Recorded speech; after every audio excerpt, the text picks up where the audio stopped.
Hello everybody, how the devil are we doing today?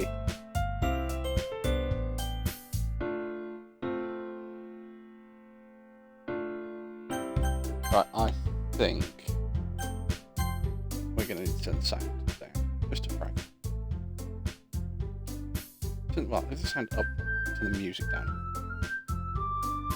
There we go.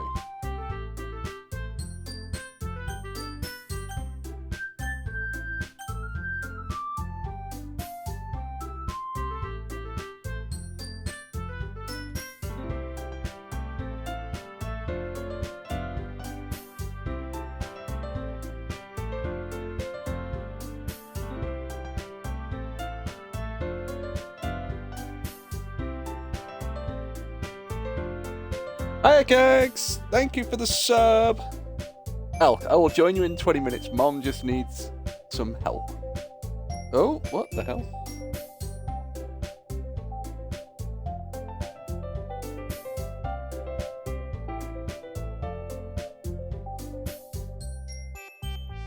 Alright, I just have to refresh it on my screen. The actual game title just completely fucking disappeared.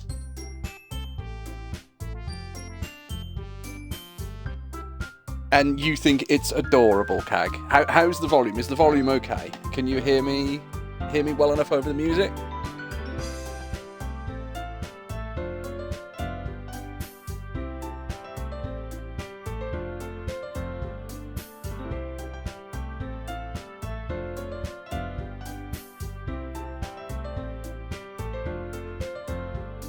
You're golden. Oh, it's not like you're enjoying this at all, Cag. Not at all.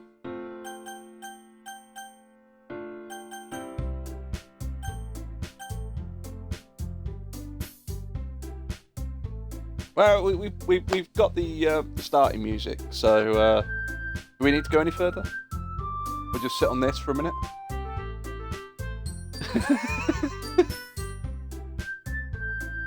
No, I've got to play. Although, to be fair, I've played an awful lot of different games, of different shoot-em-ups, different horror games, psychological games, and God knows what. None of which have turned round and said, please be aware, if you are easily psychologically disturbed, or if you're depressed, please don't play this game. And then underneath it states, please don't play if you're under 18 because this game is not for anybody under the age of 18. Also, it has stated all characters in this game are over the age of 18. Points were spent, time to pay the piper. Oh god. Yeah, when you actually start this up, it turns round and says, by playing this game you agree to the terms and conditions and everything else, and you go, okay, I accept that. And it said, also, you may want to have a look at this, and it says, but if you do look at this for like the terms and stuff, it does contain spoilers. So it says, do you want to carry on playing this and view this and view the spoilers, or do you just want to play it and just accept what we tell you? And it's like, no, I won't spoil it then, you know. As you said, you know, points were spent and God knows what. It's time for me to pay the piper. So, yes, today we are going to play Doki Doki Literature Club. This was not one on my regular list of games that I would play. But points were spent, games were bought, and I promised I would play it. So, we're gonna play a Japanese style dating sim. I'm just here for the books. It's a literature club. That's all I'm here for. I'm not here for anything else. That's my excuse, and I'm sticking to it. Right then. Please enter your name.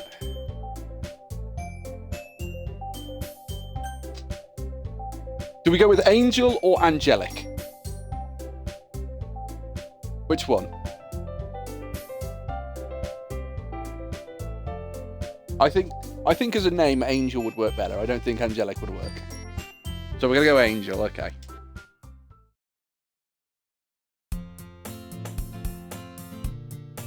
Oh, also, I'd like to point out I am not doing all sorts of different voice acting for this. I cannot do a female voice, so it's not happening. Hey. I see an annoying girl running towards me from the distance, waving her arms in the air like she's totally oblivious to the attention she might draw to herself. That girl is Sayori, my neighbour and good friend since we were children. You know, the kind of friend you'd never see yourself making today, but it just kind of works out because you've known each other for so long. No, sweet soft voices. No, definitely not. If I had a voice changer, yes, maybe. We used to watch school together on days like this, but starting around high school, she would oversleep more and more frequently. I would get tired of waiting up. Meanie. But if she's going to chase after me like this, I almost feel better off running away. However, I just sigh and idle in front of the crosswork and let Sayori catch me up. Hey! I overslept again. But I caught you this time. Maybe, but only because I decided to stop and wait for you. Oh, that's me! E. You say that like you were thinking about ignoring me. Sorry, Sayori. That's mean, Angel. Well, if people stare at you for acting weird, then and I don't want them to think we're a couple or something. Fine. But you did wait for me after all. I guess you don't have it in you to be mean even if you wanted to. Whatever you say, Sayori.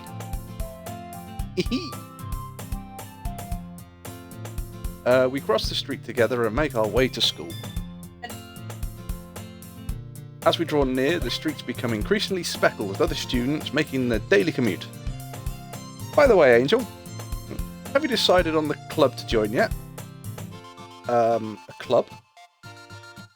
I told you already, I'm really not interested in joining... Oh, so that's me. Shit, it's not her. I told you already, I'm really not interested in joining any clubs. I haven't been looking either. Put you on the TV now, so I have 80s Wolfie stream. Oh, right, okay. Yeah, that's not true. You told me you would join a club this year. Did I? I'm sure it's possible that I did in one of our many conversations where I was dismissively going along with whatever she was going on about. Sayori likes to worry a little too much about me when I'm perfectly content just getting on the average while spending my free time on games and anime. Uh-huh. Cags, you're enjoying this far too much. Adorable Wolfie playing adorable games. Thanks. I was talking about how I'm worried that you weren't learning to socialise or have any skills before college. Your happiness is really important to me, you know. And I know you're happy now, but I die at the thought of you becoming a NEET. Chat, what's a NEET? In a few years, because you're not used to the real world. You trust me, right? Oh, come on, give me this. I've sat through some very disturbing shit. This has warnings about being disturbed on it. NEET, shut it. Oh, right, okay. Don't make me keep worrying about you. All right. I'll look for a few clubs if it makes you happy. No promises, though. Will you at least promise that you'll try a little? Yeah, I guess I'll promise you that. That is mostly into gaming and 2D characters. Oh, right, yeah, okay, I get it. Yay! Why do I let myself get lectured by such a carefree girl? More than that, I'm surprised I even let myself relate to her. I guess seeing her worry so much about me makes me want to ease her mind, at least a little bit. Even if she does exaggerate everything inside of her head.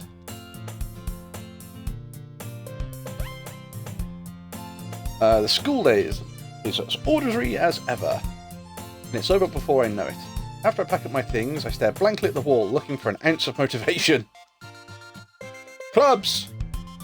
Sayori wants me to check out some clubs. Wow, this game has you pegged. How very dare you. I guess I have no choice but to start with the anime club. Hello! Sayori? Sayori must have come into the classroom while I was spacing out. I look around and realise I'm the only one left in the classroom. I thought I'd catch you coming out of the classroom, but I saw you just sitting here and spacing out, so I came in. Honestly, you're even worse than me sometimes. I'm impressed. You don't need to wait up for me. It's going to make you late for any of your own clubs. Oh, she's a little embarrassed. Go ahead, lie to me and tell me you're not having serious giggle playing. It's a Japanese bloody school game. At some point, I'm expecting a like battle royale or something to break out, or what is it? Pathway of the Gods, where half the students start getting murdered for some reason. Well, I thought you might need some encouragement, so I thought, know what? Well, that you come and join my club. Sayori? Yes? There's no way I'm going to your club. You meanie. Sayori is vice president of the literature club. Not that I am ever aware that she had any interest in literature. In fact, I'm 99% sure she only did it because she thought it would be a fun way to help start a new club. Since she was the first one to show interest after the one who proposed the club, she inherited the title vice president. That said, my interest in literature is guaranteed to be even less. Yeah, I'm going to the anime club. Come on, please. Why do you care so much anyway? Kags, you really are getting a kick out of this, aren't you? Well, I kind of told the club yesterday I'd bring a new member. Oh, yeah. So you've signed me up to the club already. Thank you. And Natsuki made cupcakes and everything. Well, be rude to turn down free cupcakes now, wouldn't it? Don't make promises you can't keep. I can't tell if Sayori is really that much of an airhead or if she's so cunning as to have planned this all out. You've been drafted. I let out a long sigh.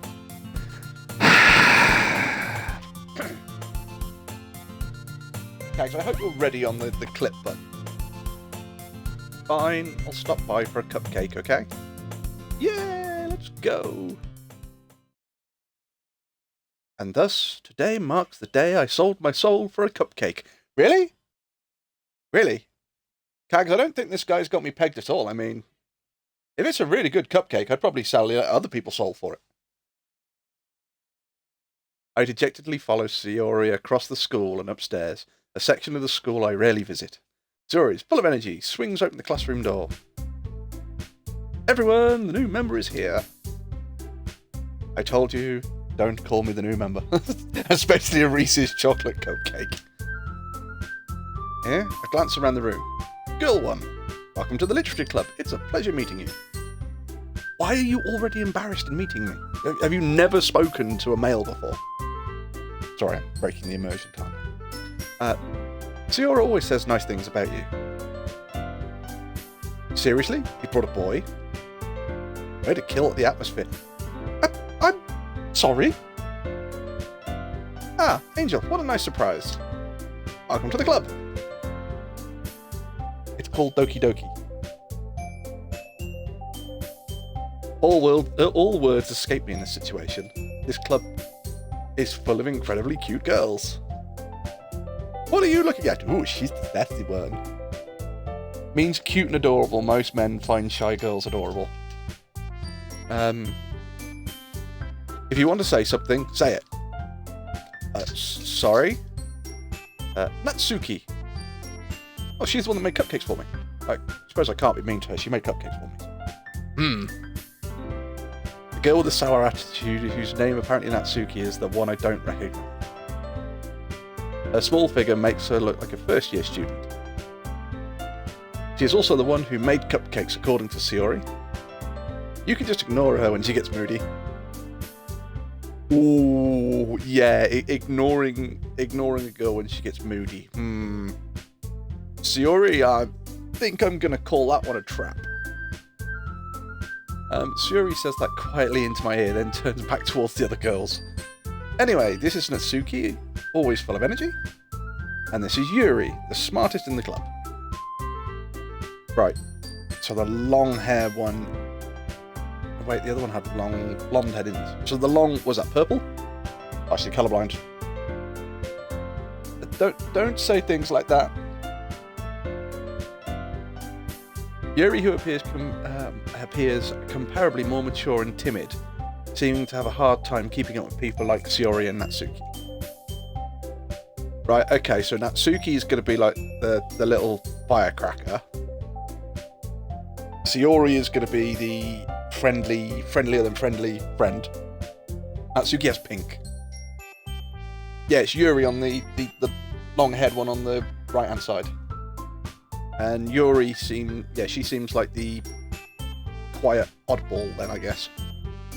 Ah, well, nice to meet both of you.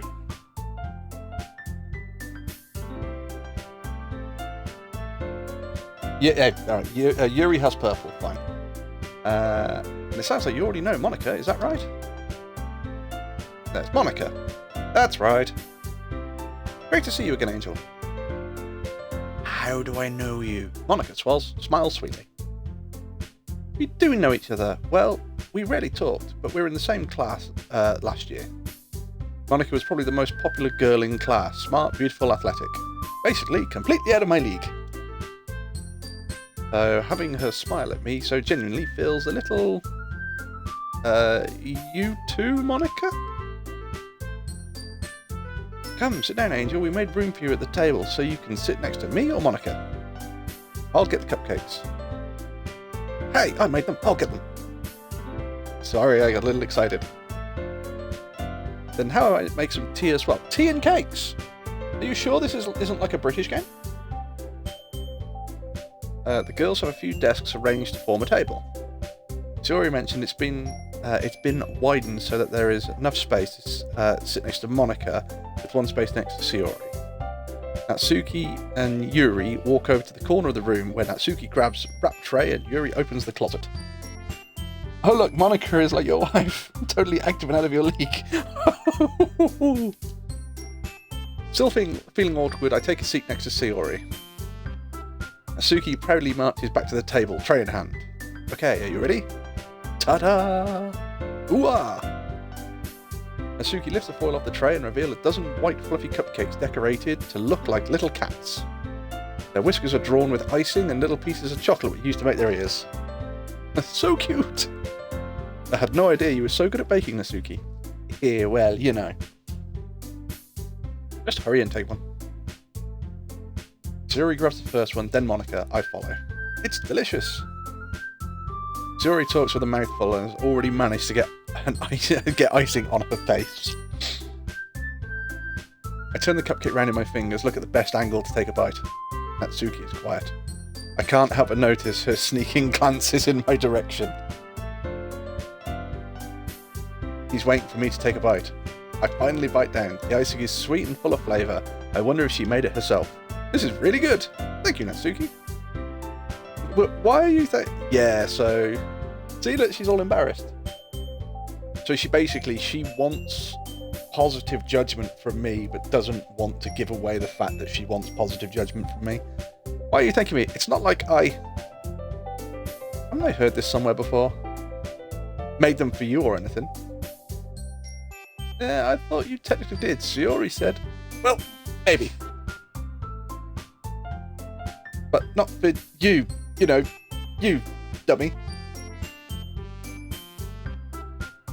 Alright. I give up on Natsuki's weird logic and dismiss the conversation. Yuri returns to the table carrying a tea set. He carefully places the teacup in front of each of us before sitting down with the teapot next to the cupcake tray. You keep a whole tea set in this classroom? Don't worry, the teachers gave us permission. Alright, doesn't a hot cup of tea help you enjoy a good book? I guess? Don't let yourself get intimidated, Yuri's just trying to impress you. It's not that. Insulted, Yuri looks away. I meant that, I believe you. Well, tea and reading might not be a pastime for me, but I at least enjoy tea. I'm glad. Yuri faintly smiles to herself in relief. Monica raises an eyebrow, then smiles at me. Okay, yeah, I think I've just given away that I don't do reading. Yeah, so what made you consider the literature club? I was afraid of this question. Something tells me I shouldn't tell Monica that I was practically dragged here by Sayori. Well, I haven't joined any club yet, and Sayori really seemed happy here, so... That's okay, don't be embarrassed. Make sure you feel right at home, okay? As president of the Literature Club, it's my duty to make the club fun and exciting for everyone. Monica, I'm surprised. How come you decided to start your own club? You couldn't possibly be a board member for any of the major clubs? Weren't you the leader of the debate club last year? Well, you know, to be honest, I can't stand all the politics around the major clubs. It feels like nothing but arguing about budget and publicity and how to prepare for events. I'd much rather take something I personally enjoy and make it special, so make something special of it. Hi, Elk. We're talking to the literature club. We've only sort of just started meeting them all.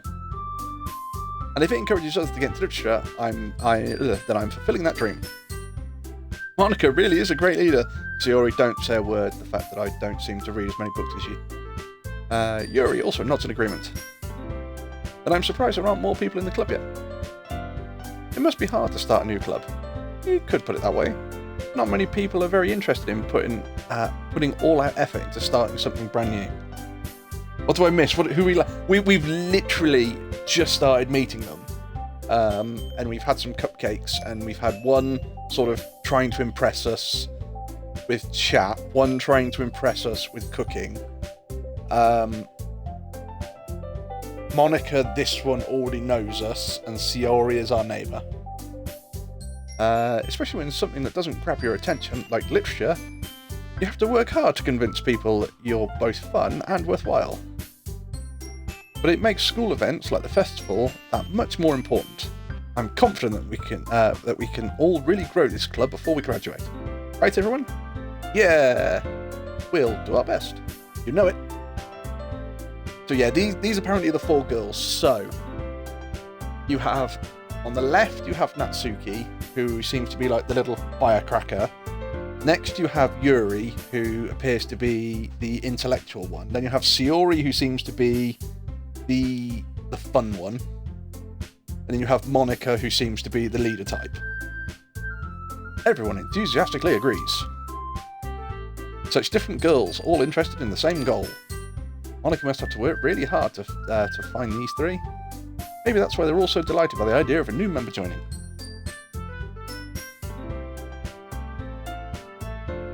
Although I don't really know if I can keep up with their level of enthusiasm about literature. So Angel, what kind of things do you like to read? Yeah, considering how little I've read these past few years, I don't really have a good way of answering that. Manga! I mutter quietly to myself, half joking. Natsuki's head suddenly perks up. It looks like she wants to say something but keeps quiet. So she reads that then. Okay. Not much of a reader, I guess. Well, that can change. What am I saying? I spoke without thinking after seeing Yuri's sad smile. Oh. Anyway, what about you, Yuri? Well, let's see. Yuri traces the rim of her teacup with her finger. My favourites are usually novels that build deep and complex fantasy worlds. Right, okay. The level of creativity and craftsmanship behind them is amazing to me. And telling a good story in such a foreign world is equally impressive. Yuri goes on, clearly passionate about her reading, so she's the fantasy reader then. She's so reserved and timid since the moment I walked in, but it's obvious by the way their eyes light up that she finds the comfort in the world of books, not people. But you know, I like a lot of things. Stories with deep psychological events, usually immersive as well. It's amazing how a writer can so deliberately take advantage of your own lack of imagination to completely throw you for a loop. Anyway, I've been reading a lot of horror lately. Just though, yeah, I like fantasy worlds where you can do all sorts of different things, and they're magical, immersive, and horror, and yeah, just like gore and blood and guts, and yeah. I read a horror book once. I desperately grasped something I can relate to at a minimal level. At this rate, Yuri might as well have been having a conversation with a rock. Really? I wouldn't have expected that, Yuri. Fantasy, I appreciate fantasy is a huge... Well, there's only really two types of book, aren't there? Fiction and non-fiction. For someone as gentle as you, I guess you could say that. Yeah, Yuri... Okay. But if a story makes me think or takes me down another world, then... So yeah, books are Yuri's escape. I really can't put it down. Surreal horror is sometimes very successful at changing the way you look at the world, if only for a brief moment.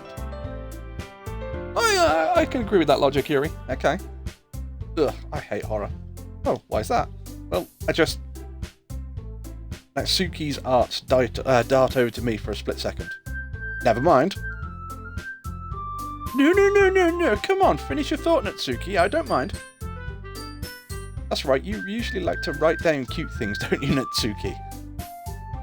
Oh, okay. What gives you that idea? You left a piece of scrap paper behind the club meeting. It looked like you were working on a poem called Don't Say It Out Loud. And give that back. Fine. Your cupcakes, your poems, everything you do is just as cute as you are. Yuri sidles up behind Natsuki and puts a hand on her shoulders. I'm not cute. Yeah, that's... Okay. No way we are going for Natsuki. We won't duck children. Natsuki, you write your own poems? Well, I guess sometimes. Why do you care? I think that's impressive. Why don't you share them sometimes? No. Natsuki averts her eyes. You wouldn't like them. Not very confident writer yet then. I understand how you feel, Natsuki. Sharing that level of writing takes more than just confidence. The truest form of writing is writing to oneself. You must be willing to open up to your readers, exposing your vulnerabilities and showing even your deepest reaches of your heart. Do you have writing experience too, Yuri? Maybe if you share some of your work, you can set an example and help Natsuki feel comfortable enough to share hers. Yeah! Money where your mouth is. I guess it's the same for Yuri. Oh, I wanted to read everyone's poems. We all sit in silence for a moment. Yeah, at the start of the game, Elk, there were a couple of labels. One saying do not play if you are easily disturbed or have any psychological issues. Another one said please do not play this game if you are under 18, it is not for children.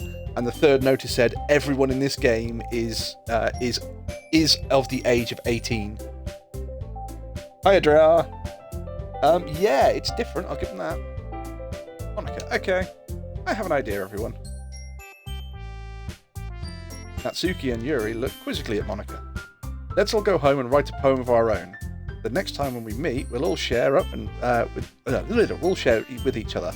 That way, everyone is in. Yeah, let's do it. All right, yeah, that's why Yuri is vice president, because she'll back up the president no matter what. Plus, now that we have a new member, I think it will all help us get a little more comfortable with each other and strengthen the bond of the club. Isn't that right, Angel? Monocle smiles warmly at me once again. Hold on 1 second, there's still a problem. What's that?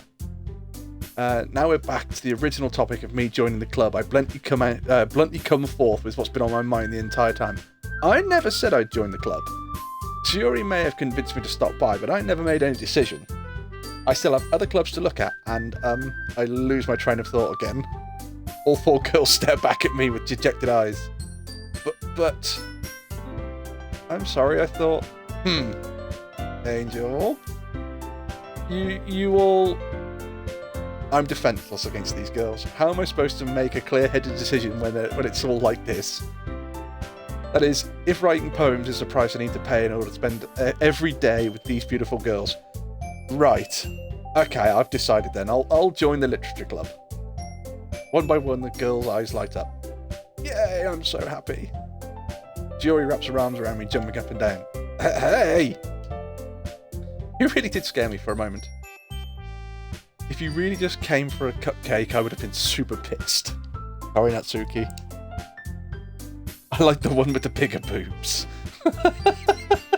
And now Wolfie is sipping coffee again. Then that makes it official. Welcome to the Literature Club. Thanks, I guess. I don't know, Wolfie likes a firecracker.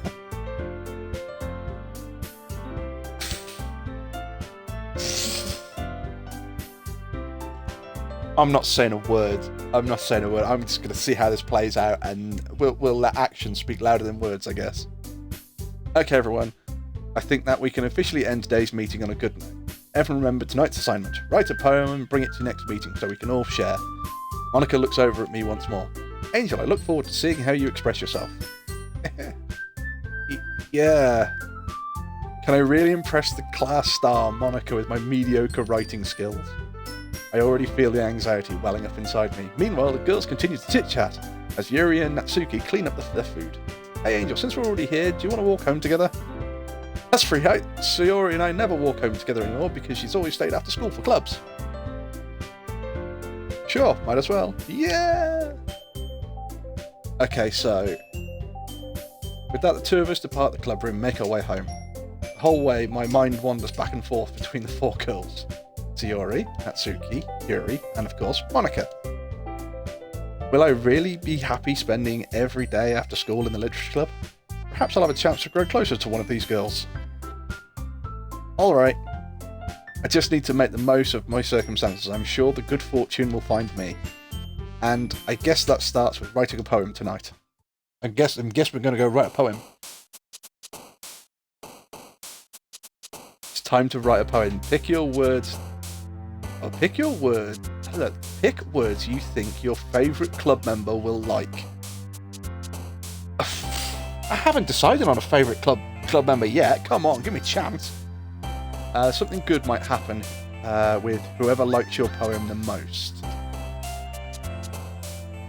Okay. But he also likes to draw naughty things out of seemingly innocent girls, so maybe Yuri. So let's take a vote. Who do we think Wolfie's going to go for? You could run a poll, Cag. Hang on, I've got to pick 20 words? Okay. Let's go adventure.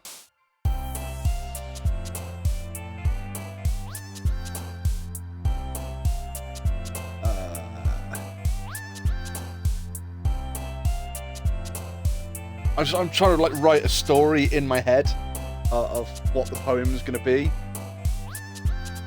So like we're going on an adventure with smiles on our face. Grief, you know, keep it bright and cheery. Unrestrained, bouncy friends, imagination. Imagination's got to be Yuri, surely. Wolfie, write a poem. Well, we're going on an adventure with smiles on our face. Unrestrained. Gotta be destiny.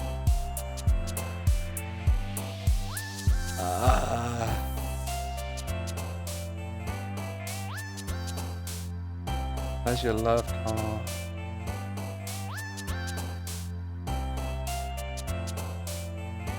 Shit, what was the last one? Destiny. With unrestrained destiny.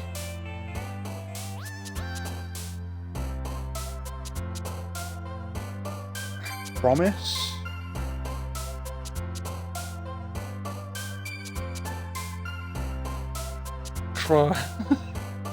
As a writer, this hurts. Hey, I'm not a writer. Me and Angel, we're the same. We're not writers. Painfully, melancholy, disorientated, hope, joy, and that'll be a turn. Email, summer, laugh, covert, bliss, puppy, incapable, embrace, mouse, hopeless. It's gotta be laugh. Daydream, Fireflies, Raincloud, Swimsuit, Spinning, Tenacious, and 3 Fireflies. Valentine, Nightgown, Frightening Heart, Romance, Special, Journey. Gotta be Journey. Colour, Poof. We could have Poof. Misery, Universe, Precious, Depression, Vanilla, Uncontrollable, Milk Climax. Really? Really? An uncontrollable milk climax, you say? Universe?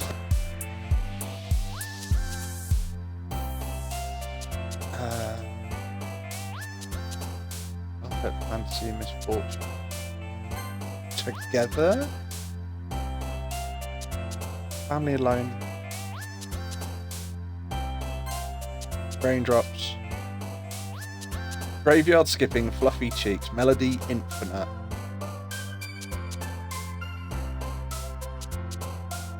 I demand you write and read this aloud. I'm not really I'm just kind of putting things in I think would suit the kind of story. I'm not writing a full story. Infinite. Childhood Sunset. Unstable, Clumsy. Pout Fear.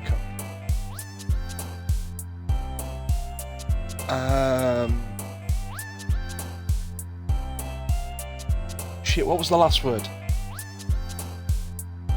Oh, bollocks, what did I put? What was the last word that I put? I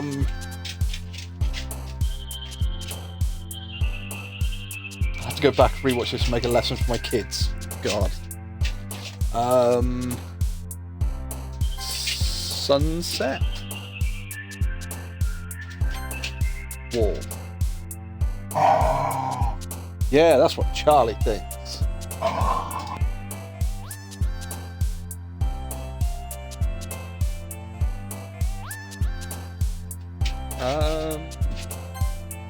Peace.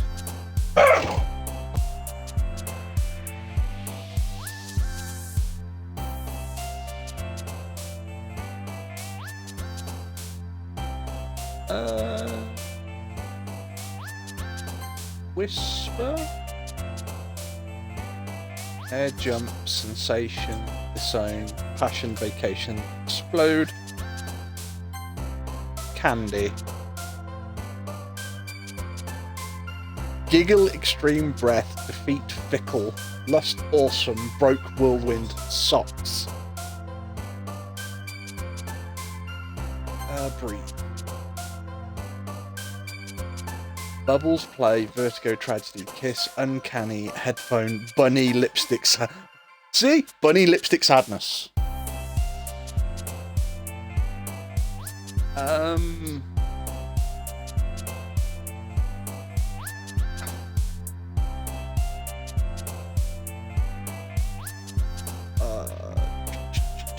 Oh God, which one? Tragedy? Oh, we've done it. We've written a poem.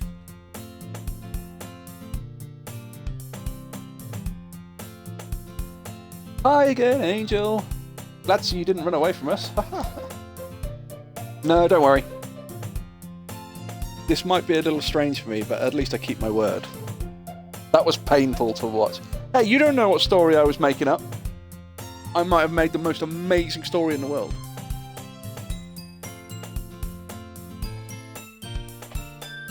Well, I'm back at the Literature Club. I was the last to come in, so everyone else is already hanging out. Thanks for keeping your promise, Angel. I hope this wasn't too overwhelming of a commitment for you, making you dive headfirst into literature when you're not accustomed to it. Oh, come on, like he deserves any slack. Suri told me you didn't even want to join the club, any clubs this year. And last year too. I don't know if you have planned just to come here and hang out or what. But if you don't take us seriously, then then you won't see the end of it. Natsuki, you certainly have a big mouth for someone who keeps her manga collection in the club room.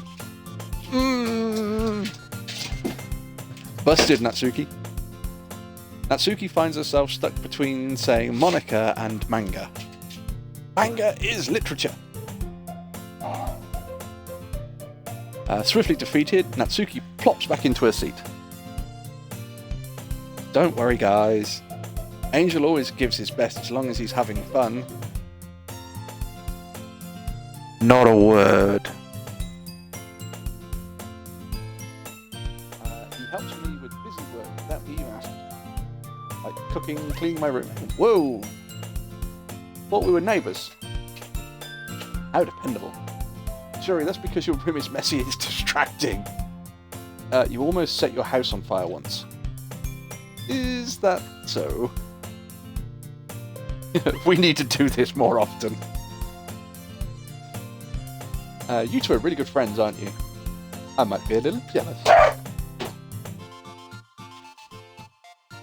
How come you and Angel can become good friends too? Right, okay. So I think that answers that question. Sayori? As usual, Sayori seems oblivious to the weird situation she's just put me in. Sounds a bit off since you got too close to the mic, Wolfie. Right, it's alright because I pushed the mic back, so I might have pushed it back slightly too far.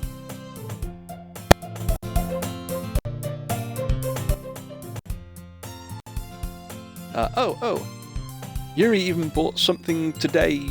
Even bought something today, you know? Wait, Sayori. Me? Not really. Don't be shy. It's really nothing. What is it? Never mind. Sayori made it sound like a big deal when it's really not. It's what I do. What did I do? I'm sorry, Yuri, I wasn't thinking. I guess that means it's up to me to rescue this situation. Don't worry, I'm going to get on a white horse. Here comes the cavalry. Don't worry about it. First of all, I wasn't expecting anything in the first place, so any nice gesture from you is a pleasant surprise. It'll make me happy no matter what. Is that so? Yeah, I won't make a big deal of it if you don't want it to be. Alright. Well, here. Yuri reaches into a bag and pulls out a book. I didn't want you to feel left out, so I picked out a book and thought that you might enjoy. It's a short read, so it should keep your attention even if you don't usually read. And we could, discuss it if you wanted. Well, it is a literature club. That this is... How is this girl accidentally being so cute? She even picked out a book she thinks I'd like, despite me not reading much. Yuri, thank you. I'll definitely read this. Can I have a look at what the book is, please? I enthusiastically take the book. Phew. Well, you can read it at your own pace. I look forward to hearing what you think. Now that everyone's settled in, I expected Monika to kick off some scheduled activities for the club. But that doesn't seem to be the case. Sayori and Monika are having a cheery conversation in the corner. Yuri's face is already buried in a book, and I can't help but noticing her intense expression, like she's waiting for this chance. Meanwhile, Natsuki is rummaging around in the closet. Man, it looks like no one wants to be bothered today. I slump down in the nearest desk. How am I supposed to occupy myself with something literature related by myself like this? I guess I was going to read the book that Yuri gave me. But I'm feeling a little too tired to read. I could probably fall asleep right now. I close my eyes and end up listening in on Sayori's conversation with Monika. We're probably going to seem really lame compared to the other clubs, though. Well, we can't give up. The festival is our chance to show everyone what literature is all about. The problem is the idea of literature sounds too dense and intellectual. But it's not like that at all, you know? We just need a way of showing that to everyone. Something that speaks to their creative minds. That doesn't solve the problem, though. What do you mean? Even if we come up with something the most fun thing ever, nobody will come in the first place if it's a literature event. She's kind of got a point. Welcome to the Nap Club. Yuri talks to him like like he's slow in the head.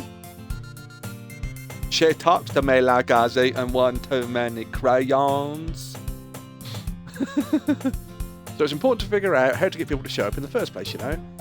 And after they come, we can do the things and speak to their creative minds. What's this? Sayuri is taking this really seriously. It's rare to hear her deliberating like this. That's a good point. In that case, do you think food will do the trick? What kind? Well, guess we could... Cupcakes. Good thinking. Natsuki would love to do that. You're right. Natsuki makes the best cupcakes. That works out perfectly. That wasn't why you suggested it. Cupcakes speak to my creative tummy. Really? So Sayuri just wants cupcakes. I'm hungry. There we go. Anyway, we still need to work out the details of the event itself. I find myself smiling. In the end, Sayuri is still her usual self. But therein lies the unexpected reason I admire her. Unlike me, who has trouble finding any motivation at all, Sayuri can put her mind to things and make them come to life. I suppose that's why I end up letting her get on my case about things. I can't help but wonder what would it be like to see the world through her eyes. Whoa! Jesus, don't sneak up on me like that. I don't know how cupcakes solve the issue. Cupcakes are to draw people in. One word will be chocolate. Yeah. Yeah, the cupcakes are used to draw people in. Once people are drawn in, at that point, you try and get your message across. Well, I opened my eye to find Sayuri's face, filling my vision. I nearly fall out of my chair. Sorry. Wait, actually, I'm not sorry at all. It's your fault for sleeping like that. This isn't a napping club. Does our school even have a napping club? You're staying up late again, aren't you? Now that you're in a club, you're going to have less time for anime, you know? You'll need to get used to it. Don't say that too loud. I glance over my shoulder and see if Monika overheard. Okay, so I'm worried about Monika anyway. It's true, though. Yes. I know. You're always looking out for me, Sayuri. Alright, hang on. Oh, okay. Let's, we've got an autosave as well, but let's do a save.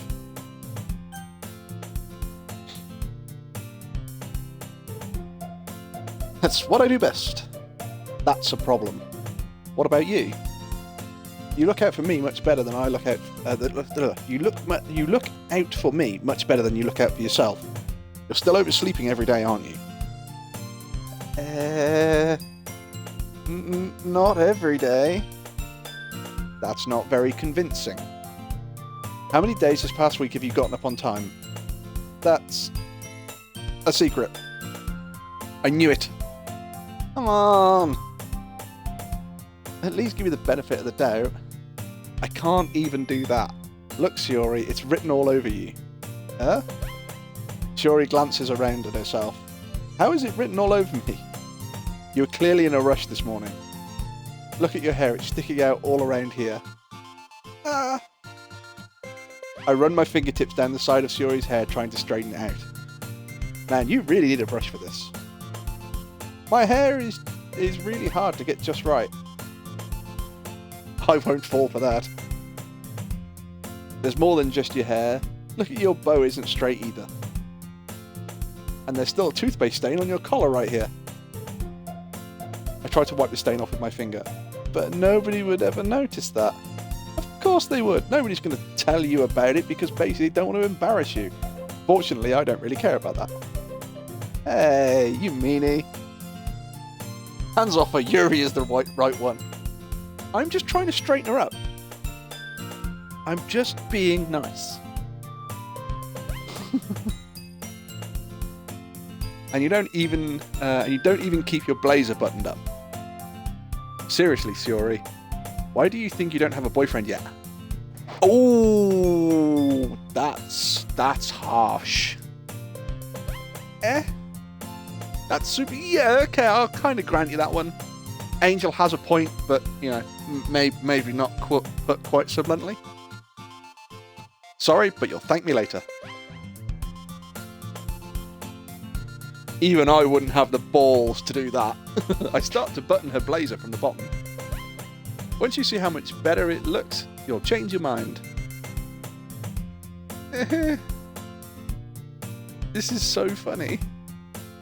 What is? Well, I was just thinking how weird it'd be to have a friend who does all these kind of things. Just don't say that. You'll make me feel weird about this situation.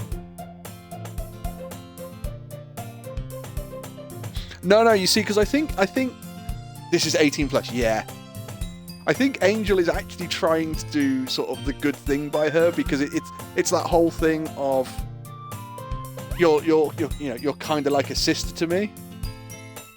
I think that's what he's kind of going for, and of course she's just at that line and he's gone, don't make this weird. It's okay though. I'm happy we're like this, aren't you? I guess. Hey, be careful. The button might come off. Why is this one the hardest one to close? Yeah, I struggled to fully close the button near her chest. Does this thing even fit you properly? It did when I bought it. If you ever buttoned it, you'd have noticed sooner that it doesn't fit you anymore. What are you smiling about? It means my boobs got bigger again.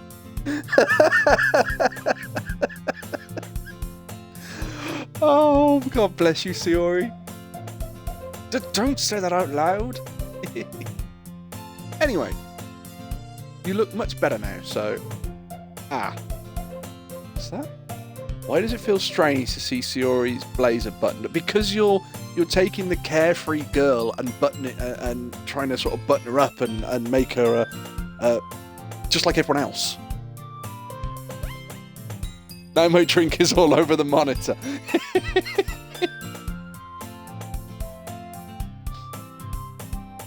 Tell me, Wolfie, are you blushing yet? Not yet. But it's so scruffy. It's not worth it at all. Sayori hastily unbuttons her blazer once more. Phew, that's yeah. What was happening was you're attempting to make her the buttoned up, fly straight kind of keep your energy levels where they should be in check, and it's like, no, that's not Sayori at all. Sayori puts her arms out and twirls around. So if I keep it unbuttoned, then I won't get a boyfriend, right? What kind of logic is that? And why are you saying that like it's not a good thing? Because if I had a boyfriend, then he wouldn't even let you do things like this. Yeah?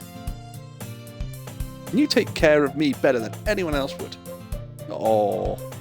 So that's why I'm keeping... So Sayori's keeping it unbuttoned, so I keep looking after her. I almost died. You got soda up your nose. Stop saying all of these embarrassing things. Yeah? I didn't say anything embarrassing. Jeez. Well, anyway, let's just try and focus on our...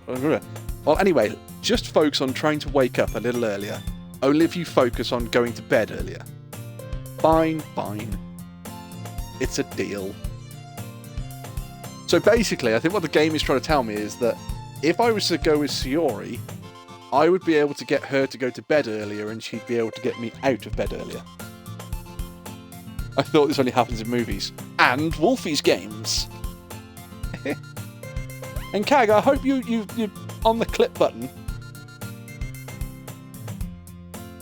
I guess we're really better at taking care of each other than we are at taking care of ourselves. And you, Elk, I hope you're on the clip button ready as well to take clips if you need them.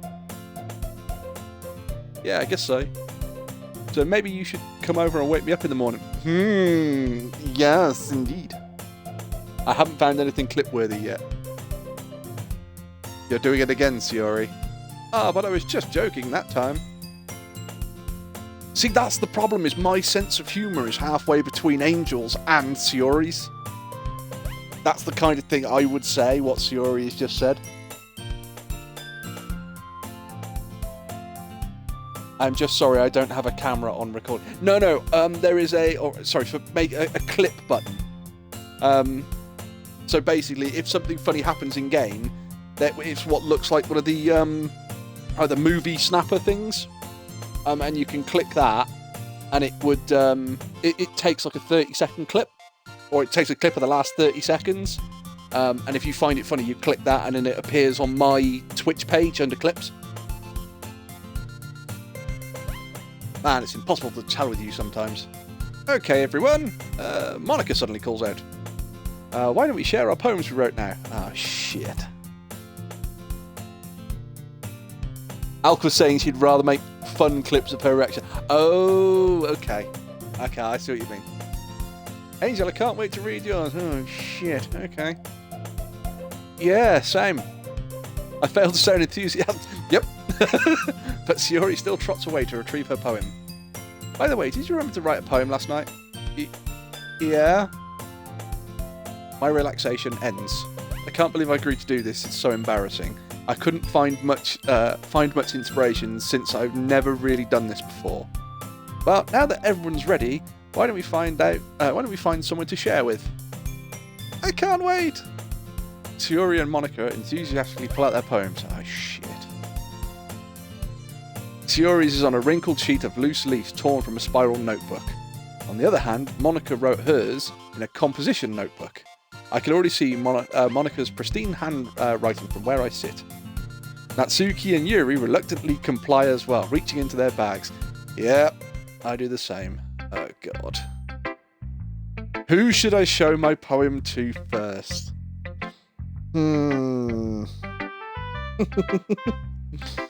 Okay. Right, if I show it to Sayori, she's going to say it's good, because Sayori always finds the positive in things. If I show it to Natsuki, Natsuki is going to be more critical about it, because she tries to hide most of her sort of feelings about that thing. If I show it to Yuri, Sayori, she'll be gentle. If I show it to Yuri would probably be polite, but it would be a quiet judgment. If I show it to Monica, Monica would take the leadership approach, I feel. Monica would turn around and sort of go, well, you know, it's a good effort. Yeah, stick by it. Fucking Jesus, it was shit. So I think it's got to be either Sayori...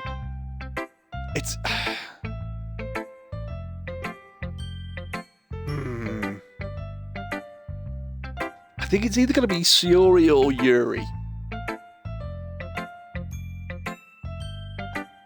I think what I'll do is I'll show it to Yuri first and have the quiet judgment out the way. Then I'll show it to Natsuki, who will be the openly it's bad. Then I'll show it to Monica, and then I'll show it to Sayori last, because Sayori will be positive about it either way, so it leaves it on a positive note. So, show Yuri first. Yuri seems the most experienced, so I should start with her. I can trust her opinion to be fair. Yuri stares at the poem. A minute passes, more than enough time for her to finish reading it.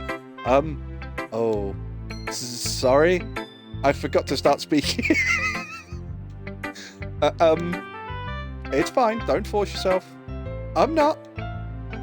I just need to put my thoughts into words. Hold on. Okay. This is your first time writing a poem, right? Yes. Why do you ask? I'm just making sure. Wow. If it wasn't, that would be incredibly harsh. I guess that might be after reading it through, though. Ah, so it's that bad. No! Yeah, it is. Did I just raise my voice? I'm so sorry. Yuri buries her face in her hands. I couldn't help but notice that it's been several minutes and we really haven't got anywhere. It might take Yuri a while to get used to new people. It's fine, I really didn't notice. What were you saying? Right, it's just that there's specific writing habits that are usually typical of new writers. And having been through that myself, I kind of learned to pick them out. I think the most noticeable thing I recognise in new writers is that they try to make their style very deliberate.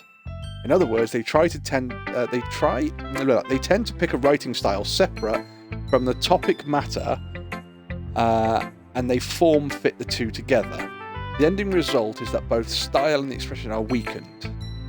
Once Yuri finds her train of thought, it's if her demeanour totally changes. Her stammering is completely gone and she sounds like an expert.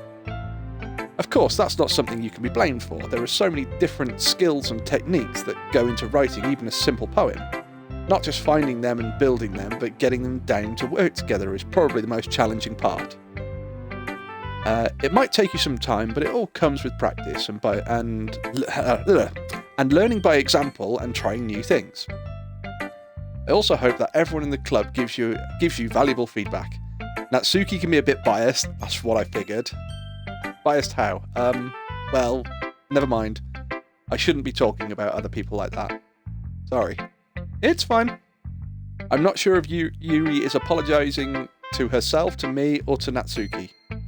Do you mind if I read your poem now? Please do! I'd love to share my thought process behind it. How often do you play the Wolfie piano? I'm seeing a reminiscing? Yeah, I don't play the piano very often. Yuri smiles dreamily as if a rare opportunity for her. Which itself is kind of funny. After all, isn't this supposed to be a literature club? Ghost under the light. The tendrils of my hair illuminate beneath the amber glow, bathing. It must be this one. The last remaining streetlight to have withstood the test of time. The last yet to be replaced by a sickening blue-green hue of the future. I bathe, calm, breathing air of the present, but living in the past. The light flickers, I flicker back. I'm sorry I have such terrible handwriting. There was only a couple of wits where I wasn't thinking that at all. But it took you a long time to read. Ah, well, I don't read script very often. I actually think your handwriting is pretty. Yeah, that's a relief. Also, I like the poem. Even though it's short, it's really descriptive. It wasn't too short. I usually write longer poems. Not at all! I'm really glad you like it. I'll be honest, since it's our first time sharing, I wanted to write something a little more mild. Thank you. Something easy to digest. See? Yuri's thinking about me in the literature club sense.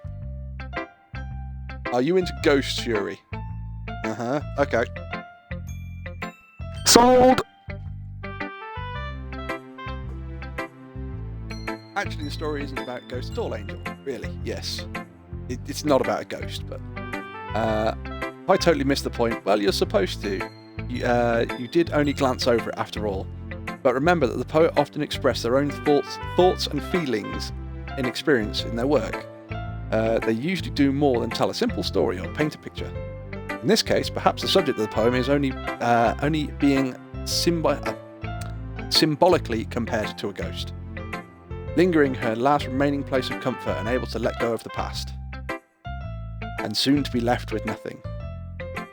That's a lot more solemn way of putting it.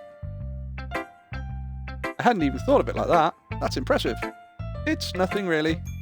Well, it makes me happy that you think that. Just remember that it won't be long before you pick up on these things too. Yeah, maybe you're right. I guess I'll have to just keep trying. I'm counting on you. Right, okay. I think we're going to go Natsuki next, because she's just going to be mean. So we've had some balanced feedback. We might as well just get it over with. Well, it's about what I expected from someone like you. Yeah, here we go. That's a little blunt. Well, excuse me. It's not like I said it was bad. I just didn't expect that. It just didn't evoke any emotions. So basically, it's not cute enough for your tastes. Ooh! Do you want to get smacked? Yeah, to be fair, that would probably be my answer. I'll pass. Well, anyway, I guess I need to show you mine. Not that you'll like it. Eagles can fly. Eagles can fly, monkeys can climb, crickets can leap, Horses can race. Owls can seek. Cheetahs can run. Eagles can fly. People can try. But that's about it. Wow. I thought my poem was bad. I thought my poem was better than that. I don't even know what my poem was, but... I told you weren't going to like it. I like it. It's factual. Just be honest. I am. Why are you so convinced that I would lie like that? Well, because... Yeah, at the moment there seems to be one literature person in this club. Everyone in high school thinks that writing has to be all sophisticated and stuff, so people don't even take my writing seriously. But isn't the point of poems for people to express... Yeah, she's got a point. Your writing style wouldn't make your message less any... wouldn't make your message any less vivid. Yes, exactly. I like it when it's easy to read, but it hits you hard. That's the whole point. It's easy to read, and it's all true, I suppose. Seeing everyone around you do great things can be really disheartening, so I decided to write about it. Yeah, I understand. I get that. But the other nice thing about the simple writing is that it puts more weight on the wordplay. Like, I set up for a rhyme at the end, but then in the middle it falls flat on purpose.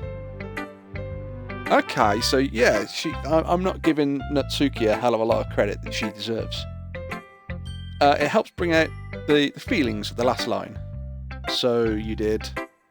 I guess more went into it than I realised. That's what it means to be a pro. See? So Sayori is kind of half of my sense of humour. Natsuki is kind of halfway to my confidence. I'm glad you learned something. I didn't expect that from the youngest one here, but you did you? No, I guess not. I decided to humour her and left with that comment. I don't really care how old everyone is, but if Natsuki's feeling proud, then I won't take that away from her. Now we're going to show it to Monica next, because Monica will give us sort of the leadership of, yeah, keep on trucking. Hi Angel, having a good time so far? Yeah. Good, glad to hear it. By the way, since you're new and everything, if you've ever got any suggestions for the club, new activities, or even things we can do better, I'm always listening. Don't be afraid to bring up anything. Alright, I'll keep that in mind. She criticised us like, girl, some self-reflection needed. Of course, I'll be afraid to bring up... Yeah. I'm the newest one to the club. I think we should change all of these things. I'm much better off just going with the flow until I'm more settled in. Agreed. Anyway, want to share your poem with me? It's kind of embarrassing, but I guess I have to. Aha! Don't worry, Angel. We're all a little embarrassed today, you know. But that's sort of the barrier that we'll all learn to get past soon. Yeah, it's true. I hand Monica my poem. I like this one. It makes me think of something Sayori would like. See, that's why I wanted to do Sayori last, because I think she'll enjoy it more. You and Sayori are really good friends, right? I wouldn't be surprised if you had those sorts of things in common. Ah, well. We may be good friends, but Sayori and I are actually really different. Well, that may be the case, but maybe there are also some similarities that you wouldn't expect. The way she talks about you, it sounds like you two really care about each other's well-being. Even if you show it in different ways, it ends up being more similar than you'd think. So I think so I get that kind of vibe when reading your poem. You sure you're not reading too much into this? Could be. Oh gosh, you sound like Yuri. But in any case, Yuri's writing has a kind of gentle feel to it. I can tell that she likes exploring with emotions like happiness and sadness. Who knew that someone so happy would enjoy sad things too? Well, unfortunately, that's how we judge happiness. If you imagine you were happy every day of your life, you just turn the dial up to 10 and leave it there. That's your normal.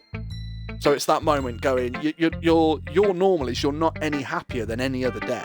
So the only way you judge how high something is is comparing it to how low something is, and comparing how you know how low something is by comparing it to how high something is. So, yeah, you have to understand both happiness and sadness if you want to go through that range. Yeah, it's totally unexpected. Well, to each their own, and you shouldn't be afraid to experiment a little bit either.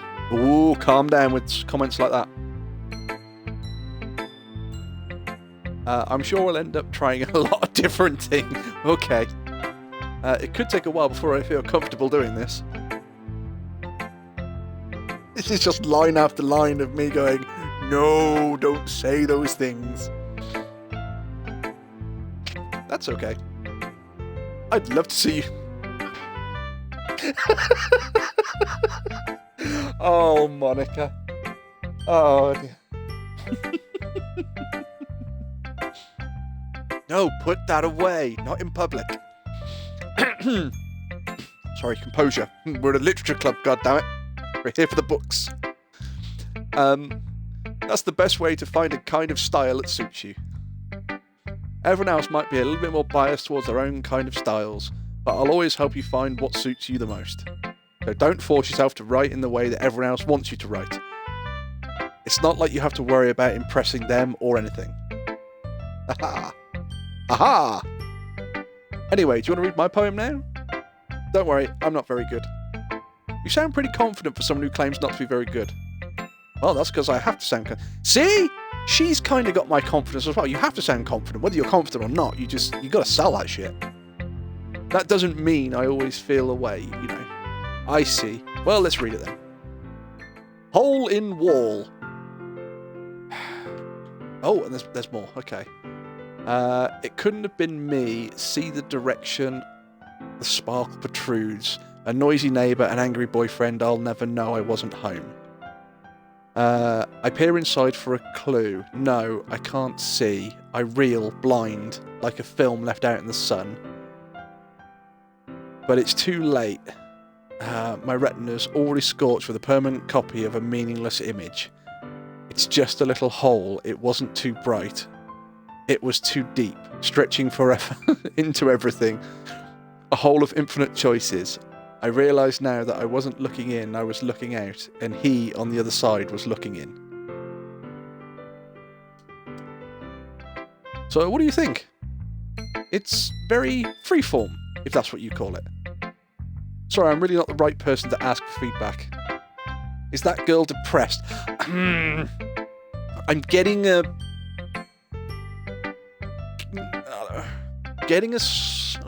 not a depressed vibe off her. I don't know how to put it. I'm getting she feels she's the leader, she's the one putting herself out there, but she's always not. The easiest way to describe it, I suppose, would be nice guys finish last. She's always the one going, I think we should do this, I think we should do that, I think we should do this, and it's always above her own happiness and everything else. So I don't think she's depressed. I would say that she's probably a little bit more confined, but puts up a front of confidence. Certainly with how the smile's just changed. That kind of style has got pretty popular nowadays. That is, a lot of poems have been putting emphasis on timing between words and lines. When performed out loud, it can be really powerful. Yeah, it's about timing. What was the inspiration behind this one? Well, I'm not sure how to put it. I guess you could say that I had a kind of epiphany recently. It's been influencing my poems a bit. An epiphany, you say? Yeah, something like that. I'm kind of nervous to talk about deep stuff like that because of coming on strongly. Maybe after everyone is better friends with each other. Anyway, here's Monica's writing tip of the day. Is that good? Did she give up? I don't think she gave up, but sometimes when you write a poem or a story, your brain gets too fixated on a specific point. So if you try so hard to make it perfect, then you'll never make any progress. Just force yourself to get something down on paper and tidy it up later. Yeah, see, what she's just said there, that's something like a teacher would say. Another way is think about this. If you keep your pen in the same spot for too long, you're just going to get a big dark puddle of ink. So just keep your hand moving and go with the flow. That's my advice for today. Thanks for listening. Who should I show my poem to next? Sayori or Sayori? Come on, Sayori, tell me you like it. Oh my goodness. This is so good, Angel. Always finish on a positive. I love it. I had no idea you were such a good writer. Sayori, you must be seriously overreacting. I'm no good a writer at all. I honestly have no idea what I'm doing. Well, maybe that's why, because I have no idea what I like either. Oh, bless you, Sayori. Yuri's opinion was way more constructive than this. Are you sure you don't like it just because I wrote it? Yeah? Well, sure, that's part of it. I think I understand you better than a lot of people, you know? So when I read your poem, it's not just a poem. It's an angel poem. And that makes it feel extra special. Like I can feel your feelings in it. Sayori hugs the sheet against her chest. You're so weird, Sayori. I'm really happy that you are the one that wrote this. It just reminds me of how you were really a part of the club now. Not to mention the fact that I'm standing in front of you in the club room. Yeah, it could be, you know. Well, of course. I'm not really into it yet, but that doesn't matter. It doesn't mean I'll break my promise. See, it's just like I said before, Angel. Deep down, you're not selfish at all, you know? Try new things like this for other people. That's something that only really good people do. Thanks, Sayori. I'm not sure if Sayori sees the full picture of her motive here. Then again, I can't deny that she's part of the reason I joined. Yeah. I know how much this means to her and all. Yeah, I'm going to make sure you have lots of fun here, okay? That will be my way of thanking you. Alright, I'm going to hold you to that then. Yay! Now you'll read my poem too, right? Don't worry, I'm really bad at this. We'll see about that. Dear Sunshine, the way you glow through my blinds in the morning... How would she know the sun shines in the morning? She always gets up late. Sorry, I'm being far too critical. It's only the first line. The way you glow through the blinds in the morning, it makes me feel like you miss me. Kissing my forehead to help me out of bed. Make me rub the sleepy from my eyes.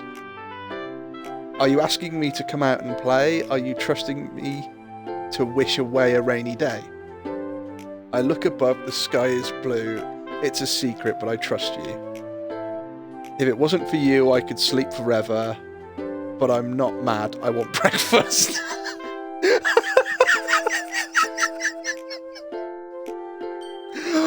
Oh, she got like 3/4 of the way through the poem and then just got hungry. Oh.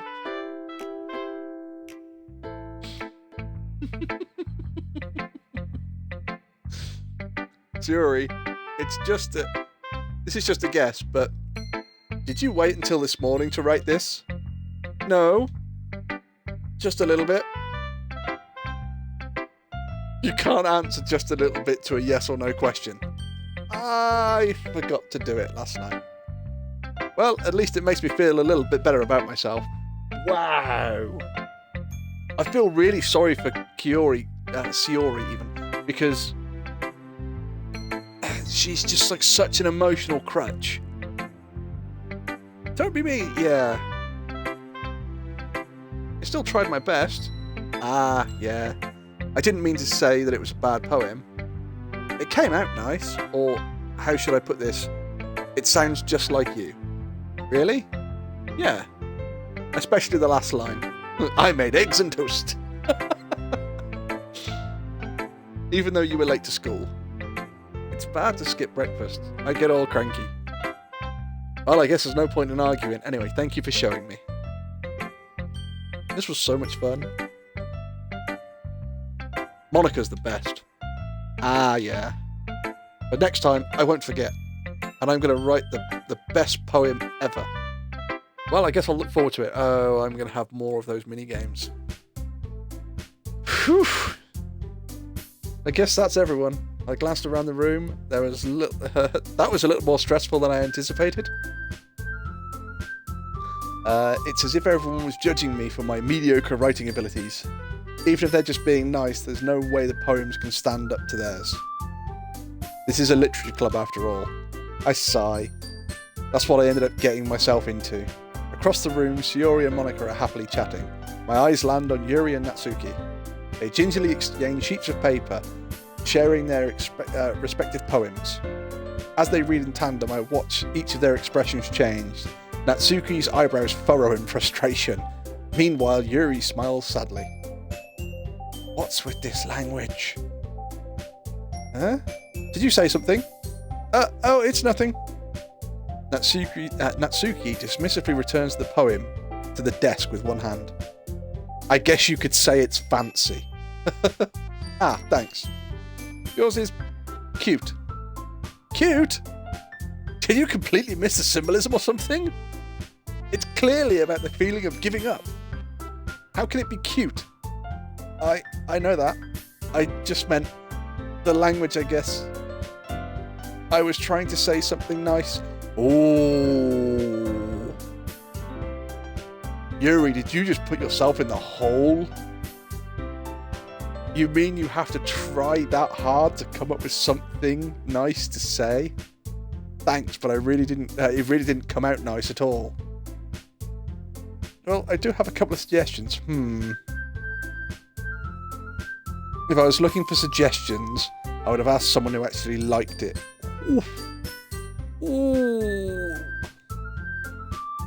Which people did, by the way. Shiori liked it, and Angel did too. So based on that, I'd gladly give you some suggestions of my own. First of all, excuse me, I'd appreciate the offer, but I've spent a long time establishing my writing style, and I don't expect to change anytime soon, unless of course I come across something particularly inspiring. Wow! Yuri's, yeah. So Yuri's just sort of coming out of this going, I'm not taking no shit from you. Yuri, may have lost a couple of points depending on what you have to say next. Oh.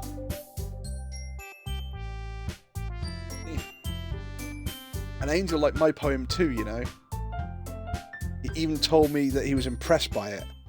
Natsuki suddenly stands up. Oh, I didn't realise you were so invested in trying to impress our new member, Yuri.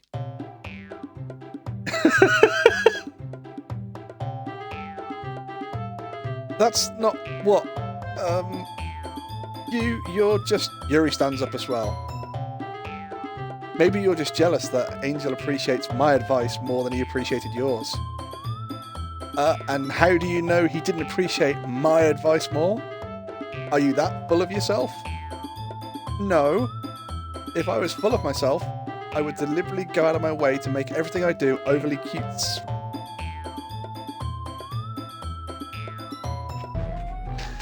In the red corner, we have Yuri. In the blue corner, Monika.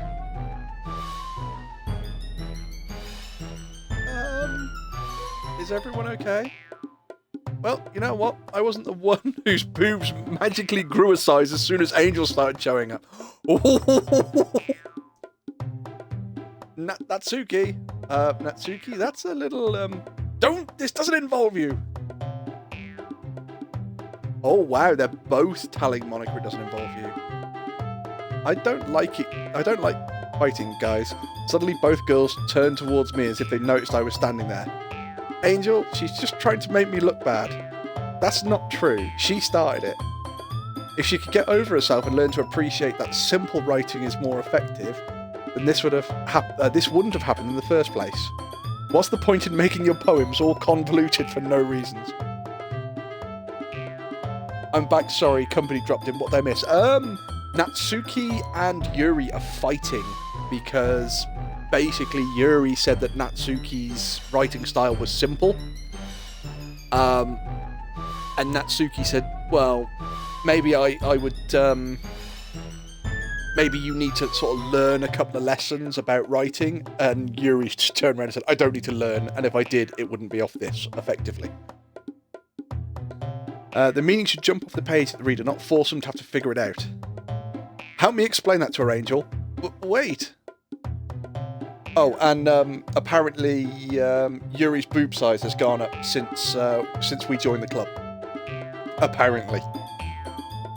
There's a reason we have so many deep and expressive words in our language. It's the only way to convey complex feelings and meanings the most effectively. Avoiding them is not only unnecessarily limiting yourself, but it's also a waste. You understand that, right, Angel? I'm not picking a side. How did I get dragged into this in the first place? It's not like I know anything about writing. But whoever I agree with, they're probably going to think more highly of me. Surely the answer's got to be help me, Sayori. This is the second day I've been in this club. I can't just fucking choose one of them.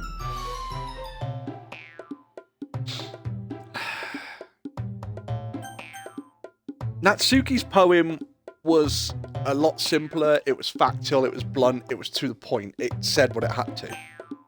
Yuri's was a lot deeper, it was a lot more imaginative, you could take away from it more of what you wanted.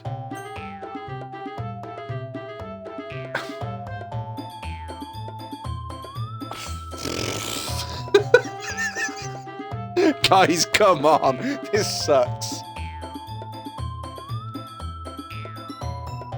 I don't want to piss Natsuki off, but even I thought her writing might have been a little too simplistic.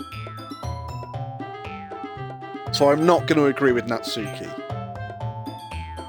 It's either got to be Yuri or Sayori. It's only just the start of the game. I'm going to ask for Sayori's help. So I turn myself to Yuri. Yuri! But Yuri's expression is so defenseless I can't bring myself to say anything to her. Sayori? Yeah? Everyone's fighting is making Sayori uncomfortable. How can the two of you keep fighting when you know that you're making your friends feel like this? Well, that's her problem. This isn't about her. I agree. It's unfair to others to interject their own feelings into our conflict. Yeah, unless Sayori wants to tell Yuri what a stuck-up jerk she's being. That's your immaturity that's made her upset in the first place. Excuse me. Wow. This is exactly why nobody likes... Sayori, stop! Hehe, girls, you're both pretty. Natsuki, Yuri, you guys are my friends. I just want everyone to get along and be happy. Oh, she's crying. She got little tears in her eyes. My friends are wonderful people, and I love them because of their differences. Natsuki's poems are amazing because they give you so many feelings in just a few words. Yuri's poems are amazing because they paint beautiful pictures in your head. You see? Why wasn't I allowed to say that? Everyone's so talented, so why are we fighting? Because, well, also, Natsuki's cute and there's nothing wrong with that. And Yuri's and Yuri's boobs are the same size they always were. Big and beautiful. Wow. Sayori stands triumphantly. Monika stands behind her with a bewildered expression. I'll make some tea. Yuri rushes off. And Natsuki sits down with a blank expression on her face, staring at nothing. So this is why Sayori is vice president, I whisper to Monika. She nods in return. Because you can't be perfect right off the bat, Wolfie. But that was my answer! To be honest, I might come off as a good leader, but I can organise things, but I'm not very good with people. I couldn't even bring myself to interject. Wow, okay. So yeah, Monika is confident but downtrodden then. As president, that's kind of embarrassing for me. Nah, it's not like I can blame you. I wasn't able to say anything either. Well, I guess that just means Sayori's amazing in her own way, isn't she? Yeah, you could say that. She might be an airhead, but sometimes it's weirdly suspicious that she knows exactly what she's doing. I see. Take good care of her, okay? I would hate to see anything... I would hate to see her get herself hurt. That makes 2 of us. You can count on me. Monica smiles sweetly at me, causing my stomach to knot. Such a genuine person really does make a good president, regardless of what she says. If only I could get a chance to talk to her a little more. Ooh. Okay, everyone, it's just about time for us to leave. How did you all feel about sharing your poems? It was a lot of fun. Well, I'd say it was worth it. It was alright. Well, mostly. Angel, how about you? Yeah, I'd say the same. Yeah, it was alright, mostly. It was a neat thing to talk with everyone. Awesome. In that case, we'll do the same thing tomorrow. And maybe you'll learn something from your friends too, so your poems will turn out even better. I think to myself, I did learn more about the kind of poem everyone likes. With any luck, that means I can at least do a better job impressing those I want to impress. I nod to myself with newfound determination. Angel, ready to walk home? Sure, let's go. Sayori beams at me. It truly has been a while since Sayori and I have spent this much time together, and I can't say that I'm not enjoying it either. Oh. So who's Wolfie going to impress this time? Sayori, about what happened earlier. What do you mean? You know, between Yuri and Natsuki. Does that kind of thing happen often? No. That's the first time I've ever seen them fight like that. I promise they're both wonderful people. You don't hate them, do you? No, I don't hate them. I just wanted your opinion, that's all. I can see why they'd make good friends with you. Phew. You know, Angel, it's nice that I get to spend time with you in the club. But I think seeing you guys get along and everyone is what makes me the happiest. I think everyone really likes you too. That's... Every day is going to be so much fun. Sighs. It looks like Sayori still hasn't caught on to the kind of situation I'm in. Sure, being friends with everyone is nice, but does it really need to stop there? We'll just have to see what the future holds, Sayori. I pat Sayori on the shoulder. I said that more to myself than to her. But that's easy to use Sayori as an internal monologue sometimes. Yeah, you see? As a crutch. Oh, from Dodge. Haha, what's Dodge laughing at? Let's do this. Okay, I've got to fashion another poem. These are the words we had last time, weren't they? Right, okay, so we're going to do another poem. It's going to be a poem that's secretive.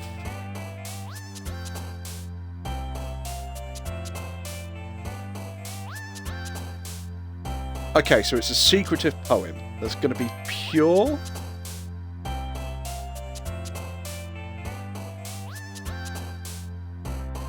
And it's going to have philosophy in it. You're apparently playing a sim game. Well, if Dodge wants to come and watch...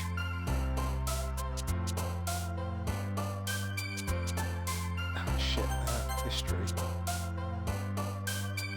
Oh, that doesn't help at all.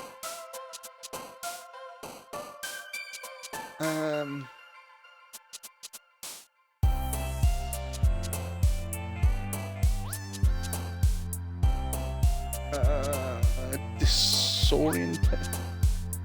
Yeah, invite Dodge over. Secretive, pure philosophy. Okay. It's gotta be fantasy.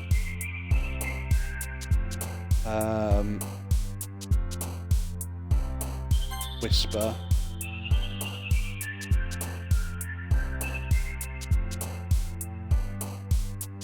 A sticky skirt or a skirt lollipop. Yeah. Jump.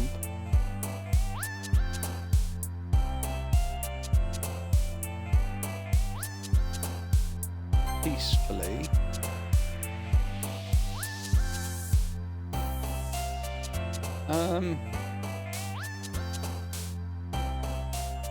Extraordinary? Extraordinary! Pain or... Wow! Suicide awesome pain. Thanks, guys.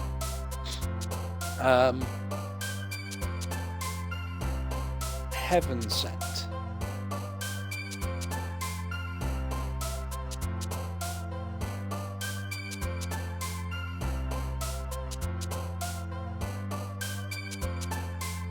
Music.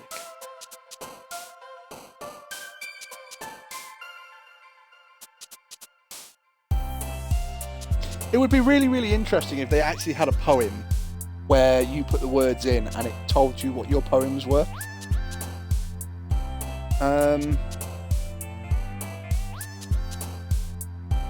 Intellectual.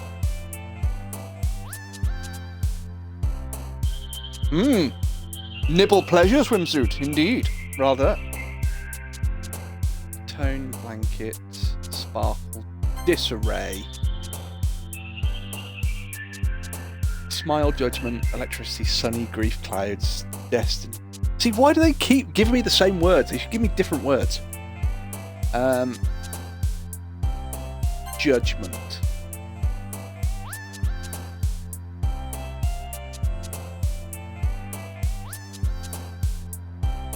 Extreme. Skipping, inferno, whistle, horror, anxiety, boop. Just fucking boop.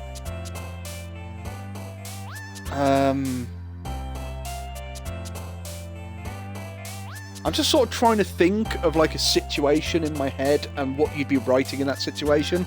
So like the first one we did, the first word was adventure.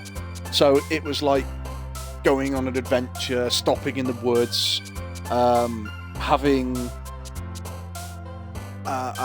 something to eat and something, and you'd have the fire going, and then you'd have the fireflies, and then you carry on the adventure, and it's scary and God knows what. This one, because of how we started it, I think it's more you are somebody like writing in a journal, and again you're writing something secretive in a journal, so you're more like sat in a library. And you're sort of writing these things out, so stuff like skipping wouldn't work. Whistle could, if you were going, and I hear a whistle down the corridor or something like that. I don't think graveyard or fireflies is going to work. Inferno and horror probably wouldn't work. But again, it's not about what would or wouldn't work, it's about what works the best. Let's say fear.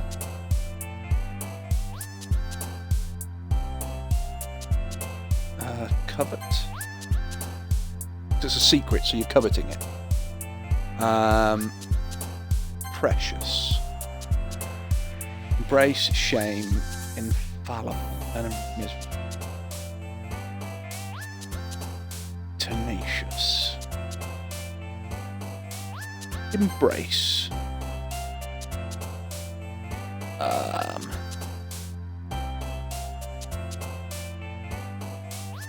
Existence.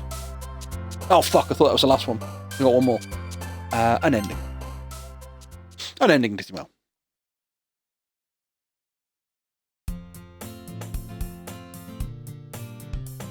Fear, covet, precious, embrace, existence.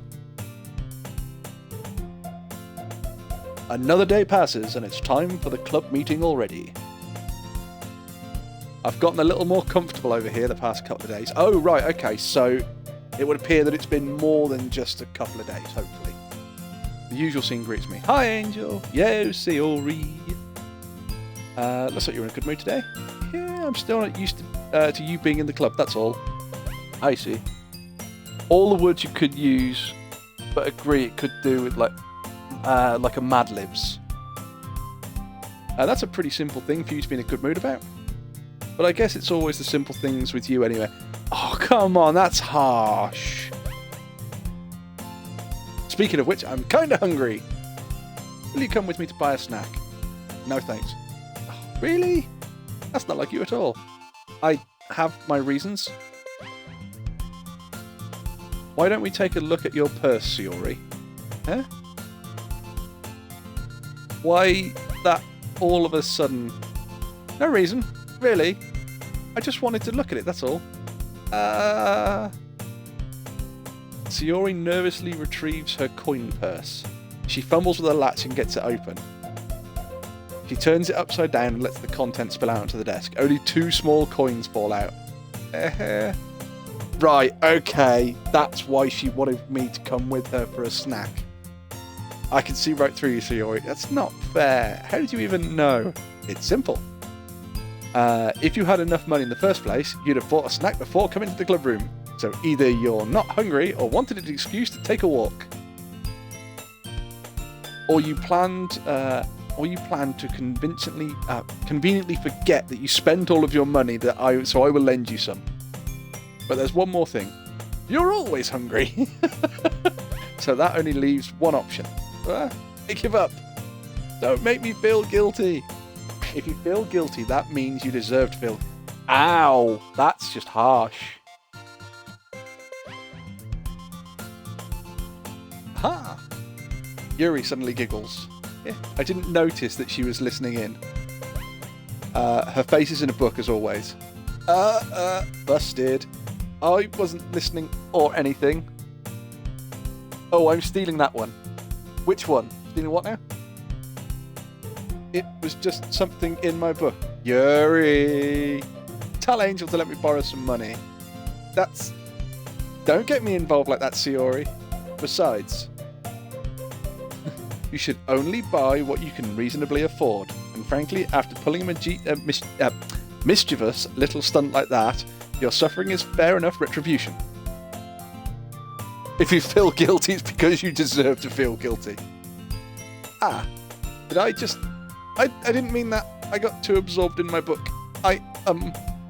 Aha! I really like it when you speak your mind, Yuri. It doesn't happen much, but that's the fun side of you. There's no way you could think that. You were right, though. I did something bad, and now I have to accept the revolution? I have to accept the revolution. Viva la revolution! Is that supposed to be, I have to accept the repercussions? Oh, thank you. Retribution.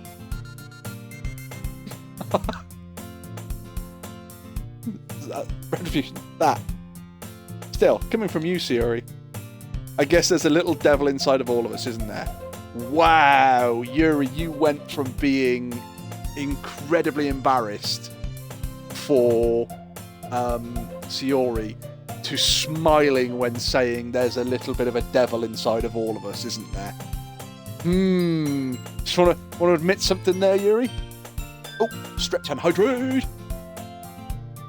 Oh, stretch. And I shall hydrate. Today I have Fanta.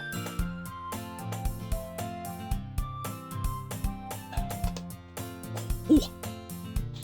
So before we go on any further, how are people finding this game? Considering that, you know, it is apparently supposed to, obviously, you're not supposed to play it if you're disturbed easily. So there's obviously something coming.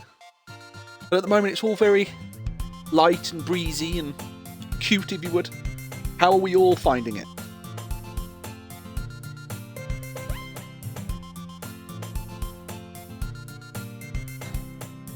Are we all enjoying it so far, or is it too slow for people, or what?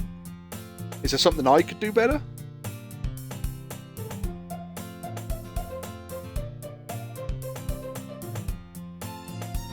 Kags is loving it. What do other people think? Or is there anybody else actually paying enough attention? What? Sorry, I was a slipping.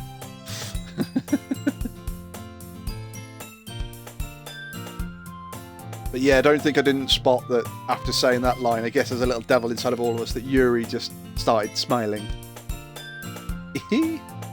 Don't let her fool you. Sayori knows exactly what she's doing. After all, she told you guys she was bringing me to the club before she even told me. but you wouldn't have come if it weren't for the cupcakes. Dodge is live, but he's definitely going to tune in later and laugh at you. Oh, great. So I had to trick Natsuki into making them. Come on, give me more credit than that, Sayori. No, you see, I think we need to give Sayori more credit. Out of nowhere, something smacks Sayori in the face and tumbles to the desk. Kaya! Ow! What was that? Eh? A cookie? Sure enough, it's a giant cookie wrapped in plastic. Sayori glances around. Is it a miracle? It's because I paid my restitution. Oh, Sayori, never change. Retribution. Well, how do you like it, Wolfie? It's giving me a few giggles, but I wish there was a few more options where I could choose what to say. But again, it's early days. I don't know how long this game is supposed to last. It might be that once you've got, say, 2 hours in, because we're taking it quite slow because we're streaming. It might be once you've got 2 hours in, you start getting a lot more choices. I don't know yet. Actually, that one almost worked. Aha! I was just going to give it to you. But then I heard you babble about the cupcakes. And it was totally worth seeing your reaction now. Natsuki, that's so nice of you. I'm so happy. Sayori hugs the cookie. Jeez, just eat it. Sayori rapidly tears it open the wrapper and takes a big bite. So good! Mmm. Sayori suddenly clasps her hands over her mouth. I bit my tongue. You're going through a lot over just one cookie. Natsuki takes a bite of her own cookie. Ah, yours looks really good too, Natsuki. Can I try it? Jesus. Beggars can't be choosers. But yours is chocolate. Yeah, why do you think I gave you that one? Fine. I'm still really happy that you shared one with me. Sayori gets out of her seat and goes behind Natsuki and wraps her arms around her. Ah, jeez. I get it. Cookie still in hand, Natsuki reaches up and nudges Sayori off her. Sayori suddenly leans down and takes a bite out of Natsuki's cookie. Hey! Did you seriously just do that? Uh-huh. Mouthful, Sayori trots away to safety. Yuri and I laugh as well. Gee, you're such a kid sometimes. That's the part. I think Natsuki is trying to grow up too quickly, because she's supposed to be the youngest out of all of them. Monika, can you tell Sayori? Eh? Natsuki glances around. Monika isn't in the club room. Ugh, where's Monika anyway? Good question. Have any of you heard anything about her being late today? Not me. Yeah, I haven't either. That's a bit unusual. I hope she's okay. Of course she's okay. She's probably just had something to do today. She's pretty popular after all. I don't think she has a... I wouldn't be surprised. They're thinking she might have a boyfriend. She's probably more desirable than all of us combined. That's true. Excuse me? Suddenly, the door swings open. Sorry, I'm super sorry. Wolfies and Cookies is exactly like Sayori. How very dare you? Ah, there you are. I didn't mean to be late. I hope you guys weren't worried or anything. Monika chose the club over her boyfriend after all. You're so strong-willed. But boyfriend? What on earth are you talking about? Monika quizzically... Don't look at me! Ah, never mind that. You forgot I know your wife. Hey, you sent 2 packets of cookies over to us. 2 big family-sized packs of cookies over to us. I ate 2 cookies. Out of fucking 2 family-sized packs, I had 2. What held you up anyway? Well, my last period today was at study hall. To be honest, I just kind of lost track of time. That makes no sense, though. You would have heard the bell ring at last. I must not have heard it since I was practicing piano. Piano, you say?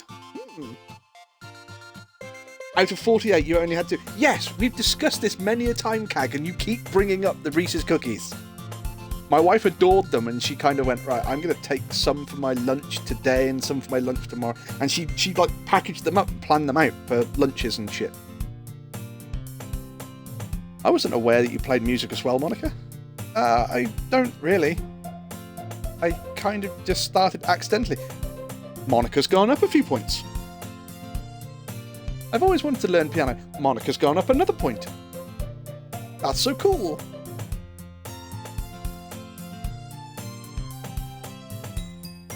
What about lunch for you? I think the words were suffer, bitch. I think that's what she said to me. You should play for us sometime, Monica. Monica looks at me. Maybe once I get a little bit better, I will. Yay! That sounds cool. I'd also look forward to it. Is that so? In that case, I won't let you down, Angel. Wow. Okay. Monica smiles sweetly. I didn't mean any pressure or anything like that. Don't worry. I've been practicing a whole lot recently, and I'd really love the chance to share once I'm ready. I see. In that case, best of luck. Thanks.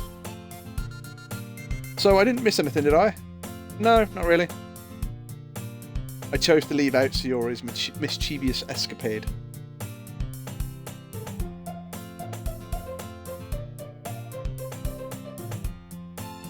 I'm sure Natsuki will end up complaining to her anyway.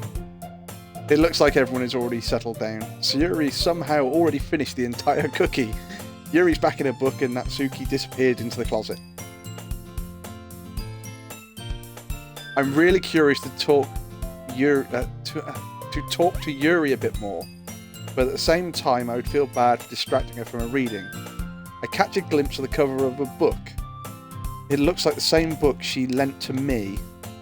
More than that, she seems to be on the first few pages. Ah, crap. I think she noticed me looking at her after all.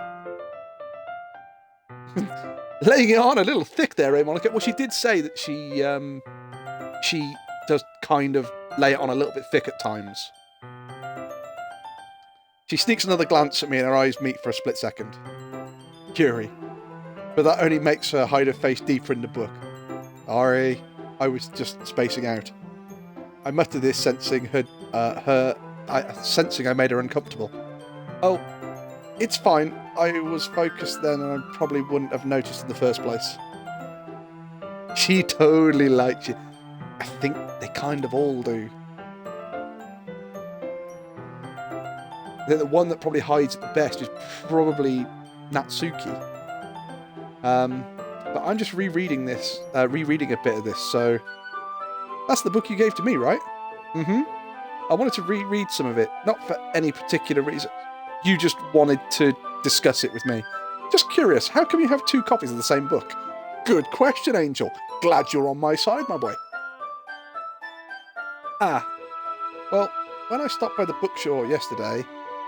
that's not what I meant. I mean, I just happened to buy two of them. Ah, I see. There's something fairly obvious here that Yuri isn't telling me, but I decided to let it go. I'll definitely start reading it soon. I'm glad to hear. Right, Kag, you have several copies of your favourite book, but are they straight up standard copies that are exactly the same, or have you got like a copy, a signed copy, a collector's copy, a limited edition copy? Or have you just gone, do you know what, I like that book so much I'm going to buy 5 of the standard edition, all exactly the same, nothing different between. Once it starts to pick up, you might have a hard time putting it down. It's a very engaging and relatable story. Different, nothing that fancy, but see, you have different ones. By the sounds of it, this is exactly the same book. So she's gone to the bookstore, bought exactly the same book twice. Is that so? What's it about, anyway? Well, Yuri closes the book and scans her eyes over the back. The book is titled Portrait of Markov. There's an ominous-looking eye symbol on the front cover. Alright, I just wanted to make sure I don't accidentally give anything away. Basically, it's about this girl in high school who moves in with her long-lost younger sister, but as soon as she does, her life gets really strange. She gets targeted by these people who escaped from a human experiment prison. And while her life is in danger, she desperately needs to choose who to trust. No matter what she does, she ends up destroying most of her relationships and her life starts to fall apart. That's kind of dark, isn't it? Yuri made it sound like it was going to be a nice story about a dark... so that dark term came out of nowhere. Look at her face. She's blatantly hiding. She is... I think she's the one that... you know how I said about Sayori, you're trying to sort of lace her up and make her a buttoned up, you must fly straight and all this, that and the other. And she didn't want that. She wanted to be free, so she unbuttoned her fucking blazer again. And blah, blah, blah. Yuri's the buttoned-up version. Yuri is like the buttoned-up librarian that everyone goes, oh, no, they're just a boring librarian. She's hiding a shitload of stuff. She's got to be. Yuri very gently giggles all of a sudden. Are you not a fan of that sort of thing, Angel? No, it's not that. I mean, I can definitely enjoy those kinds of stories, so don't worry. I hope so. Yuri is the closet freak. Yeah. Yeah, I totally forgot that Yuri is into those things. She's so shy and reclusive on the outside, but her mind seems to be completely different. It's just that those kind of stories, they change you to look at life from strange new perspectives.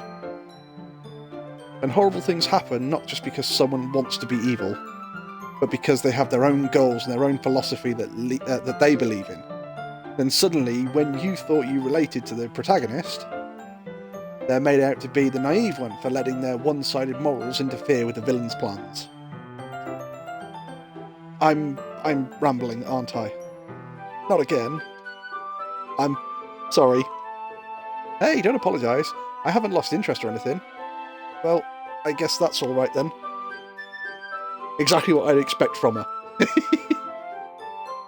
But I feel I shouldn't let you know... I should let you know that I have this problem. When I let things like books and writing fill my thoughts, I kind of forget to pay attention to other people, so I'm sorry if I end up saying something strange. And please stop me if I start talking too much. Oh look, the first conversation me and Wolfie ever had. I really don't think you need to worry. That just means you're passionate about reading. The least I can do is listen. It's a literature club after all. That's true.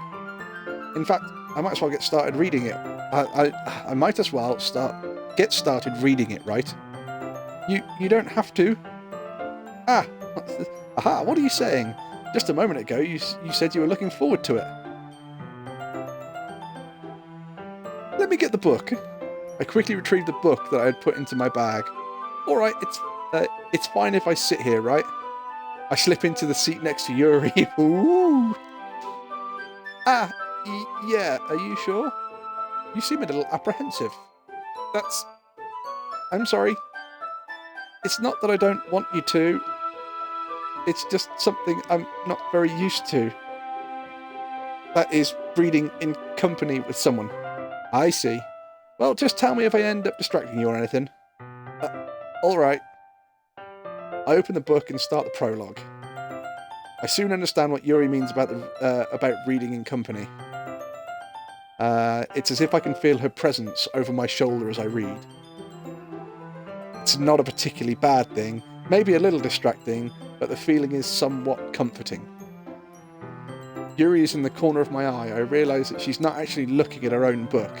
I glance over. It looks like she's reading from my book instead. Sorry, I was just... Yuri, you really apologise a lot, don't you? I do. Yuri, if it makes you feel better, I do that. I don't really mean to. Sorry, I mean... Aha. Here, This should work, right? I slide my desk until it's against Yuri's, then hold my book more between the two of them. Wolfie, do you even read at all? I only read books that I've already read.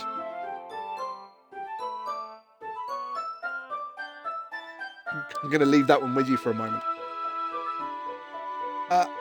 I suppose so. Yuri timidly closes her own copy.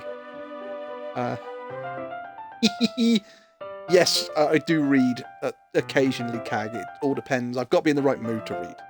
And it depends what it is. And yes, that's the whole point, Cag. It makes no sense. I think the last thing I read was an autobiography by David Ford.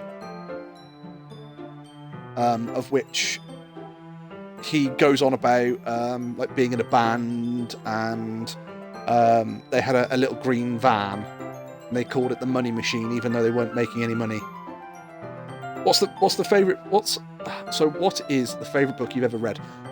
Probably The Log by Craig Charles, because it's a comedy book.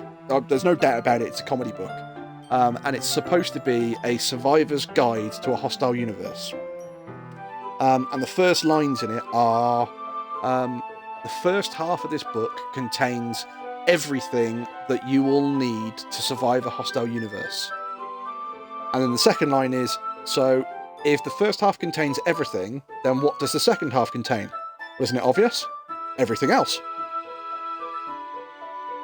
And because I'm a big Red Dwarf fan, it goes through a lot of comedy from the TV show. Please tell me you've read Hitchhiker's Guide to the Galaxy. Yes, I've read Hitchhiker's Guide to the Galaxy. With Marvin. Once we each lean in a little bit, our shoulders are almost touching. It feels like my left arm is in the way, so I instead use my right hand to hold the book open. I guess this makes it kind of difficult to turn the page. Here. Yuri takes my left arm and... Yuri takes her left arm and holds the left side of the book between her thumb and forefinger. I do the same with my right arm on the right side of the book. That way, I turn the page and Yuri slides it under her thumb after it flips to her side. But in holding it like this, we're held even closer together than before. It's actually kind of distracting me. It's as if I can feel the warmth of Yuri's face, and she's in the corner of my vision. Are you ready? To turn the page. Sorry, I think I got a bit distracted for a second. I glance over at Yuri's face and our eyes meet. I don't know how I'll be able to keep up with her. That's okay. You're not as used to reading, right? I don't mind being patient if it takes you a little bit longer. It's probably the least I can do. Since you've been so patient with me. Yeah, thanks. We continue reading. Yuri no longer asks to see if I'm ready to turn the page. Instead, I just assume that she's finished the page before me, or I turn it by my own volition. We continue the first chapter in silence. Even so, turning the page almost feels like an intimate exchange. My thumb gently letting go of the page, letting it flutter over to the side, her thumb catching it. Hey Yuri, this might be a silly thought, but the main character kind of reminds me of you a little bit. You think so? How does she? Well, I guess she's more blunt in a lot of ways, but she also second-guesses all of the things she does and says. Like she's afraid she'll do something wrong. It's not like I can see into your head or anything, but they're kind of reminiscent of many of your mannerisms. I see. Yuri remains silent for a moment.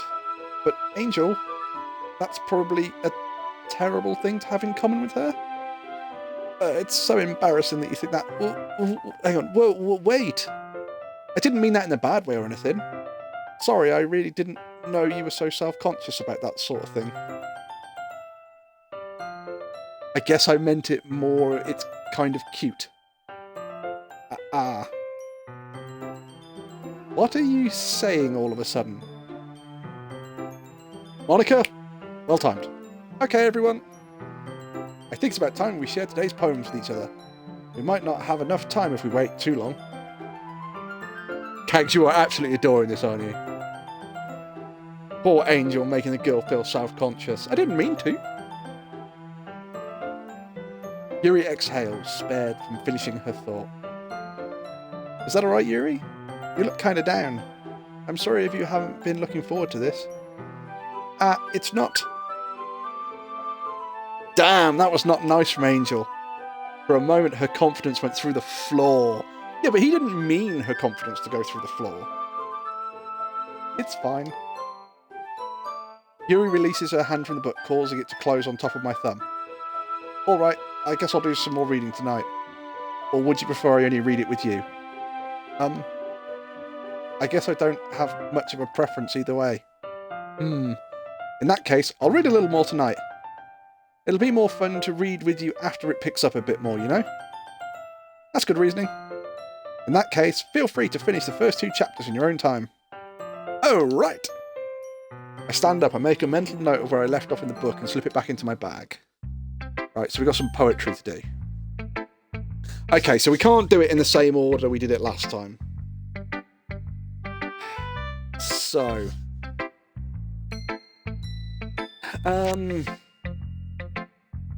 let's start with Sayori, because if she's still eating her cookie, we will understand a bit more. So, we'll start with Sayori. I think we'll finish with Yuri, because we've just had an awkward moment. Are you a bookmark kind of man, Wolfie, or remember the page number kind of reader? Remember the page number. Remember, every time remember the page number. So yeah, we'll do Sayori first. Sayori, Natsuki, Monika, Yuri.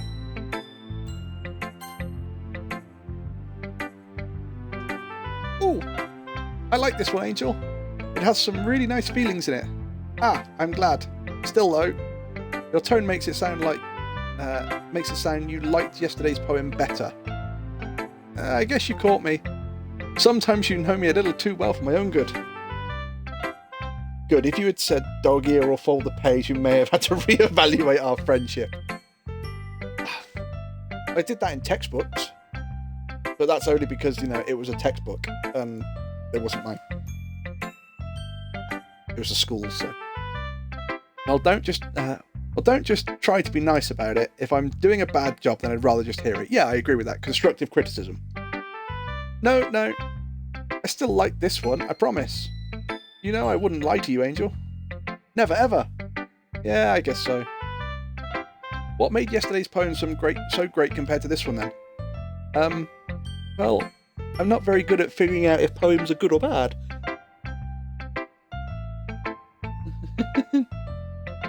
No book deserves to have the page bent. But that's why I go by just my heart. If it makes me feel things, then it must be a good poem. I'm not sure that's exactly how it works. Then again, I guess conveying feelings is pretty important, the whole part of the thing. Yeah, maybe. Honestly, I don't even know what kind of writing you like in the first place. Yeah, me neither. I think Sayori kind of likes a bit of everything. How could you, Wolfie? How could you? It's actually quite simple, Kag. All you do is you put your finger underneath the corner and you like bring it over the top, and then when the point is part of the way into the page, you hold the point there, and then you run your finger along the edge and you crease the corner. It's actually no, la la la la la. It's quite a simple process, really. Why don't you at least try giving it some thought? Oh, you want me to write something for me? That's so sweet. Yeah, right. But you're always thinking of other people. You need to think about yourself once in a while. If you don't, you might end up getting hurt at some point. Yeah? Well, you monster! Ooh, I've started the great book debate, have I? I don't really know what you mean, but I'll try to keep it in mind. Well, whatever. Yep, just further proof bears are more cultured than wolves. I'm not saying a word. Cags, I'll give you the shovel to keep digging if you want. There's no debate. You don't bend pages. Books will haunt you in the future. Many things will haunt me in the future, I imagine. Right. I'm going to pause for a moment. I've got a big question for chat then. So, obviously, the whole bending the corner of books is an absolute no-no in chat. And books are going to haunt me in the future, and I'm very uncultured. Do you guys really think that bending the page of a book is the worst thing I've ever done? And that is going to be the thing that haunts me more than anything else? Come on, chat, I want to know. I want your opinions. Of course not.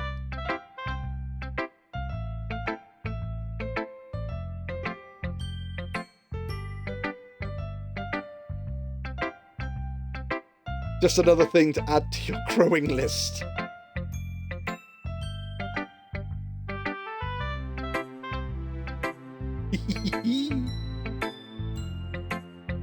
So the problem being is that, I think I've bent the corner on about 4 or 5 books. And most of them are like physics textbooks and mathematics textbooks. They're not like, this is a great literature novel. It's, this is advanced mathematics for engineers. So, I've done it with those. But I honestly think, guys, rip. I honestly think if you believe, considering that the engineering books that I probably bent the corner on, bending the corner is probably, in the grand scheme of things, one of the better things that could happen to those books. Considering that they're used in engineers' workshops, you can get grease, acetone, fucking all sorts of adhesives. You get tools dropped on them. They get burned. Corners get torn. They get cagged up. But that's part of their journey. You say that, but how is bending the corner not part of their journey?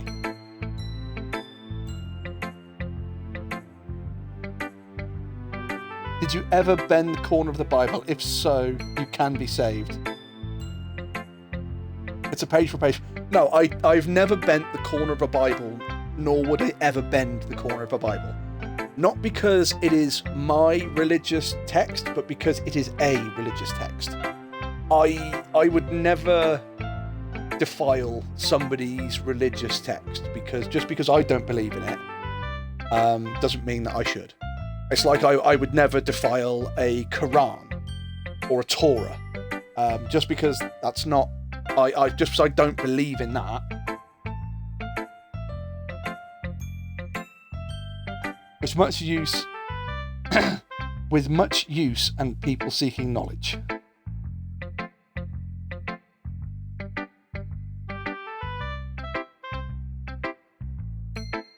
Right, CAG, you say without using a bookmark or a page tab, right?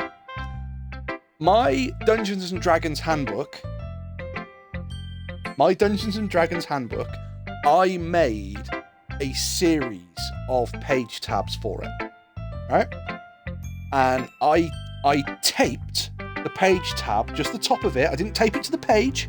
I taped the top of the page tab, so if they got wet, they wouldn't just fall to bits and disintegrate within the book.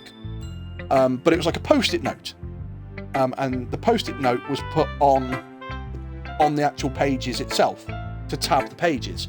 Unfortunately, because that book has spent so much time compressed with the rest of my D&D stuff, if I try to remove those page tabs, it literally rips the artwork off that page.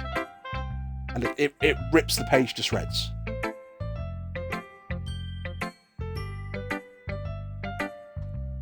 Right, anyway. Well, whatever. Anyway, let's see.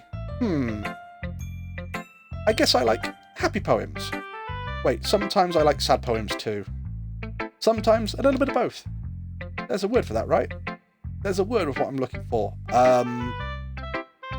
Fucking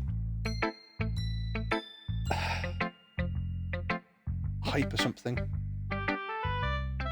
Bittersweet. Okay, let's do that one then. Yeah. I like things that are happy and things that are sad. Happy and sad. I can't see you liking anything sad, Sayori. That's very true. But again, Sayori has to understand what sad is to get what happiness is. Well, I like happy the most. But sometimes when you have a little rain cloud in your head, a sad poem can give that rain cloud a little hug and make a nice happy rainbow. Sayori, that's unexpectedly poetic. It is. Maybe I'm getting better at expressing my feelings after all. Thanks, Angel. I should go write that down then. You can read my poem now, okay? Bottles. I pop off my... Whoa, okay. I pop off my scalp like the lid of a cookie jar. There's a secret place where I keep all my dreams. Little balls of sunshine all rubbing together like a bundle of kittens. I reach inside with my thumb and forefinger and pluck one out. It's warm and tingly, but there's no time to waste. I put it in a bottle to keep it safe. And I put the bottle on a shelf with all the other bottles. Happy thoughts, happy thoughts, happy thoughts in a bottle all in a row. Wow, I think Sayori's possibly manic depressive. My collection makes me a lot of friends. Each bottle a starlight to make amends. Sometimes my friends feel a certain way. Down comes a bottle to save the day.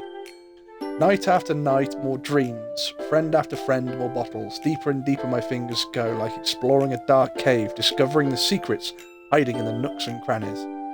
Digging and digging, scraping and scraping. I blow dust off my bottle caps. It doesn't feel like time elapsed. My empty shelf could use some more.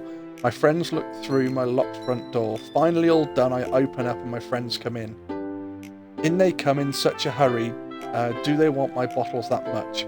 I frantically pull them from the shelf, one after another, holding them out to each and every friend.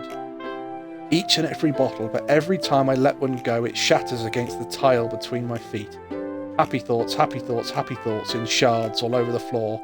They were supposed to be for my friends who aren't smiling.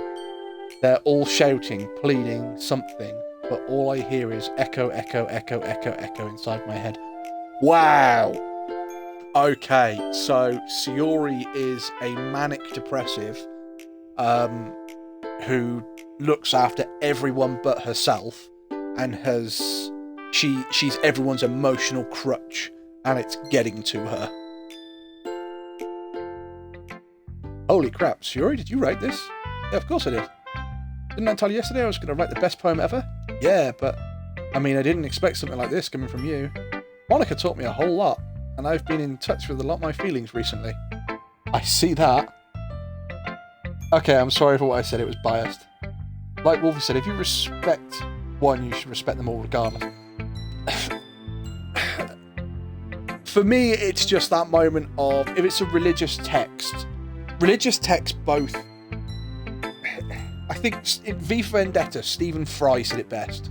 Which is, in V for Vendetta, Stephen Fry's character is gay.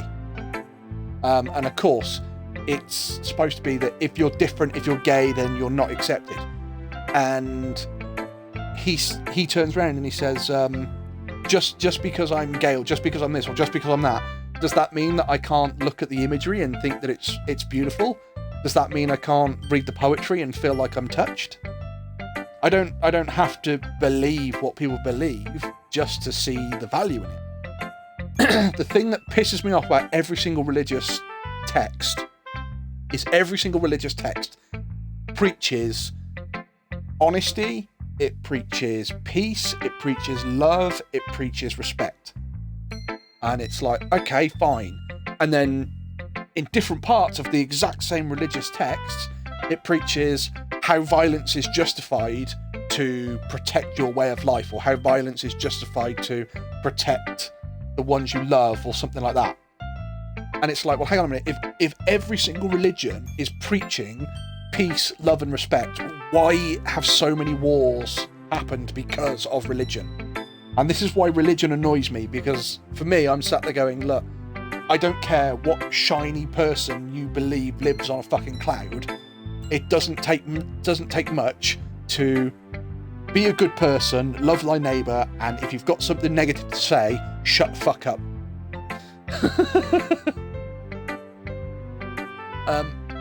Again, there's a difference between saying something negative and something constructive. Constructive criticism, always welcome.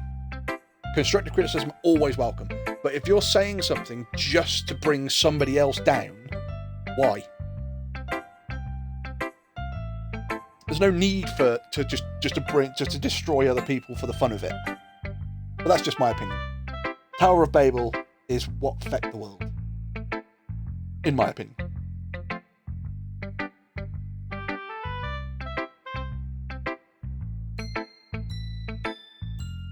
If people want to be religious, be religious. I have no issue with that. If you force your religion on another person, absolutely not. No. If you want to preach your religion to other people, that's fine. If they want to listen, that's up to them. Yeah, not a problem. But you can't literally force them to believe it.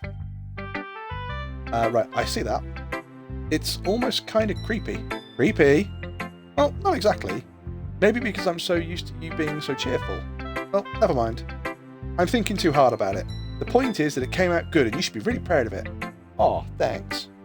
I feel like I was meant to express myself this way. It even helps me understand my own feelings a little bit better.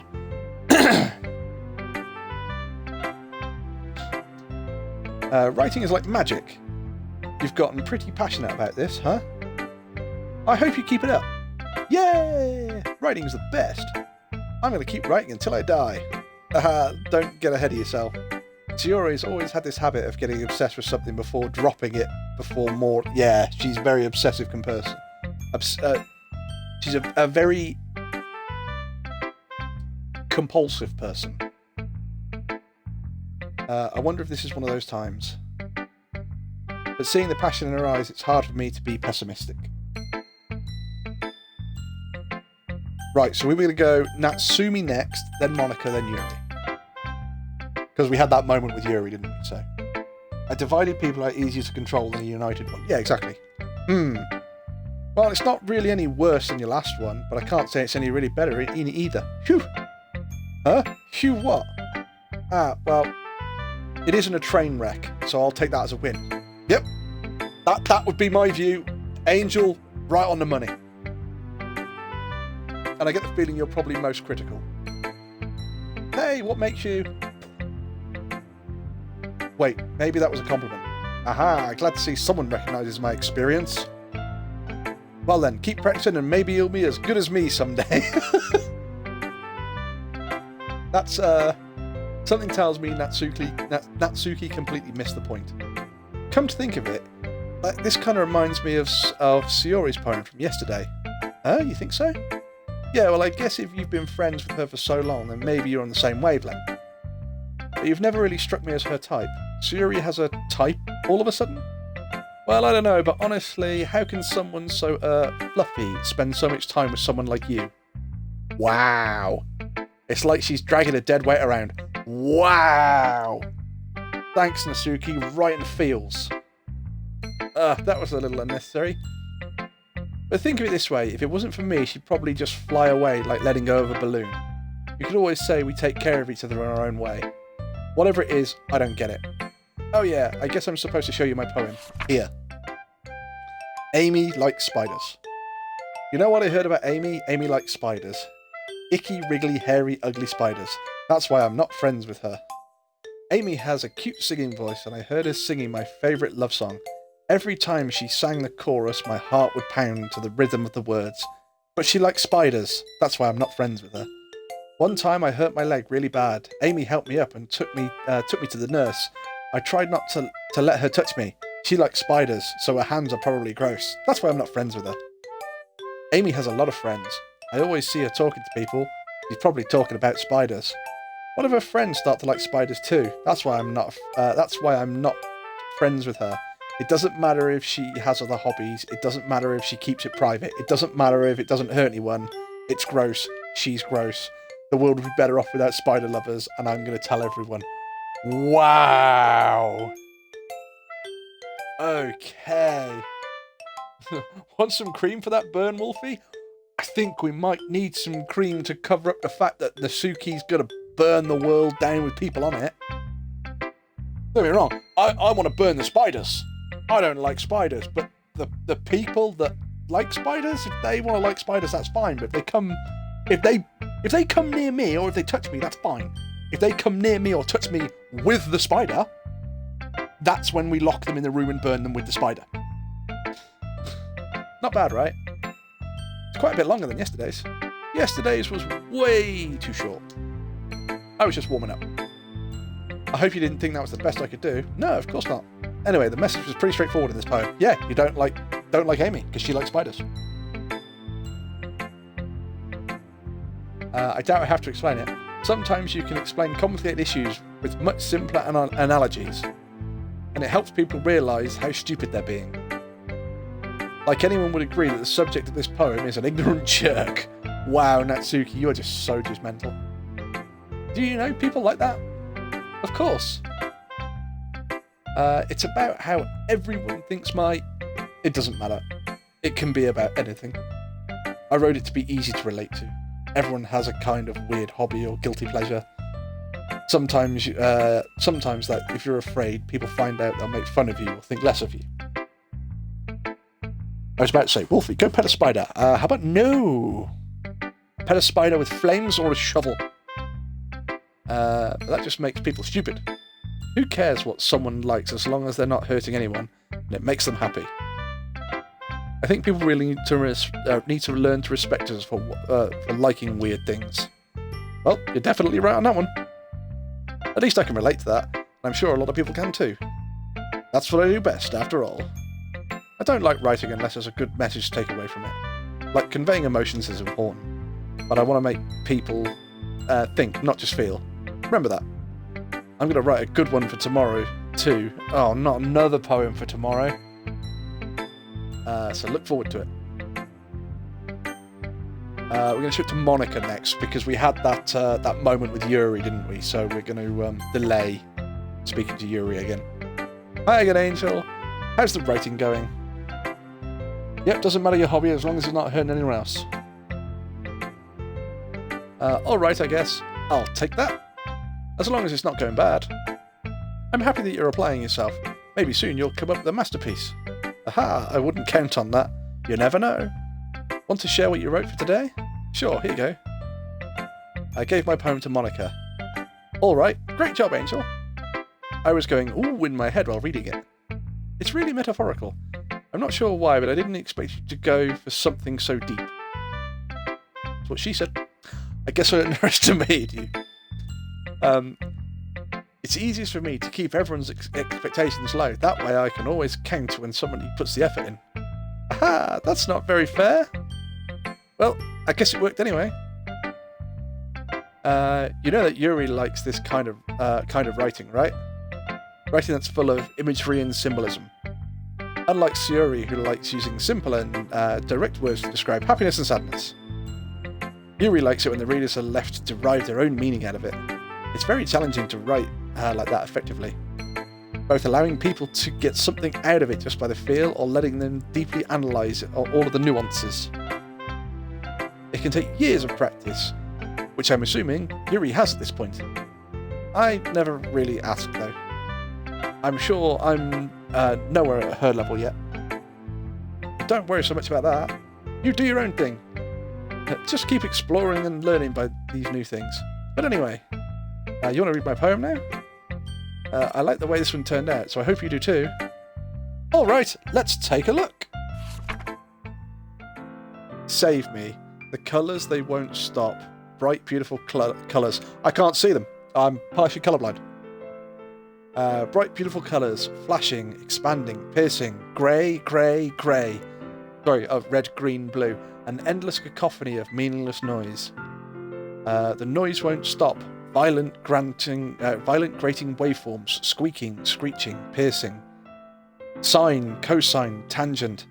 Like playing a chalkboard on a turntable, like playing a vinyl on a pizza crust. An endless poem, of meaningless load me?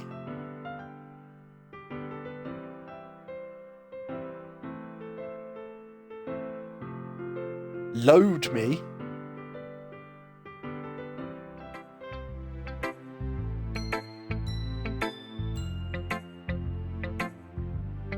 Wolfie, I love you, but oh, it hurts.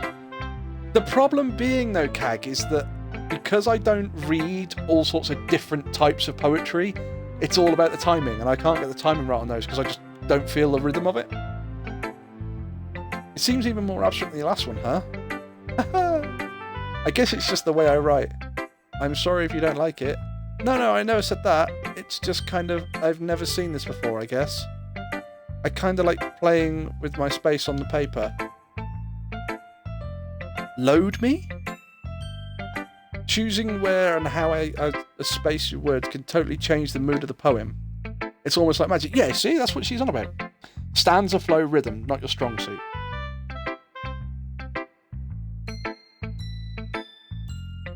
The way I wrote those lines really short make it feel like you're trying to speak over the noise. I see. It's still hard for me to tell what it's about, though. Sometimes asking what a poem is about isn't the right question. A poem can be abstract as a physical expression of feeling or a conversation with the reader. So putting it that way, not every poem is about something. Anyway, here's Monica's writing tip for the day! Sometimes you'll find yourself facing a difficult decision. When that happens, don't forget to save your game. You never know when you might change your mind.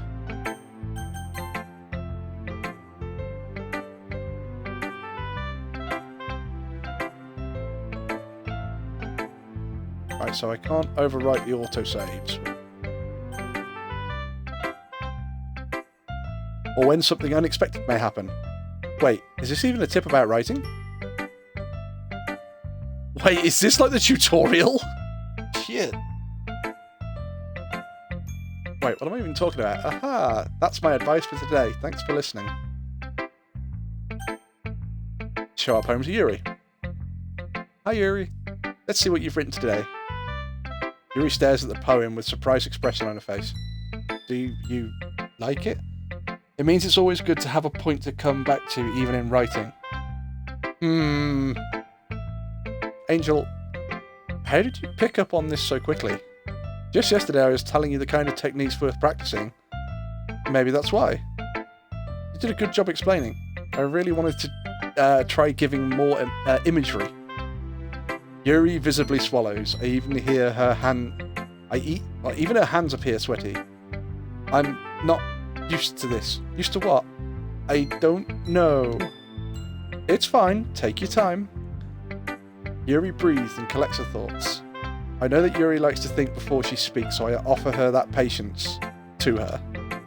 Yeah, just being appreciated like this, I guess. Probably sounds really stupid, but seeing someone motivated by my writing, it just makes me really happy. Oh, we've made Yuri happy. Are you saying you've never shared your writing before? Yuri nods. Really? I don't believe it. I really only write for myself. And besides, people would just laugh at me. Do you really think that?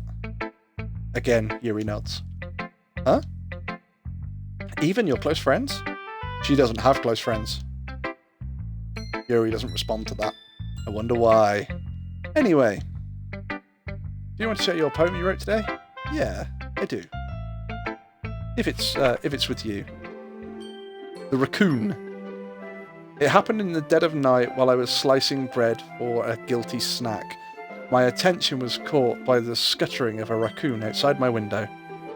That was, I believe, the first time I noticed the strange tendencies as an ordinary human. An ordinary human. I gave the raccoon a piece of bread, my subconscious well aware of the consequences. Well aware that the raccoon that is fed will always come back for more. The enticing beauty of my cutting knife was a symphony. Ooh. Okay, that's a red flag there.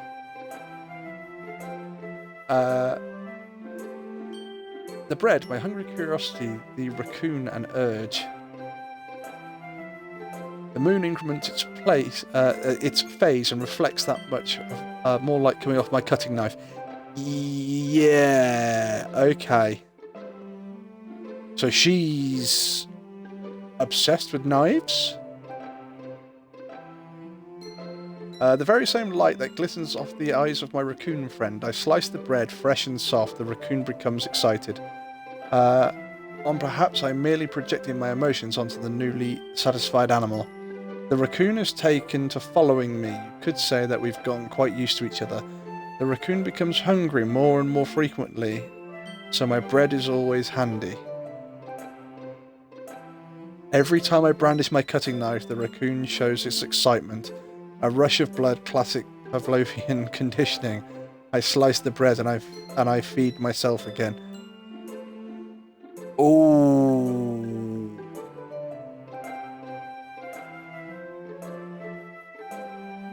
Getting like 3 or 4 big red flags out of that poem. Okay, so Natsuki and Monika's poem, fine. Sayori's and Yuri's, major red flags going on here. I think you took more from that than she meant. Really? Alright, I'll put little red flags there then instead of big red flags. I was a little more daring with this one than yesterday's. Yeah, I can see that. It's a lot more metaphorical. I don't know if it's my fault, but I can't begin to imagine what this poem is about. That's right. It's a bit closer to my preferred writing style, using a poem as a canvas to express vivid imagery and convey emotions through them. Yeah, if I take it at face value, then I can't even figure out what it's supposed to mean. Well, I think it's something that different people can relate to in their own way. I wanted to express the way it feels for me to indulge in my more unusual hobbies. More unusual hobbies. Sorry, Cag, that little red flag that I had a big red flag on, I'm putting that back to a big red flag. It's those sort of things that I'm usually forced to keep to myself. So I sometimes enjoy writing about. Yeah, that's funny.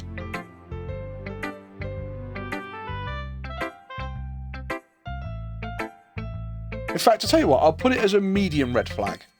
Because Yuri's going to go one of two ways. She's either going to be self-harming. She's going to go one of 3 ways. She's either going to be self-harming. She's either going to be a really big bladed weapon collector. Or she's going to be into knife play in the bedroom. One of those 3. Wolfie, we simply look at the games you like, and those are big red flags. Yeah, the thing is, they're big red flags because they're meant to be big red flags. They're not, you know, manga girl admitting fucking knives.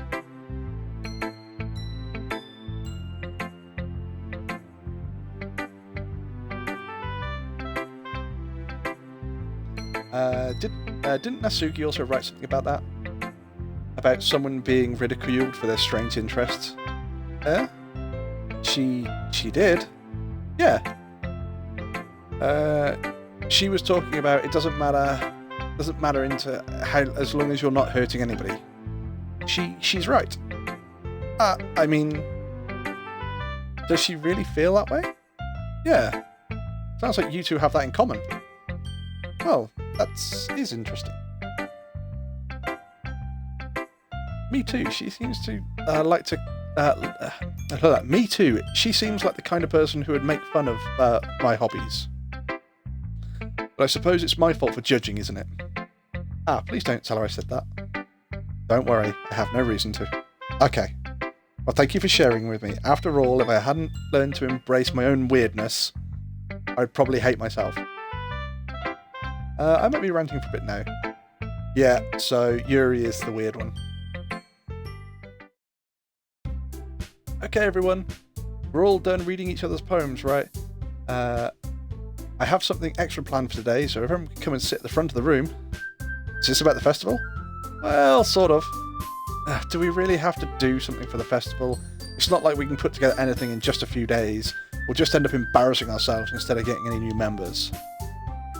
That's a concern of mine as well. I don't really know what to do last-minute preparations. Don't worry so much. We're going to keep it simple, okay? We won't need much more than a few decorations. Sayori has been working on posters and I've designed some pamphlets so we can give out during the event. Okay, that's great and all. But that doesn't tell us what we're actually going to be doing at the event. Ah, sorry, I thought you heard about that already.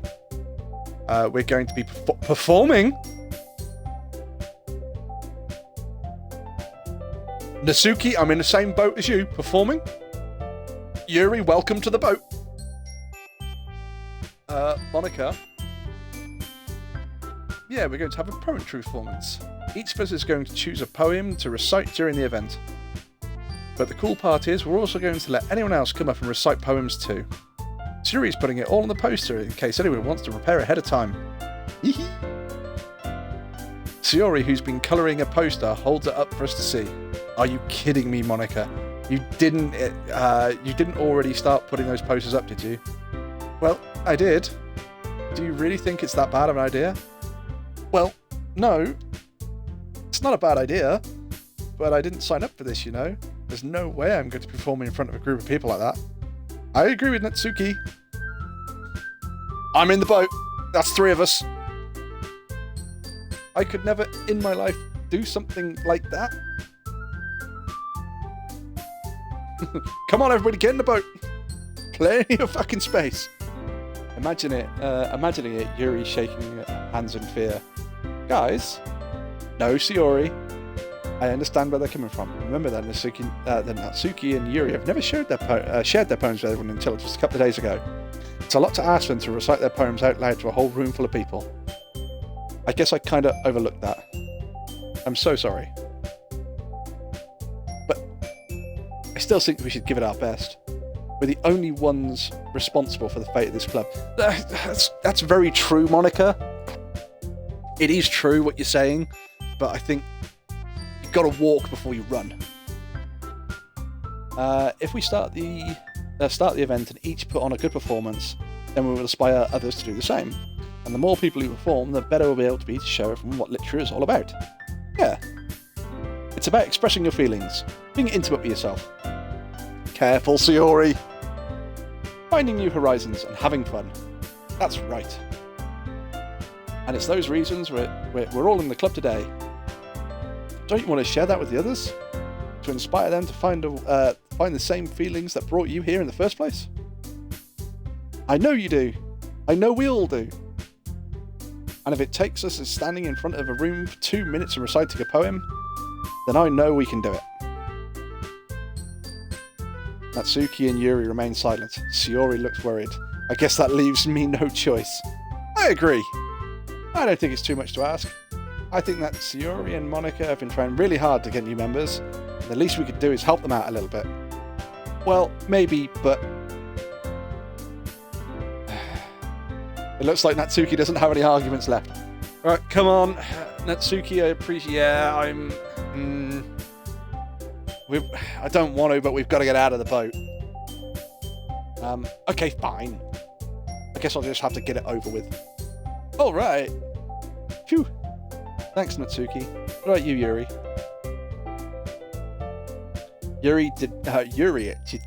Oh, fuck's sake. Dejectedly glances around at everyone's expectant faces. Sigh.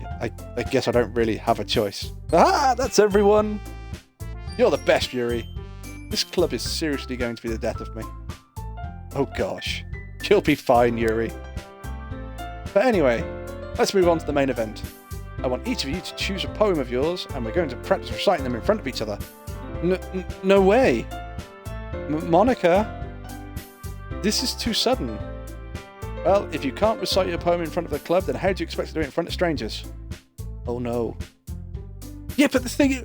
Why would it be such a bad thing reciting your poems in front of everybody? You already show your poems to everybody, so don't worry, I'll start off to help everyone feel a little more comfortable. Can I go next? Haha, of course. Now let's see. Monica flips through her notebooks to a specific poem she has in mind for herself, then stands behind the podium. The title of this poem is The Way They Fly. Ahem. Monica begins to recite her poem. Her clear, confident voice fills the room. More than that, her inflection is pristine. She knows exactly how to apply emotion behind every line and recites. Every line she recites, bringing the words to life. This is something she's done before, or is it she's simply a natural? I glance around me. Everyone has their eyes on Monica. Sayuri looks amazed. Yuri has an intense expression on his face that I don't understand. Finally, Monica flashes a recitation. The four of us applaud. Monica takes a breath and smiles. That was so good, Monica. Ah, thank you very much.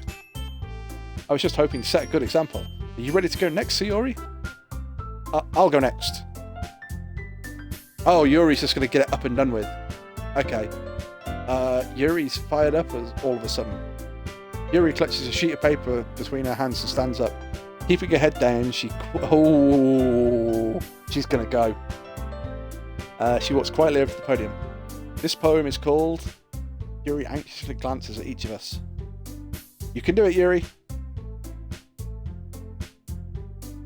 This is called After Image of a Crimson Eye.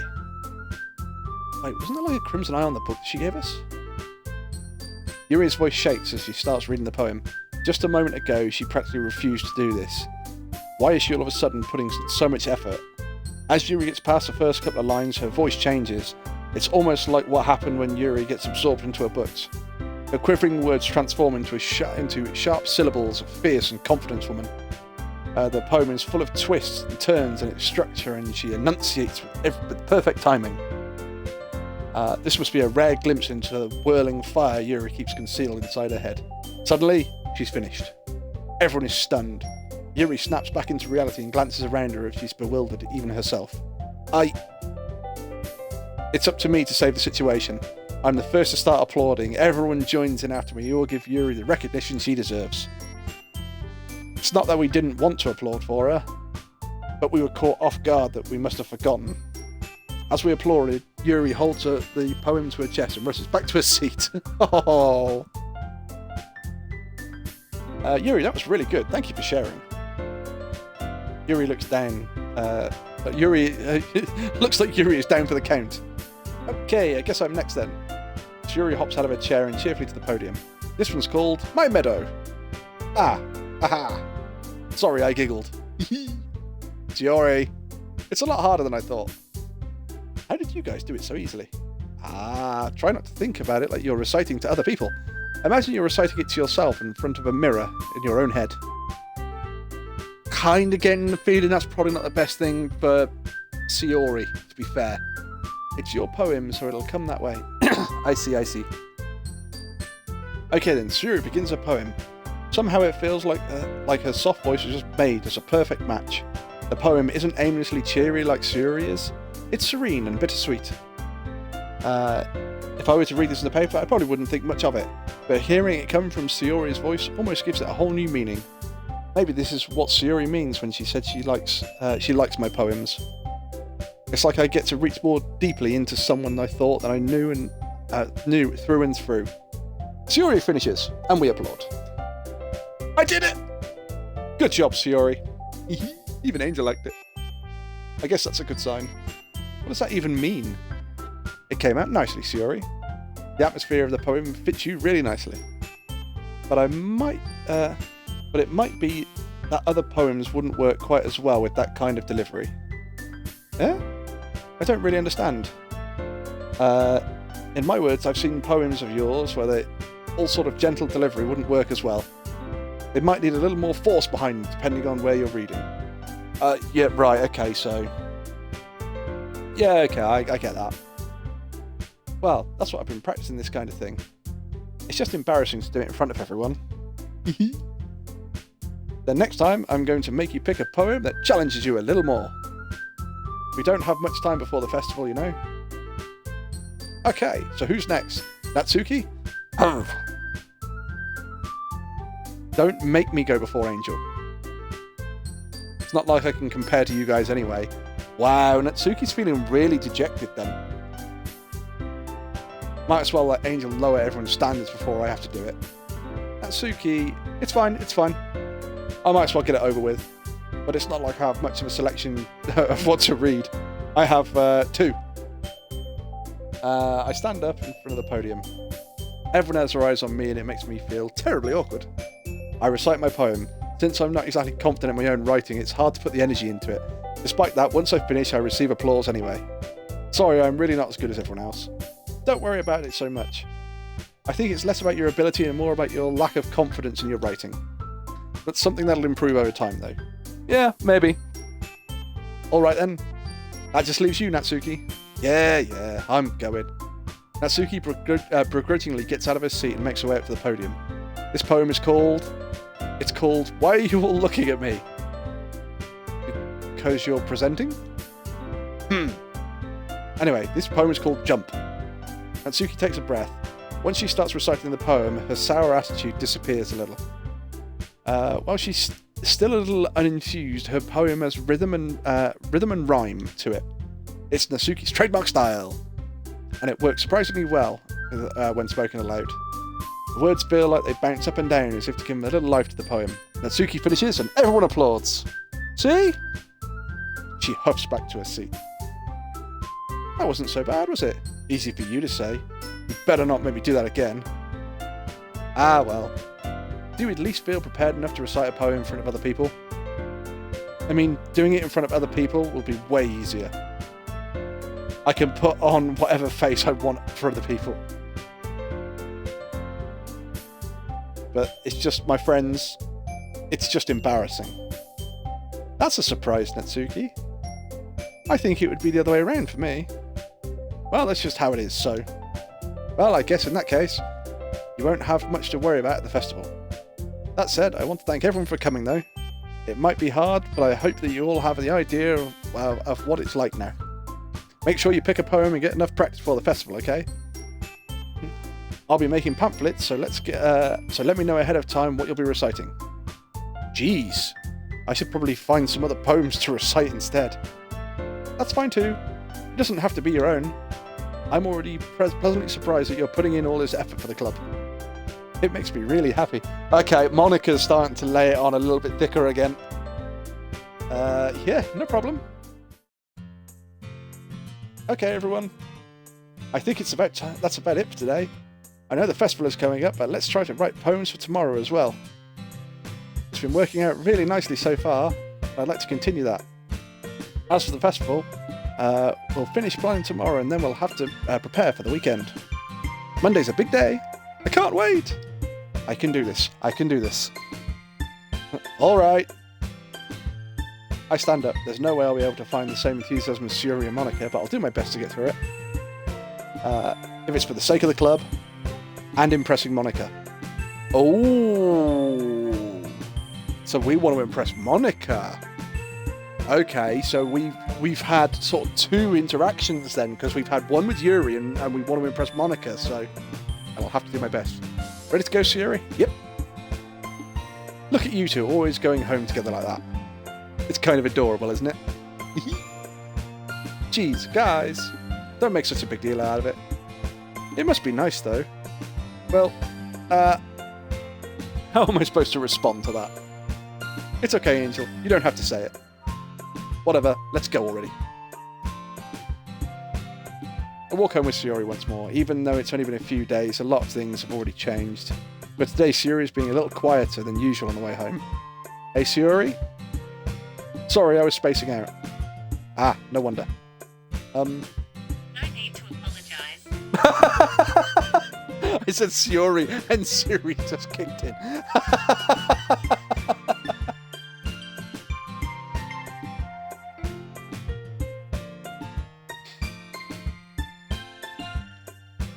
That was pretty interesting. Just sat there and had my phone talking at me. I was just thinking about something from earlier. I like how we get to... Sayori fumbles with her words. So let's just say that one day Yuri asked to walk home with you. Huh? What would you do? What kind of a question is that?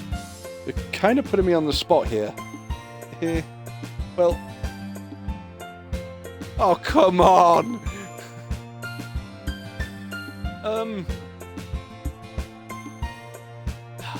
This is going to be one of those where you answer it and it's going to be, she's going to remember that. I would walk home with Yuri. I would still walk home with Sayori.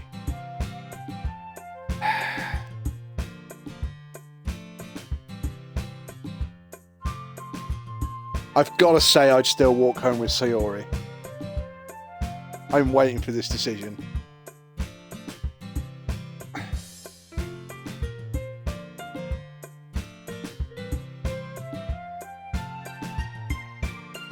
This is where I'd need more context. This is, in real life, I'd have more context.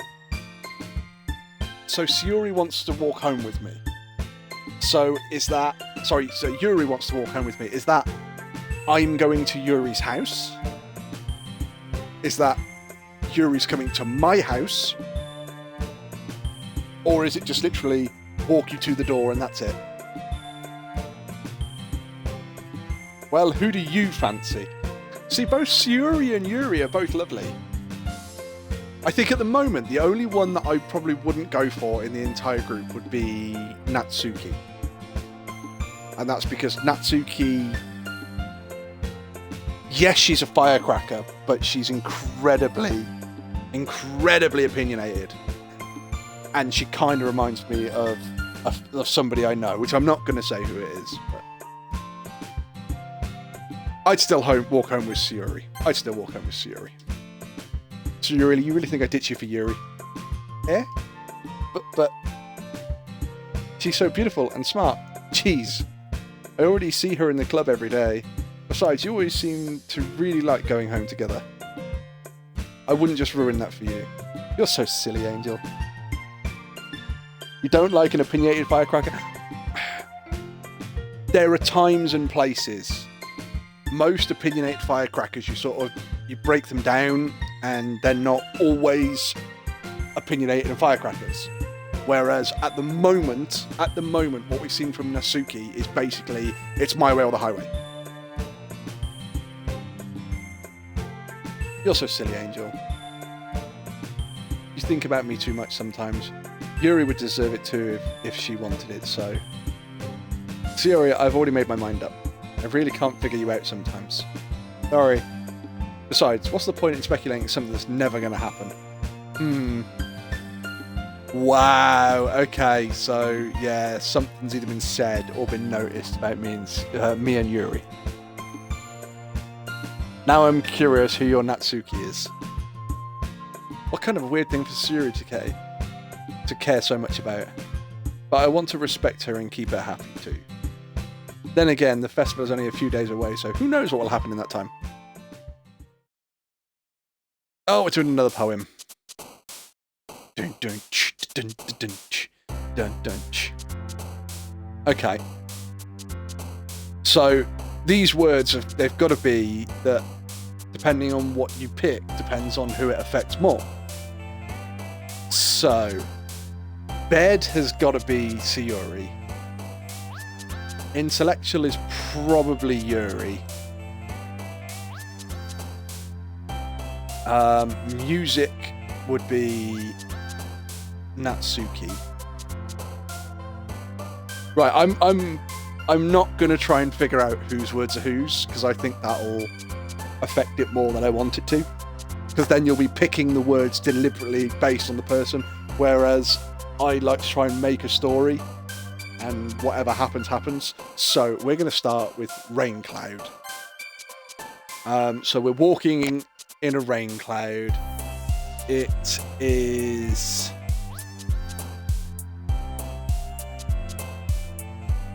childhood. So walking in the rain as a child. Wow, this is... It's awesome. No. Out of all of those words, suppose we could use Wrath.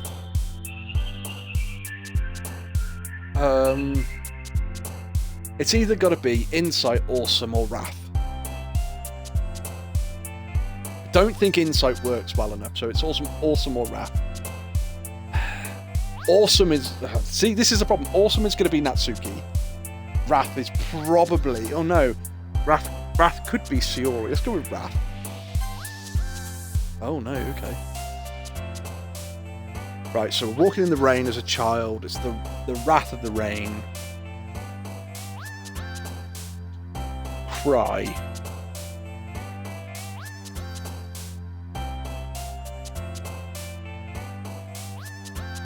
Portrait.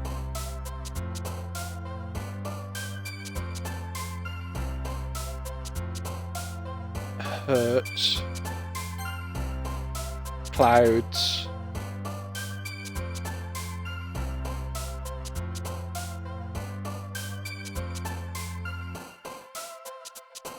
Misery. This one's a little more alone.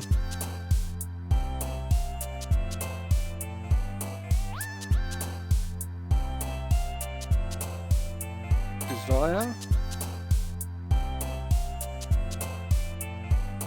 Peaceful.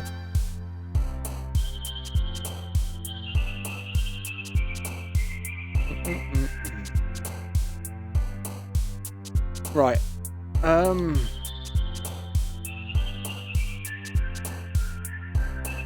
Oh, I'm not sure how this is going to go.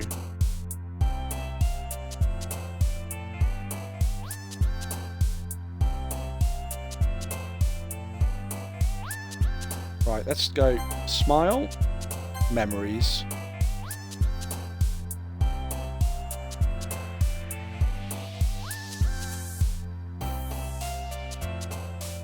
Charm.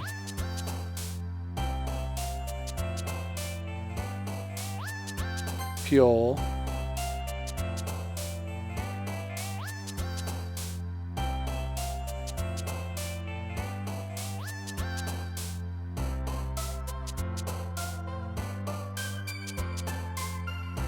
Universe.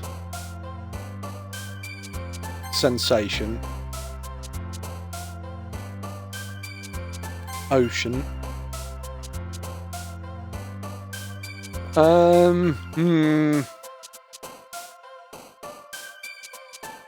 Landscape.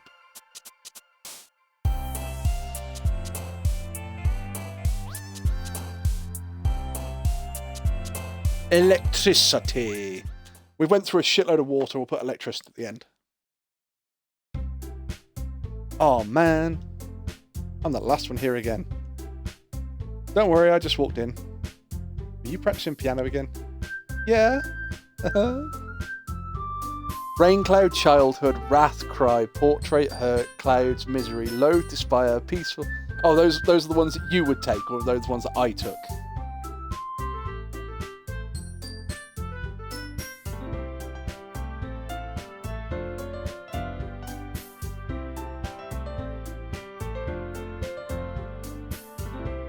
You must have a lot of determinations. Those are yours. Okay. Starting this club and now picking up piano? Well, maybe not determination, but I guess passion. Remember that the club wouldn't be here if it wasn't for all of you. And I'm super happy that you're all willing to help out for the festival too. I can't wait for the festival. Wow, Natsuki's just suddenly gone really happy about it. It's gonna be great. Yeah? Wait, see, weren't you complaining about it yesterday? Yeah, well, I'm not talking about our part of the festival. But it's a whole day of school where you get to play and eat all the kinds of delicious foods. Yeah, you sound like Shiori all of a sudden. Monica, do they usually have fried squid? Squid? That's a pretty specific thing to look forward to. Ah, come on. You're saying you don't like squid? I would have picked completely different words. That's the whole point. You know, everyone can play the game their own way. You of all people. I didn't say I didn't like it. Besides, what do you mean by you of all people? Because it's right in your name. Monica. Sorry, I'm missing something. Yeah? That's not how you say my name at all. Also, that joke makes no sense in translation. Huh? Ah, never mind. I'm sorry, is that a joke from the developers that's in Japanese it would work, but in English it doesn't? Let's just focus on our own event for now, okay? Fine, fine. Your reactions aren't as fun as Yuri's or Sayori's anyway. Excuse me? Where is Sayori anyway? Oh, there you are. Sayori is sitting at a desk in the corner of the room looking down at nothing. I walk over to her. Hey, Sayori. Okay, Sayori's kind of, yeah, it's a translation joke. Okie dokie. Thank you. Do you mind? Siri telling me off again. I wave my hand in front of her face. Eh? You're spacing out again.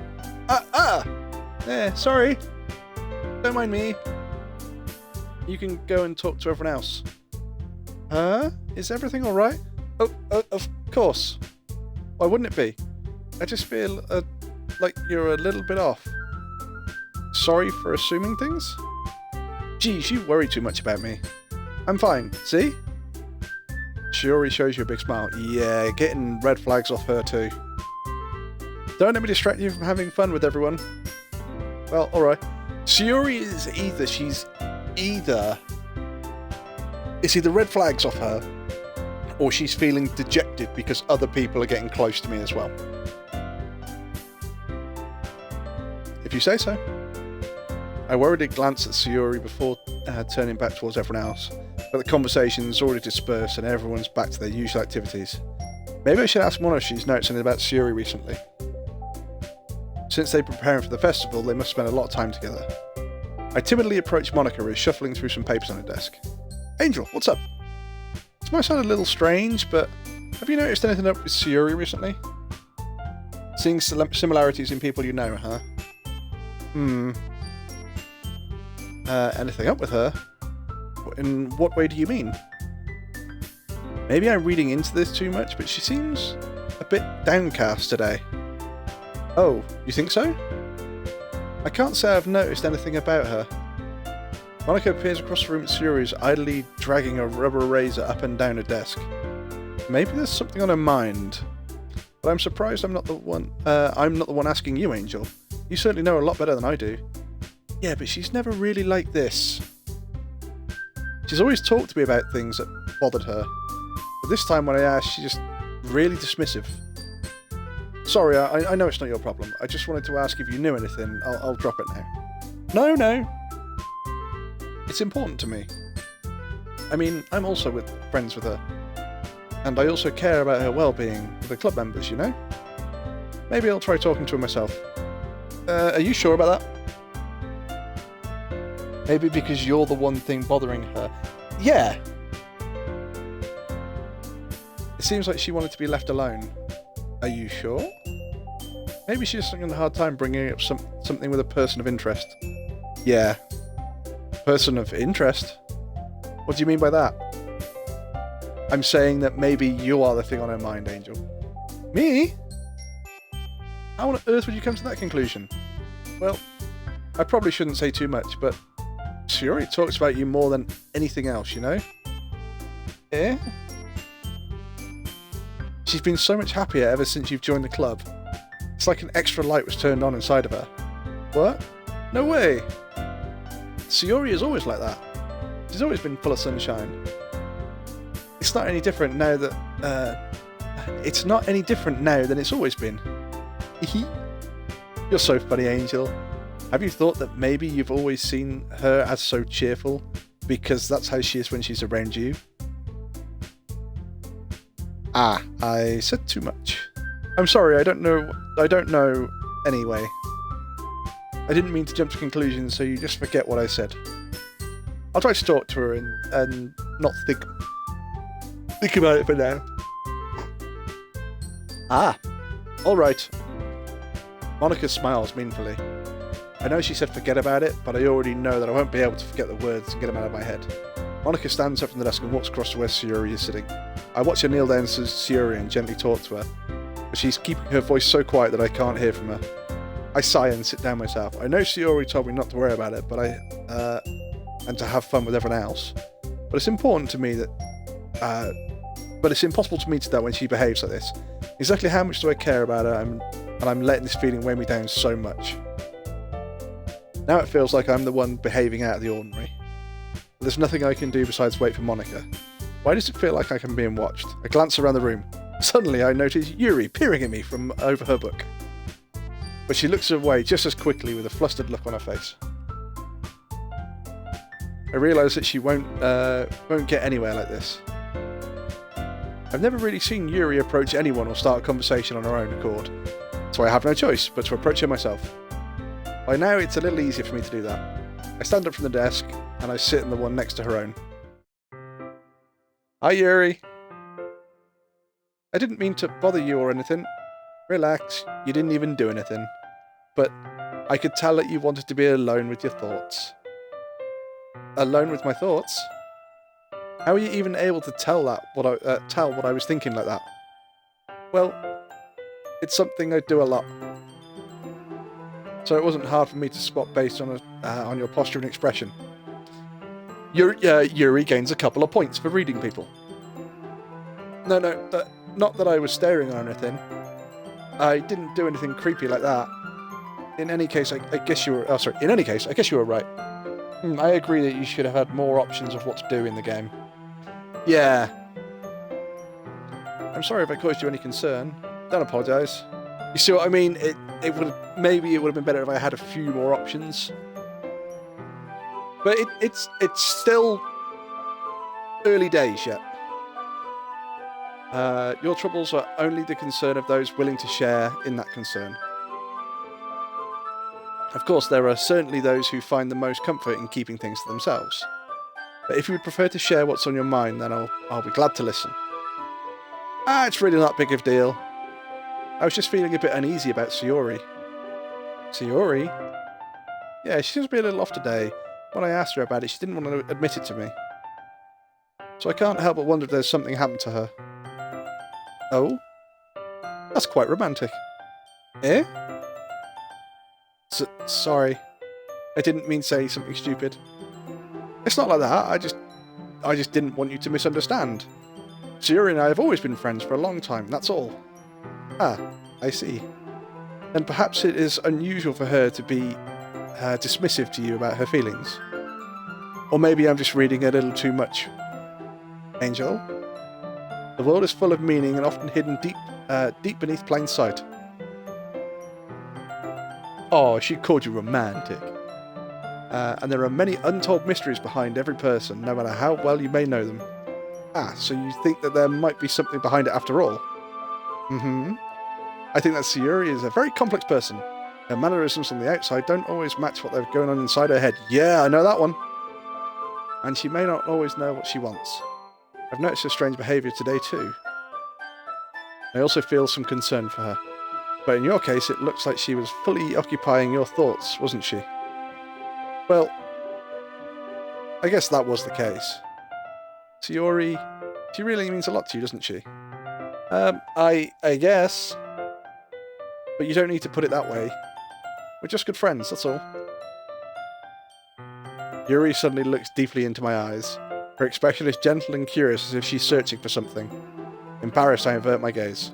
Sometimes, a person's mysteries are untold even to themselves. And you, as someone honest and caring, may uncover feelings you weren't aware were in you. That is, I think she would be a very fortunate person to have you feel that way about her.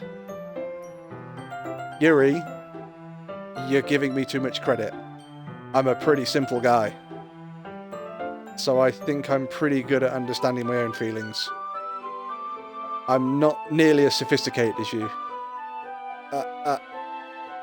That's not a compliment, is it? It is what it is. Anyway, as long as we're here, why don't we do some reading? Well, as long as you're okay with it. Yep. I should take my mind off this whole thing anyway.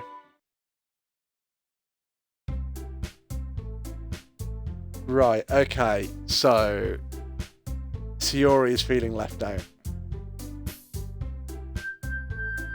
See, this is one of the reasons I always hated the dating scene, because either if you read something correctly, somebody else seemed to get pissed off for some reason because you started taking their friend away from them for X amount of time, or because basically they started spending time with you instead of their other friends.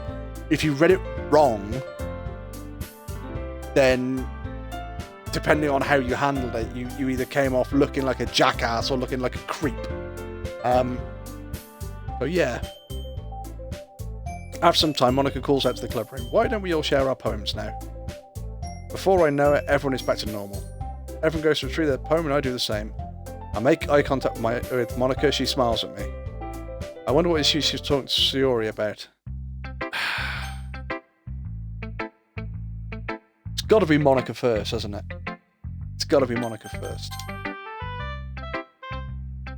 Hi Angel, have you thought about you want to submit to perform at the festival? Well, being in this club is one thing, but performing in front of a bunch of people, I'll have to give it some more thought. Okay, no pressure. But whatever you do, I'm sure it'll turn out great. It'd also make me happy to see. Okay, so yeah, Monica's still laying it on. Sure. I let Monica take the poem I'm holding in my hands.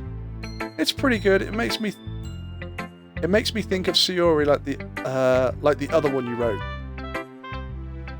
You two are like a dynamic duo. Aha! That's kind of exaggerating it. Yeah, probably. But you spend a lot of time with her even in the club, don't you? Then again, I don't blame you for being a little shy. I'm not shy. It's just... Aha, I'm just teasing. I know it takes a bit of time to make friends with everyone. But Yuri and Natsuki are super interesting people. But don't be afraid to give them their share of time.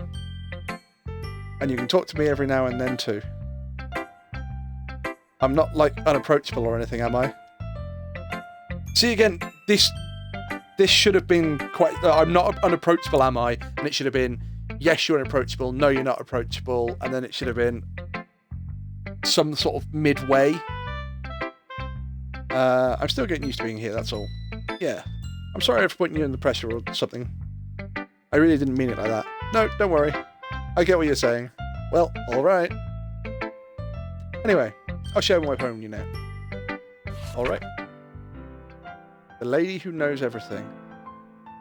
An old tale tells of a lady who wanders earth, a lady who knows everything. A beautiful lady who has found every answer, all meaning, all purpose, and all that was ever sought, and here I am. A feather. Lost adrift to sky, victim of the currents of the wind. Day after day I search for little hope, knowing legends don't exist. But when all else has failed me, when all others have turned away, the legend is all that remains. The last dim star glimmering in the twilight sky. Until one day the wind ceases to blow, I fall, and I fall, and fall, and fall even more. Gentle as a feather, a dry quill, expressionless. But a hand catches me between thumb and forefinger, a hand of a beautiful lady. I look at her and find no end to her gaze. The lady who knows everything knows what I am thinking. Before I can speak, she responds in a hollow voice. I have found every answer, all of which amount to nothing. There is no meaning, there is no purpose, and we seek only the impossible. I am not your legend does not exist. And within a breath she blows me back afloat, and I pick up on a gust of wind. You know, I feel like learning and looking for more answers are sort of the sort of things that life give meaning. Not to get too philosophical or anything, but it's kind of my mind, so that's what I wrote about. I see. I never put much thought into it. In a way, it's almost paradoxical. Because if we had all the answers, wouldn't the world start to lose its meaning? You know, there is one thing I noticed. It seems like everyone in the club prefers writing about things that are more sad than happy. Yeah, you see? Are you surprised? I mean, if everything was okay, we wouldn't really have anything to write about, would we? She's very methodical.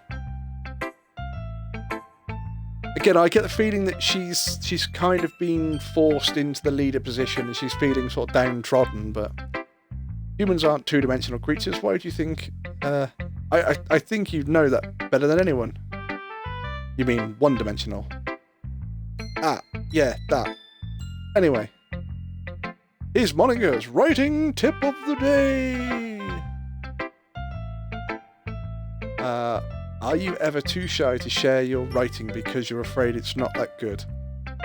It can be really disheartening to get a lukewarm response to someone put into so much. But if you find other people who enjoy writing, then sharing becomes a lot easier, because instead of just telling you that your writing is good or bad, they want to focus more on everything that went into it and the things you can work on. It's much more encouraging that way and will make you want to continue improving. It's almost like having your own little literary club, don't you think? And that's my advice for today. Thanks for listening, folks. Who should I read my poem to next?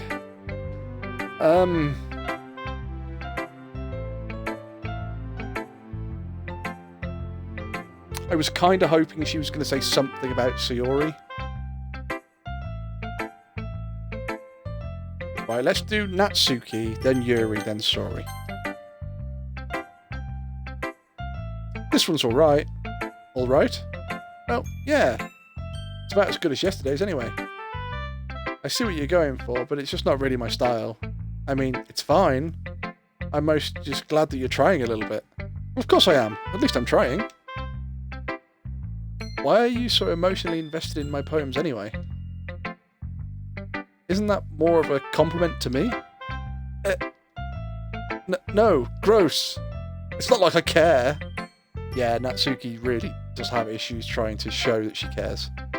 Just that one of us in this club has to make sure that we are not slacking off. Really? Well, what if I ended up just... what if you ended up just scaring me away? That's... Oh, Natsuki... Oh... It's not like you would actually do that. Yeah, you're right. So which one would you say is most likely? Which one is most like me, or which one am I most likely to sort of go after at the moment?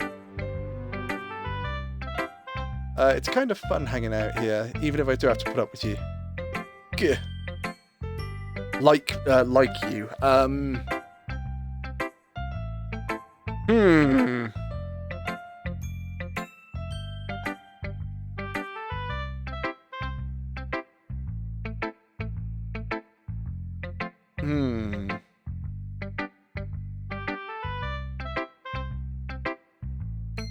It's probably somewhere between Sayori and Monica, I would say. I wouldn't say that I'm intellectual enough to go along with Yuri. Mind you, though, it all depends, because it depends what subject you're on. Because Yuri, even if it's not intellectual, it's more of a deep conversation. So again, like, we'll have conversations in here about philosophy and stuff like that, which I'm more than happy to do.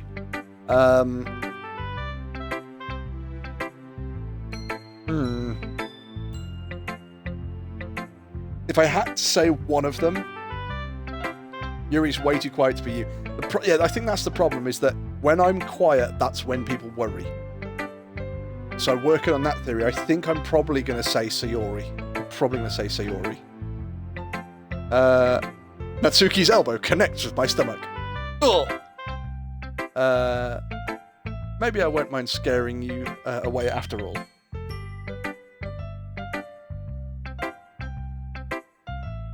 Good night, Elk. I hope you've enjoyed me masquerading myself like this, and trying to see how it goes. Unfortunately, I thought there might be a few more situations in this game where they'd actually let me answer questions or make decisions.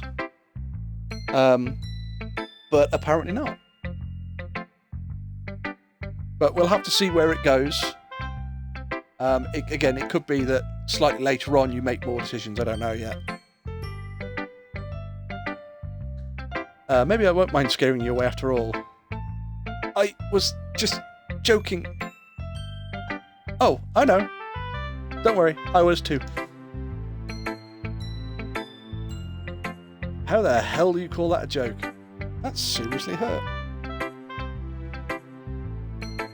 Well, maybe it was funny to her. I guess that's kind of the point. I really should just watch my mouth around Natsuki. Anyway, Natsuki holds a poem out to be like nothing ever happened. I'll be your beach. Well. Your mind is so full of troubles and fears that diminished your wonder over the years. But today I have a special place, a beach for us to go. A shore reaching beyond the sight, a sea that sparkles with brilliant light. The walls in your mind will melt away before the sunny glow. I'll be the beach that washes your worries away. I'll be the beach that daydream about each day. I'll be the beach that makes your heart leap in a way you thought had left long ago. Let's bury your heavy thoughts in a pile of sand, bathe in sunbeams and hold my hand. Wash your insecurities in a salty sea and let me see you shine. Let's leave your memories in a footprint trail, set you free in my windy sail. And remember the reasons you're wonderful when you press your lips to mine. I'll be the beach that washes your worries away. I'll be the beach that you daydream about each day. I'll be the beach that makes your heart leap in the way that you thought had left long ago. But if you let me by your side, your own beach, your own escape, you'll learn to love yourself again. Yeah, I felt like I kept writing about negative things, so I wanted to write about something with a nice message for once. Besides, the beach is awesome. Kinda hard to write anything negative about the beach. So you decided to write about the beach first, then came up with the message later? Yeah, well, it's only because of what happened yesterday. I mean, after Yuri and I realised we kind of wrote about the same thing, she wanted to pick a topic and have us both write about it, or whatever. You can really see her doing that too. Making us write about a simple topic and then trying to impress me by coming up with something all fancy. Well, it's not like I care, I just did it anyway. I mean, I guess mine ended up being kind of metaphorical too. But there's nothing wrong with doing that once in a while, and at very least, it was good practice. So we'll go Yuri next, Sayori last. Well done, Angel. You've definitely improved your writing over the course of a few days. Has my advice been helpful to you? Yes, definitely. I'm glad. Sharing our writing like this, it's a lot more fun and rewarding than I anticipated. I need to remember to thank Monica. I think we all felt a little awkward at first, but now it seems like everyone is enjoying sharing their writing and seeing what others think. I guess I can't really disagree. I was afraid this whole thing would be a chore. But it's a great way for me to spend some personal time with all the girls in the club. And it's been fun getting to know everyone in their writing. And I guess doing some writing myself. Well, have you learned anything about yourself, Angel? Well, you know how I like to say that writing is very personal and get in touch with yourself?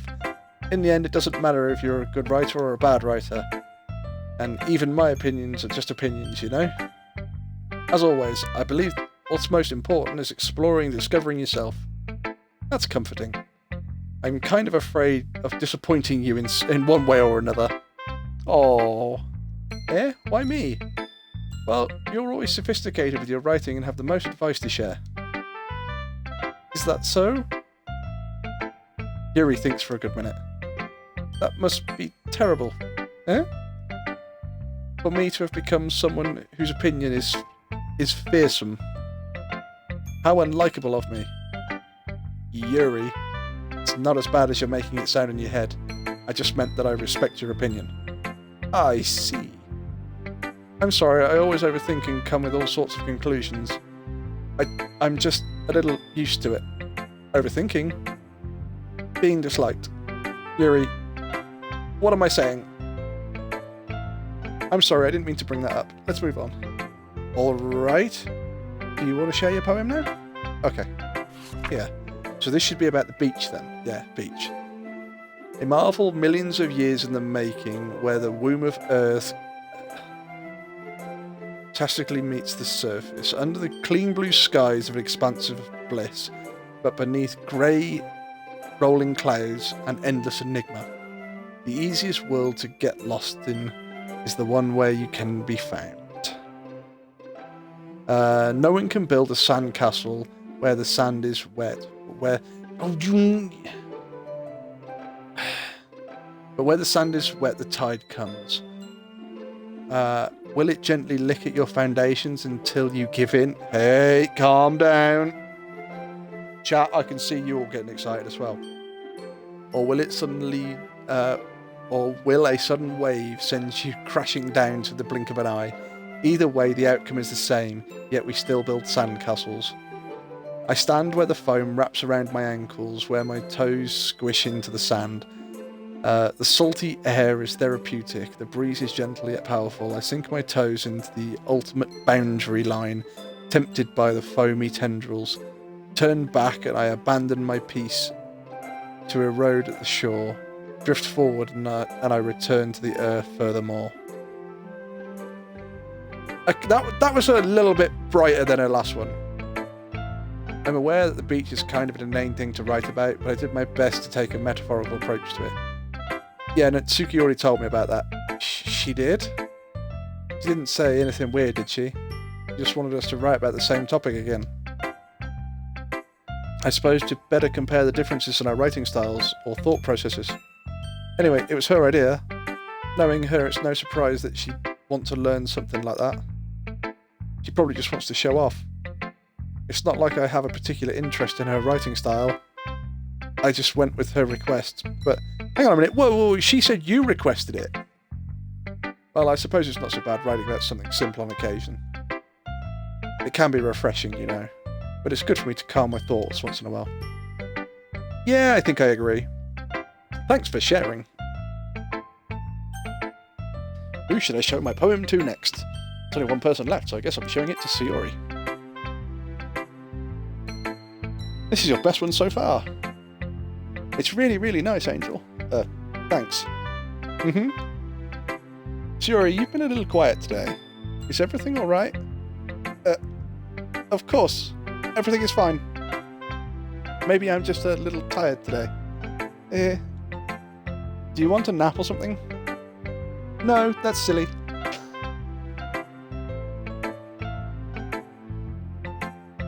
Don't worry about me, okay? I only want to see smiles on faces. Yeah, getting red flags off you now. Oh, okay. Hey, Angel? I'm still a little surprised. I really thought that you'd be trying to write your poem like the way Yuri does. Or even Natsuki. But in the end, yeah, I guess you're the one who likes this the most. Why? Why is the music all suddenly stopped? You don't want to get closer to anyone else? Oh, there we go. Wait, of course I do.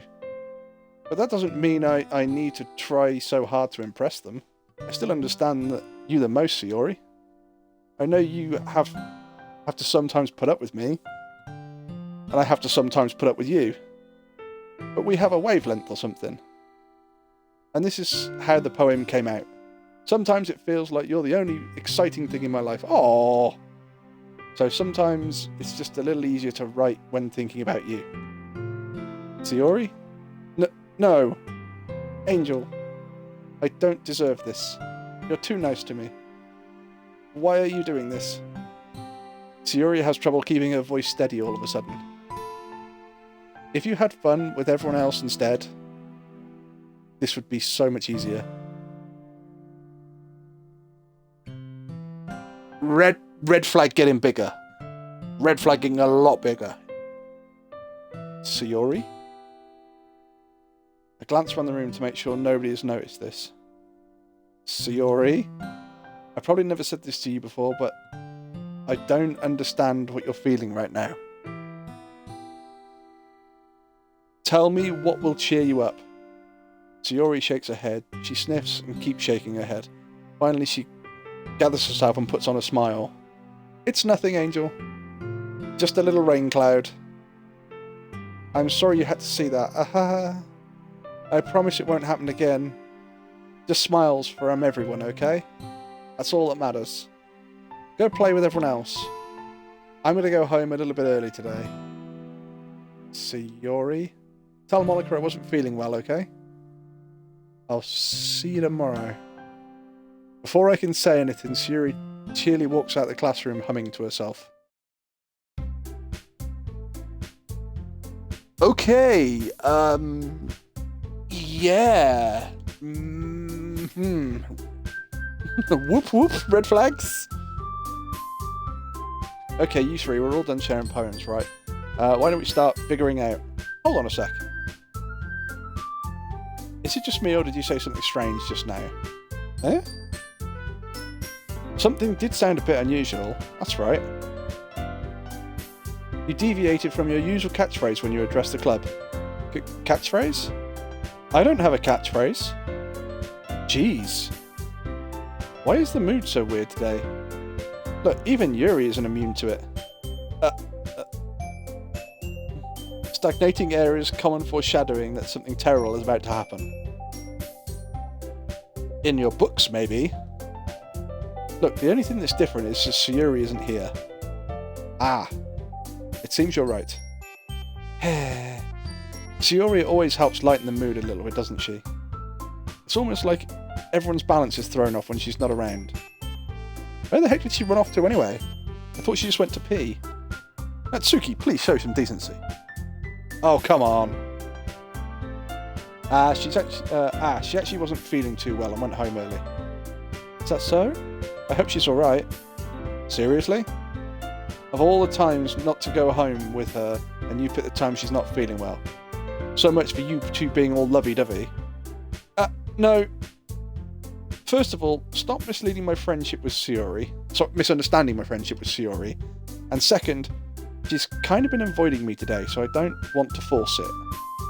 Oh.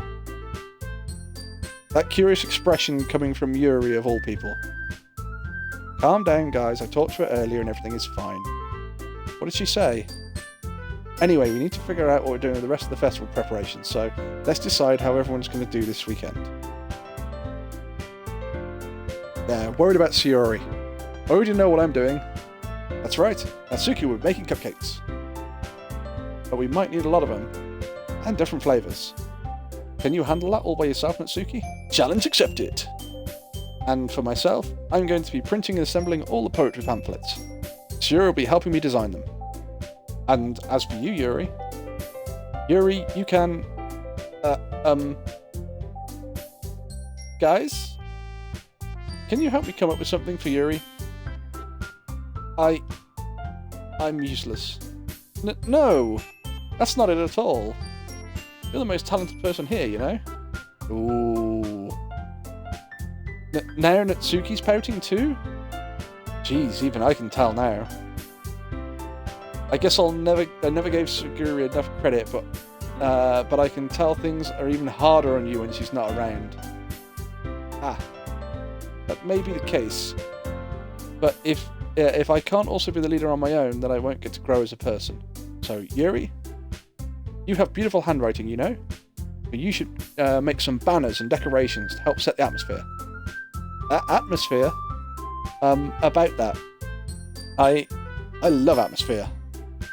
Yuri's expression suddenly changes as she stares at the desk in focus and starts nodding to herself. Okay. Your mind is already racing, I see. That's great. You'll be a wonderful help, Yuri. But anyway, that just leaves you, Angel. The one who is truly useless. Haha, don't say that. In fact, both Natsuki and Yuri have some pretty heavy tasks to handle. It would possibly go a long way to give one of them a hat. Oh, really? You could always help me out as well. I'd be really appreciative of that. Ah, that's... Is Monica suggesting I spend the weekend at one of my club members? How on earth are they going to respond to a suggestion like that? I suppose I wouldn't mind a bit of help. Well, even if you don't know how to bake, there's always some dirty work I could give you. It's not like Monica's going to give me a choice, and you shouldn't be sitting on your butt anyway. Natsuki tries to mumble a bunch of excuses like that. If I recall, Natsuki, you mentioned that you would like to handle the baking on your own. Angel may not be around. Ladies! Angel may not be around if you only make him out to be a nuisance. So therefore, he may be more suited to assisting with the decorations. Hold on, I never said that. How hard could it be to make a few decorations anyway? Sounds more like you're just trying to make excuses for Angel to... What are you saying? It will be extremely meticulous work. And baking isn't. Just what do you think? Guys, let's settle down for a moment. In the end, I think it's up to Angel to decide how he'd like to contribute. Besides, he hasn't really gotten a chance to spend any time with me yet, you know? So I'm sure he's interested in... You literally just said, I'm surprised as well. Sorry. I was just saying, though. Jeez. Can we just settle this already? Yeah. Angel, you're okay with this, right? In the end, it's up to you. Ah, of course. Very well. In that case, everyone's looking straight at me. But of course, I'm going with... Wow.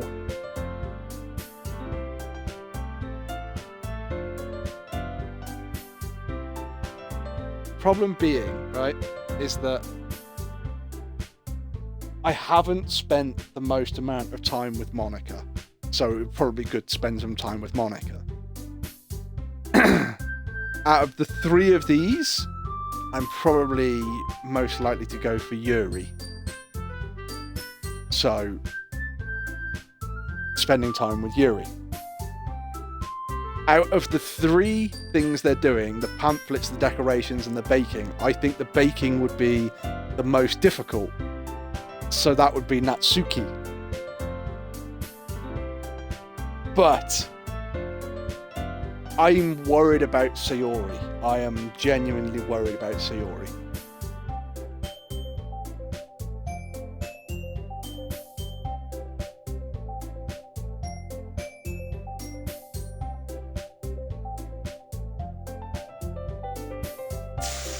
I'm going to say Sayori. I know this is supposed to be a dating simulator and everything else, but I'm most worried about Sayori, so... I mean, if it's going to be anyone, I'd prefer helping Sayori. I mean, we're already neighbours, and... But Monica said that Sayori was helping her. Jeez. Do you really hate us that much? No. Sorry, I didn't mean for this to be difficult. Oh! Oh, God, really?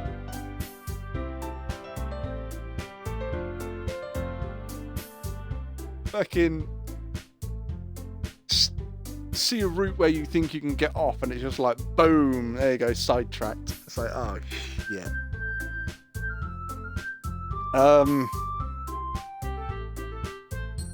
Doesn't matter who I go with, I'm pissing two people off. Haha, no cop-out answer accepted.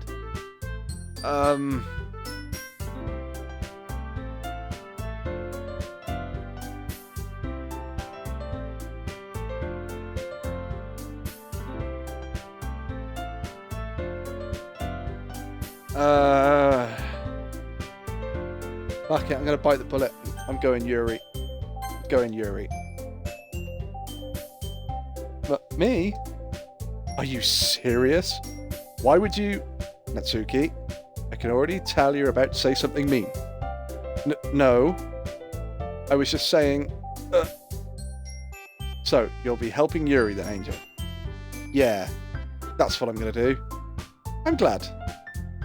I have a bad habit of overthinking these sort of things, so I think your assistance will be very useful. That's great to hear.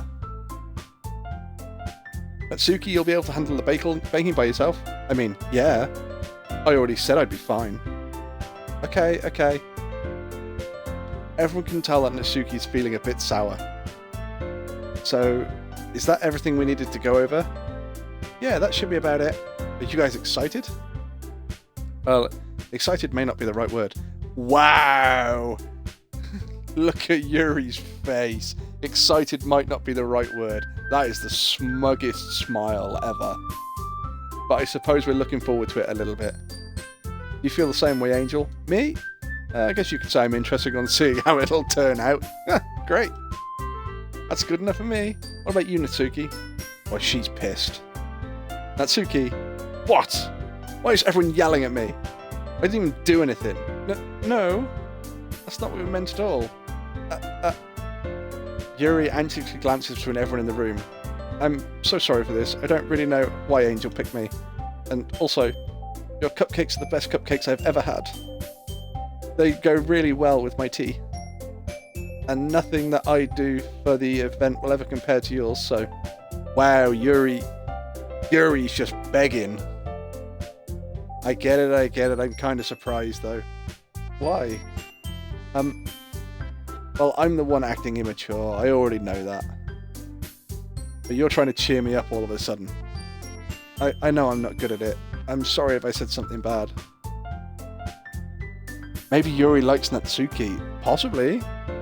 Natsuki isn't the only one surprised. Monika and I are also taken back by Yuri's words. When she already had trouble with words, trying to cheer someone up must be far out of her comfort zone. Well, I begin to understand. Yuri is trying to sound like Sayori. Even if it didn't work perfectly, I can tell she tried and tried to say something Sayori would say at a time like this. Because Sayori always helps everyone smile and feel good about themselves. No, I kind of appreciated it. I'm sorry for making a big deal out of nothing. But I'm going to say this. You better bet that my cupcakes are going to be the best part of the whole event. I believe you. Yeah. I hope to see everyone do their best. But with that, there's nothing more for today. I guess it's time for us to head out. Alright, let's get out of here then. Everyone packs up their things. I start to follow Monika and Natsuki out the door as they chat between each other. Oh, here we go. We're with Yuri again. Yeah. I turn around. Sorry. I realise that I don't have any way to contact you this weekend. Oh, you're right. I can't believe that slipped my mind. Should I give you my phone number? I think that would be best, yes. Alright then. Yuri and I exchange phone numbers. Okay. Then I'll be stopping by your house on Sunday. So Yuri's coming to my house. Huh? My house? My house? Is that a problem? No, not at all. I just thought that it would be going to your house since I'm the one helping you. I suppose that makes sense. But if you don't mind, I think I'd prefer going to your house. Yeah, okay. In that case, it won't be a problem. I decided not to press Yuri for a reason. It's not like it should matter either way, I just need to make sure my room is clean. I hope I managed to make myself useful in some way. I'm not nearly as creative as you are. Don't underestimate yourself, Angel. I think you'll be a very productive member of the team. Even if you only chose me because you felt bad or something. Wait, you don't actually think that, do you? Oh, poor Yuri. I don't know. It's difficult to come up with any other reason than you may have chosen me. You're forgetting that one reason is the one with the most common sense. I chose you because that's what I want to do. But Yuri thinks to herself, it's an extremely tense expression. Yuri, you're overthinking this. You wanted me to point out when you're overthinking, right? I didn't realise. I'm telling you, I want to. That's all there is to it. Do you believe me? Yuri has to think really hard again. She looks straight into my eyes for a long while. I believe you. Right. Let's do a save there. As if it took her tremendous effort, Yuri finally says that and relaxes an expression. And I'm really looking forward to Sunday. Yeah, I am too.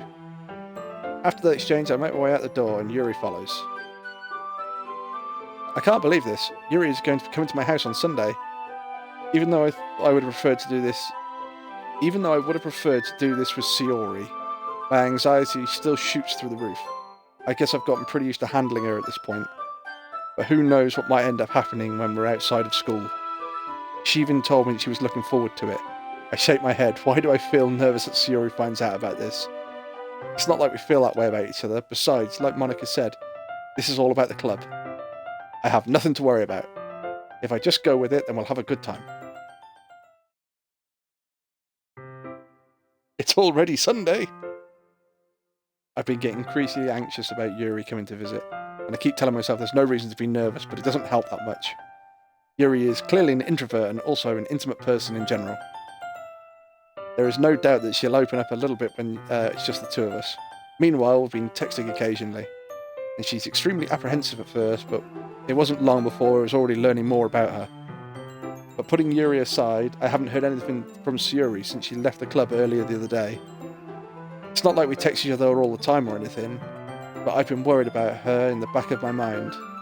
Between what Sayori said and Monika said, is it really okay for me to put Sayori's feeling aside when she might need me?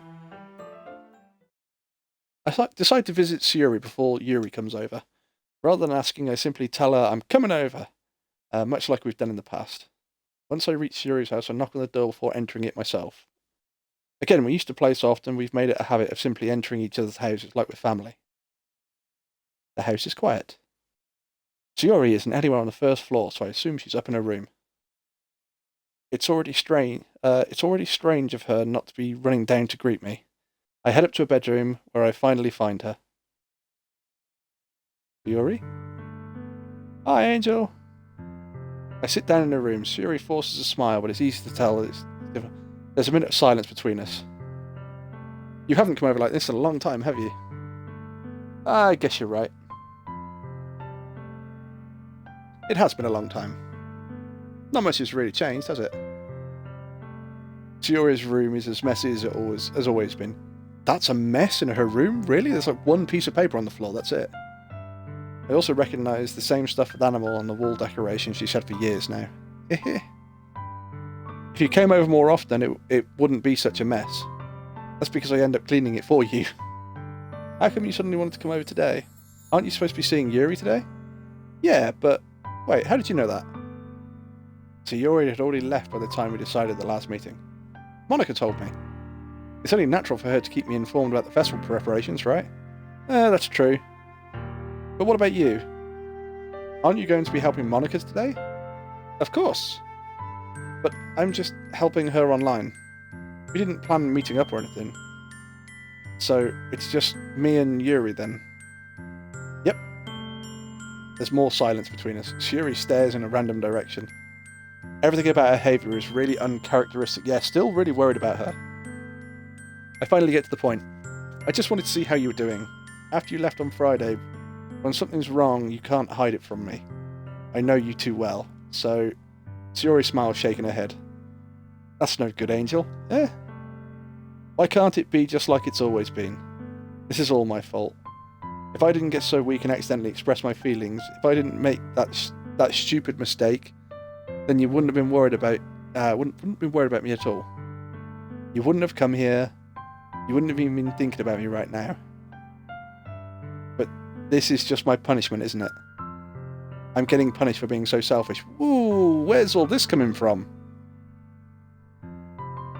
I think that's why the world decided to have you come over today. It just wants to torture me.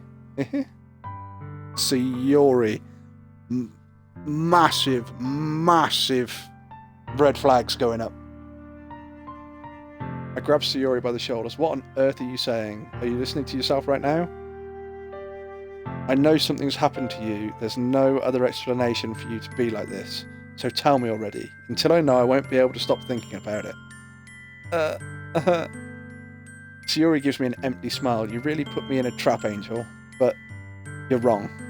Nothing happened to me. I've always been like this. You're just seeing this for the first time. Seeing what? What are you talking about, Sayori? You're really just going to make me say it, aren't you, Angel? I guess I have no choice this time. The thing is, I've had really bad depression my whole life. Did you know that? Yeah, manic depressive, I kind of figured it. Why do you think I'm late to school every day? Because most days I can't even find a reason to get out of bed. What reason is there to do anything when I fully know how worthless I am? Why go to school? Why eat? Why make friends? Why make other people put their energy and caring to waste by having them spend it on me? That's what I feel like. And that's why I just want to make everyone happy. Without everyone worrying about me. I'm in shock. I can't even figure out how to respond. How is it possible that Sayori kept this from me the entire time and that I've known her? Did she really want so badly for me just not to think about her? Why, Sayori? Why is it you've never told me about this? It almost feels like I've been betrayed as your close friend. No! No. Absolutely the wrong thing to say. Because if I knew, I would have done everything I could to support you. That was the right thing to say. Even if there was only so much that I could do. I would have tried a little bit harder to make every day a little better for you. That's why I'm your friend. All you had to do was tell me. You don't understand at all, Angel. Why do you think I didn't tell you? Because if I told you, then you would have wasted effort caring about me instead of doing important things. I don't want to be cared about. It's bittersweet when people try to care about me. It feels nice sometimes, but it also feels like a bat being swung against my head. Aha! That's why I wanted so badly for you to make friends with everyone else. Helping everyone be happy together is the best thing for me. But then I discovered something else too. Seeing you make friends and get close to everyone else in the club, it feels like a spear going through my heart. So that's why I decided the world just wants to torture me. Every path leads to nothing but hurt. You're right, I don't understand. I don't understand your feeling at all, Sayori. But I don't need to understand. Whatever it takes for me to help you stop hurting, that's what I'll do. No, Angel. There's nothing at all.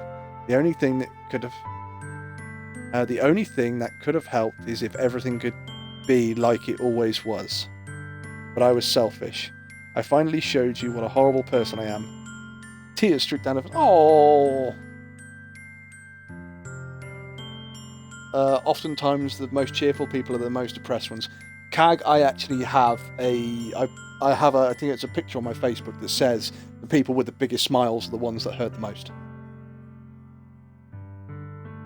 I made you join the literature club because I was selfish, and I was punished by my heart hurting in a way that I couldn't understand. And now you came here, I made you hurt too.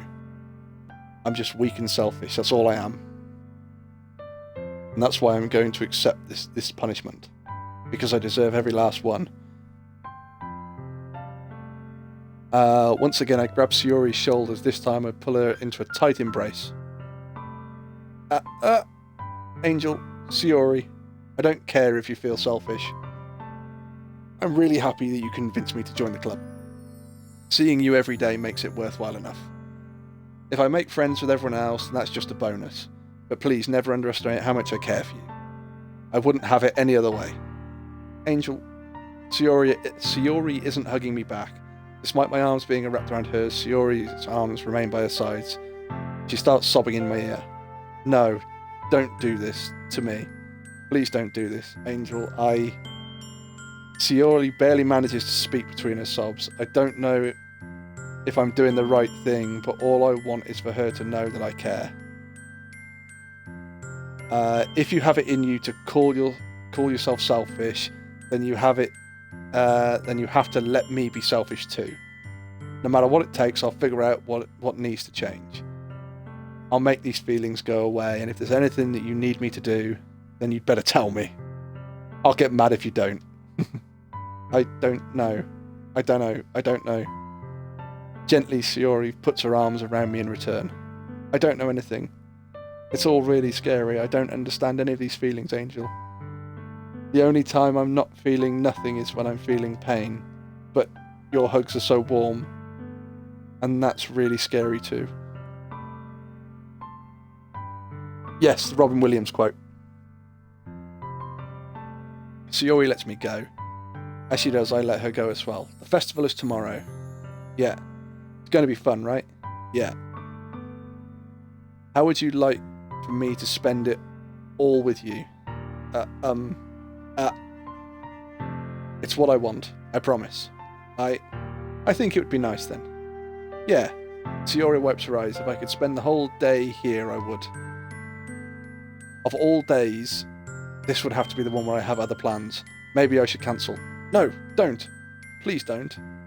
If you did that, then I really wouldn't forgive you. But it's almost time for Yuri to meet me at my house. At the very least, do you want to come over and help out? It would be fun. To my surprise, Yuri shakes her head. I'm sorry, I don't know if that would be very good for me today. You understand, right? It's kinda hard for me to fully understand, but I'm trying my hardest. It's okay, don't worry about it too much. I'll see you tomorrow, okay? Alright. I look forward to it. I say goodbye to Sayori and exit her house. On the way home, I find myself still feeling uneasy. It's hard for me to keep thinking about it when Yuri is coming over too. I think Sayori is right. I shouldn't be worrying too much. We're definitely going to have a great time tomorrow. I should just focus on what's ahead of me.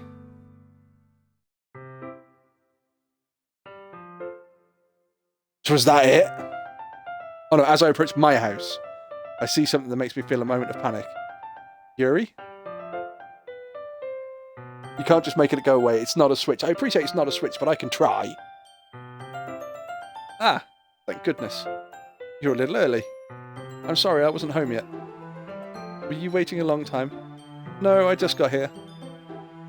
But I started getting really nervous when nobody answered the doorbell. You could have always texted me. If I'd have known, I'd have reassured you and hurried more on my way home. I suppose that's true. I didn't think of that for some reason. It should be common sense to do that, but I decided to ignore it. Anyway, let's go inside. I see you brought a lot of stuff with you. That's right. And did you manage to find everything I asked you to buy as well? Yeah, pretty much. At least, I hope I got everything right. I'm sure it'll be fine. I take Yuri to my room. The first thing she does is glance around curiously, which makes me feel anxious. It's so clean. Aha! I cleaned it before you came over, so that's very considerate of you to do. No. I would have been really embarrassed if my room was a mess while you were here. Lol, this room is much clearer than your room, I bet. The room I'm currently in? Yeah, the room I'm currently in has a clothes horse up with washing in it, and dog fluff. Well, I do enjoy cleaning. I would have gladly helped you clean. That would have been even more embarrassing. Wait, don't look in there. I snatched Yuri's wrist as she was in the process of opening a desk drawer of mine. I'm sorry, I wasn't thinking for some reason. I was just spacing out. It's fine. I let Yuri's... Okay, yeah, possibly shouldn't have done that. She puts both of her hands firmly in her lap as if making sure to keep track of them. So, should we get started? Yes. I have a few things planned that you can help me with. Decorations and other atmospheric enhancements. Atmospheric enhancements, you say? You know, mood lighting, aromatherapy candles. Sorry, what? Mood lighting and aromatherapy candles. Is it going to be a case of, oh, well, we best test them out first? I didn't know you were planning on taking it that far. Of course. I want to help take our guests to a faraway place. Although many will stop by just out of curiosity. And for cupcakes, I guess. I'm determined to provide an experience that will leave them wanting more. That's great. It's easy to forget that you're a pretty intense person. Intense. I guess that's the best way to put it. Is that a bad thing? No, not at all. It's something that I really like about you, actually. Is that so? That makes me feel relieved. And kind of happy. Yeah, no need to be so anxious. You can relax a little. Relax. I bought some things for relaxation. Mm-hmm. I was wondering if you were ever going to switch games since Elk isn't here. Is that a bit of a nudge? Do you want to swap games?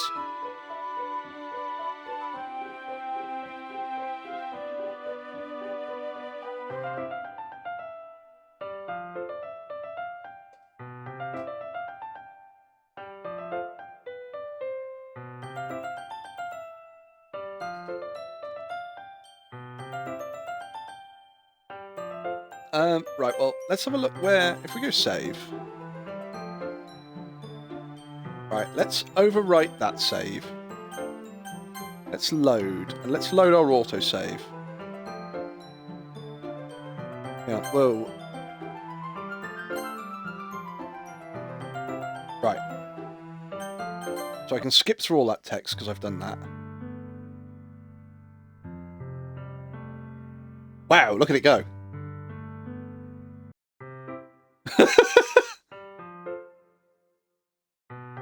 So that's literally where we are. So, save. Yeah, that didn't save. Right, that's now saved.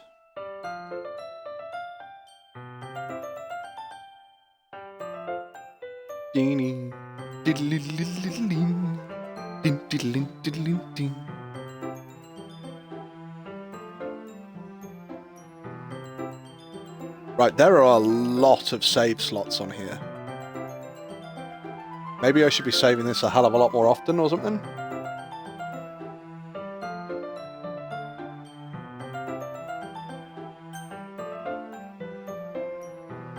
Right, well, let's have a look who's online.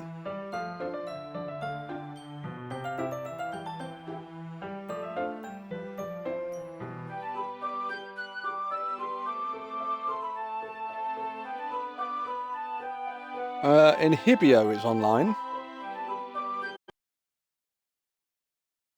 Oh, shit.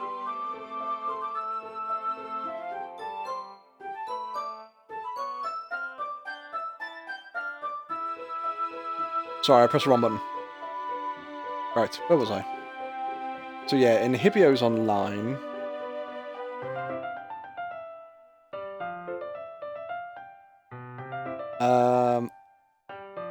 Let's invite Inhibio to a party. If Inhibio's doing stuff on Destiny, then we'll go over to Destiny.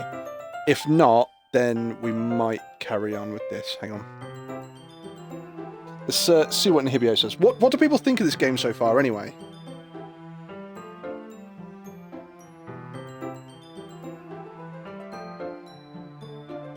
Gotta include my audio. What is up? Not too bad, sir. How are you? I'm feeling better today. The sinus Sounding infection's still jazzed. kicking my ass.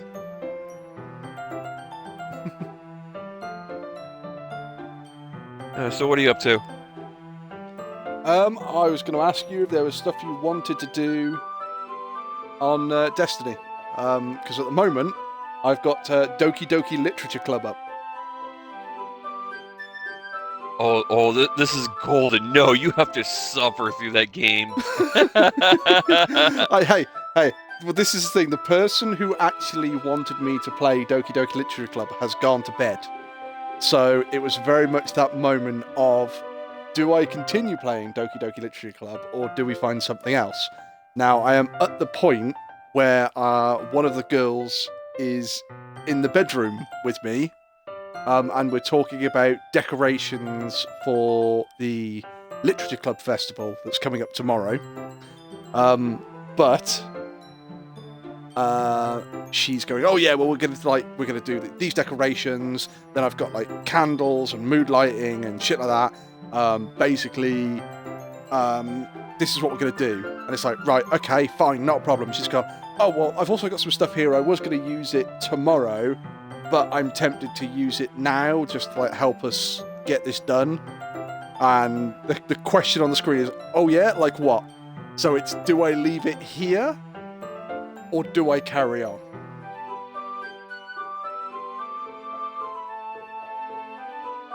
So, my guess is that she's going to pull out a giant cactus and she's going to make you bend over. One moment.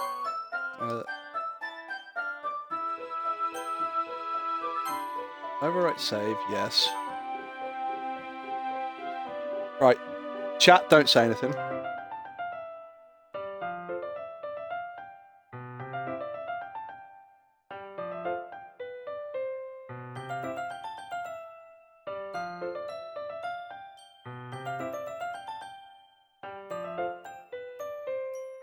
Right, okay.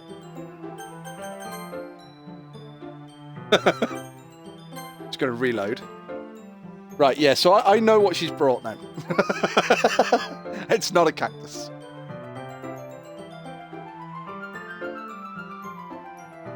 Is it... How do I say it? Phallic shaped? No. Okay. What the hell does she bring?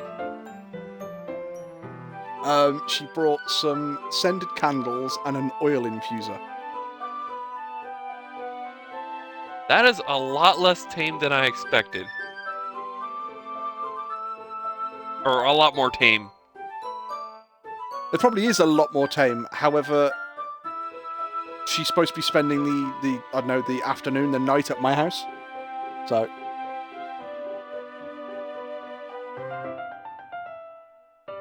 tags, meh, it's a slow burner. It is, that's what I'm finding. It's a slow burner that seems to drag you in, especially like the storyline with Sayori at the moment. That's kind of dragging you in.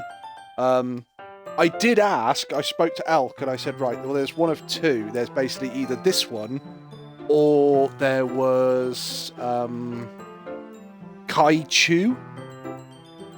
And Kai Chu was where you play like a giant kaiju and you go dating as a giant kaiju. So you almost look, I believe it's like a almost like a Godzilla, and you take out other kaijus to like historical. So you might take out like Mothra to the Eiffel Tower, and then you ask dating questions, see if you get along. And if you get on really well, you destroy the monument.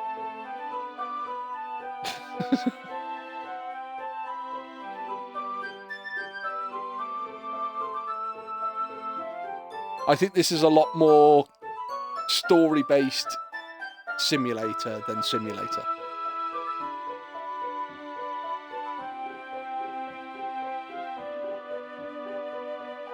Considering I think I've only had to make about 4 choices in it so far.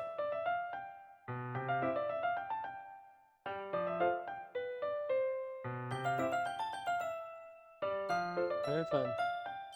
What's going on, Dra? I snuck in here when it was quiet.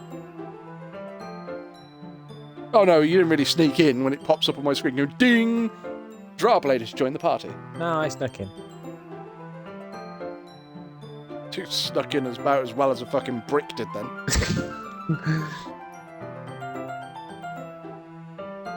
Kag says hi. Hi, Tags! Bye! Shall we switch over to Destiny and then we might see about doing a longer stream tomorrow or something and seeing about getting through this. It came in like a wrecking ball.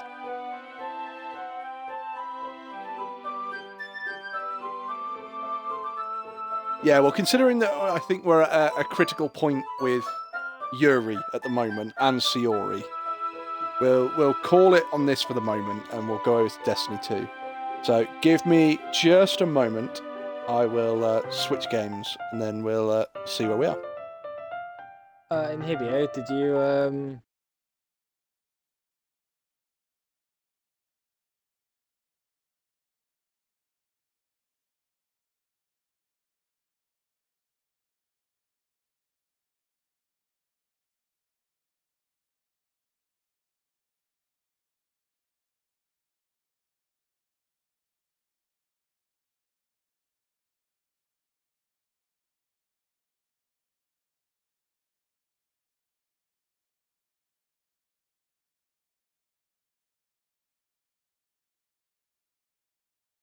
about more the bit that's later in the TWAB.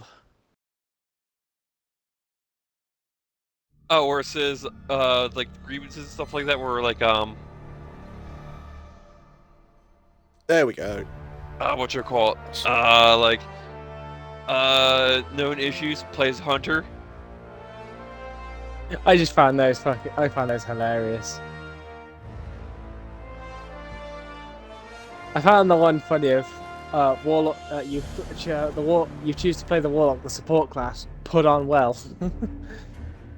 As one of them. It's just like that is one of the issues that Warlocks are having, but they are not the fucking support class. Sorry, what was this? I've not looked at the TWAB. Bungie had a list of known issues and that, and there's a few of them. Hold on, I'll get the TWAB up and I'll read some of them.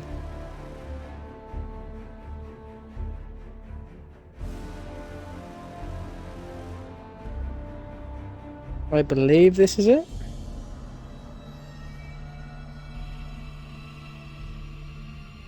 Well, if you guys want to do the Grasp of Avarice Master Dungeon, I'll be down for that.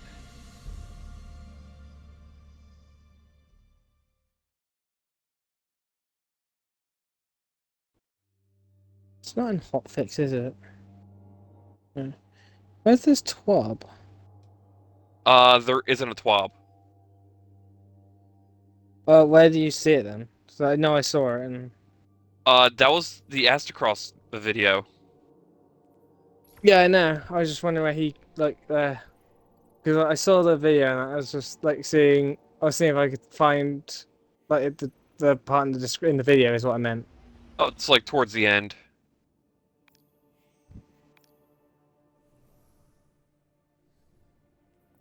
I'm gonna quickly go to tower.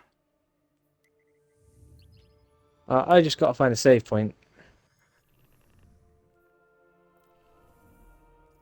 Although I've just played a really, really, really fun mini game on this. Press Y when your character is at the essentially at the bottom of doing a squat.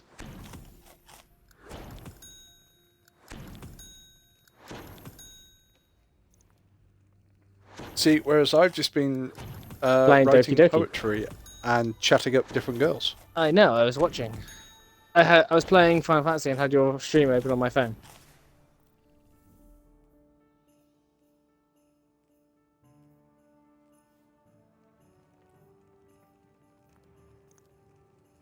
I've got to admit, I think the one storyline has dragged me in. It does seem, after playing what I've played, maybe it's just like a really slow burner, but it does seem less dating sim, more story with a couple of decisions that's based on a dating sim.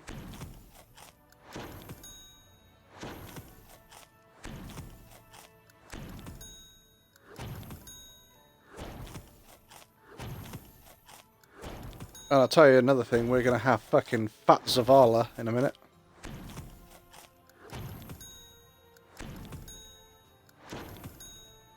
You know, I think these events give everyone their diabetes.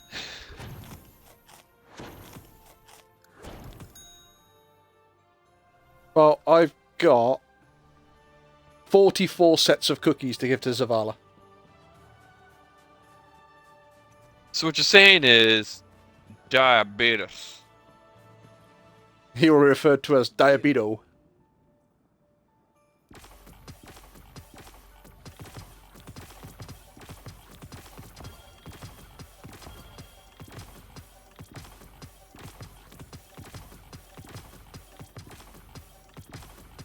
I think that once I get to like 15 presents or something like that, I'm going to have to stop and go to the postmaster. Have a look at the shit that's been put in there.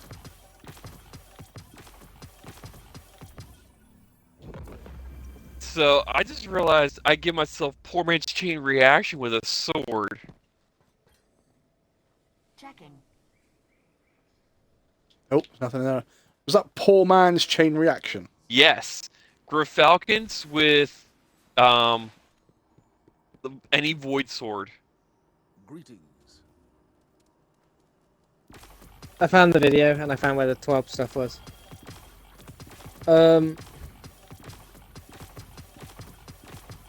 Because there's like known issues. Rick Kakis's intros are too long. Melee's never connect like ever. Warlocks never play support despite playing the support class. Just put on well, bro. Come on. Hunters are still toxic. What a surprise. We've been adding another report option specifically for plays Hunter.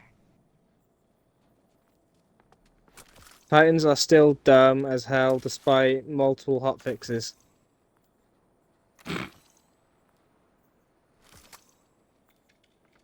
Well, come on, with the greatest respect, that's what it is when it comes to Warlocks. It's like, well, we're going to do a raid, okay, I'm playing Warlock, so we assume you're playing well then.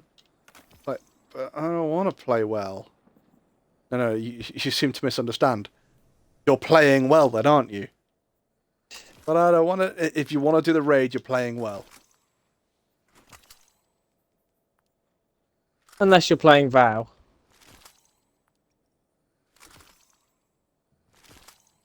That's probably the only raid you can get away with without having a well. Yep. Yeah, in the Astrocross video, do you see the thing about Destiny 3? I did. Go on. I've not seen any of this. I'll let him Apparently, Destiny 3 is going to be mobile game only. Oh, God.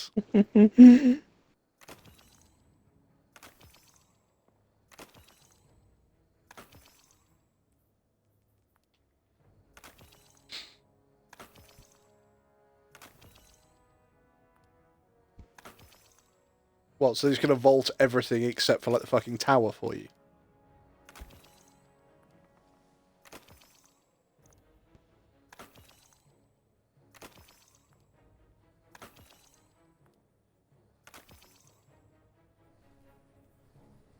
Yeah, I watched it and just found it hilarious.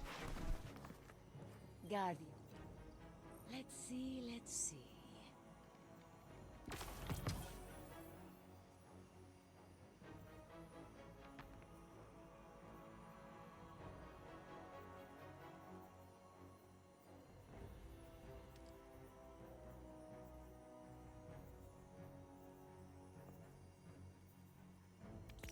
Lovely.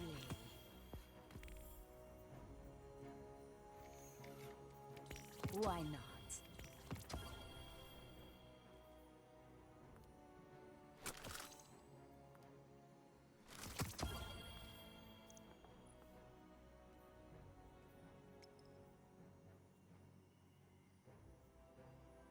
So, what's the plan? Do you guys want to do Master Dungeon? Okay, the shot. It's Grasp of Avarice. It's you.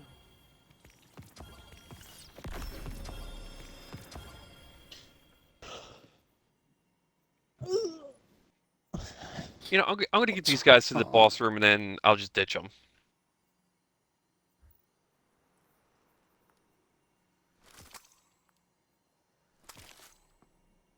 I need to do a heist first in the playlist to get the second upgrade. So I haven't done that that's yet fine. this week. I love it. Regular or legend? Tell your friends about it. Just normal. We Normal? can try the legendary heist if you want, because I still got to do those to get the pinnacle. Yeah, I still need to do them too. Yes. I think we have to do 3 of them, don't we? Thank That is a very good question. One I do not have an answer for. The darkness. I'm at Helm if anyone needs to come to Helm. Give me like 5 minutes. And then, I'll join you. Like, so I'm gonna get these guys to the boss and grasp, and then just ditch them. Hang on then. We're almost done the jump puzzle Oh, that's the point. It is Friday. Where's tower. Shit, no! Stop joining Fireteam! I have not. God damn it. What? I was in tower and I've just joined your fire team, so it's taking me out of tower to go to Helm, but I want to go see Zer, so I've got to go back to tower. I'm gonna head to tower in a few minutes anyway.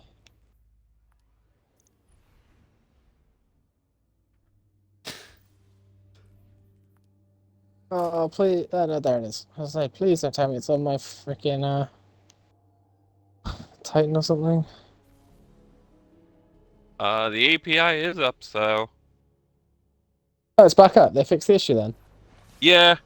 They do have some visual glitches, but they can fix that later.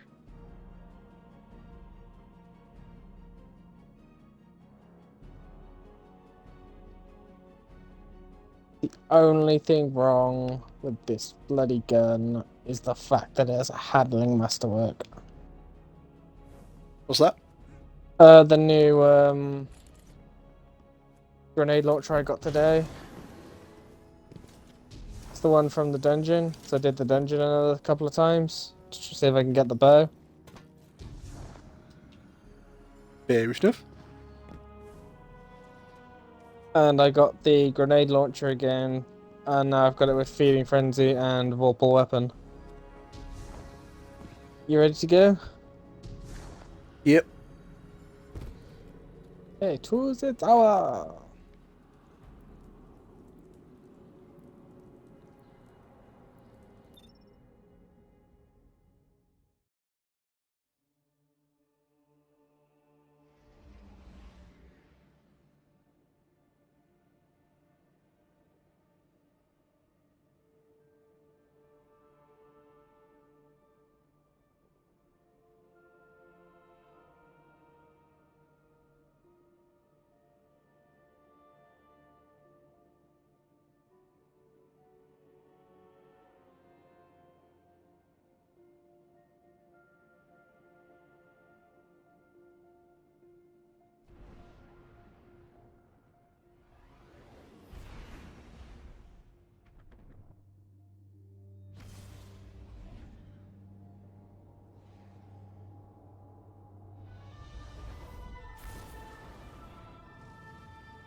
Right, so Zer has got to be in the hangar bay then.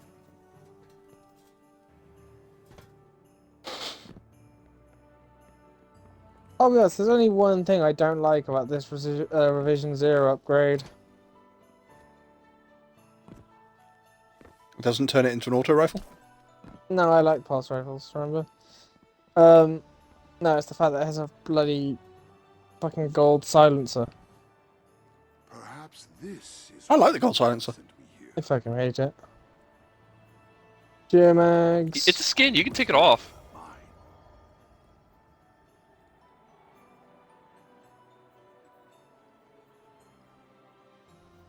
Shards of Galanor, Doompang Pauldrons. I did not realize it was a skin. Yeah. Thank you, Inhibio. Fucking hell, I'd have to run out the gold silencer.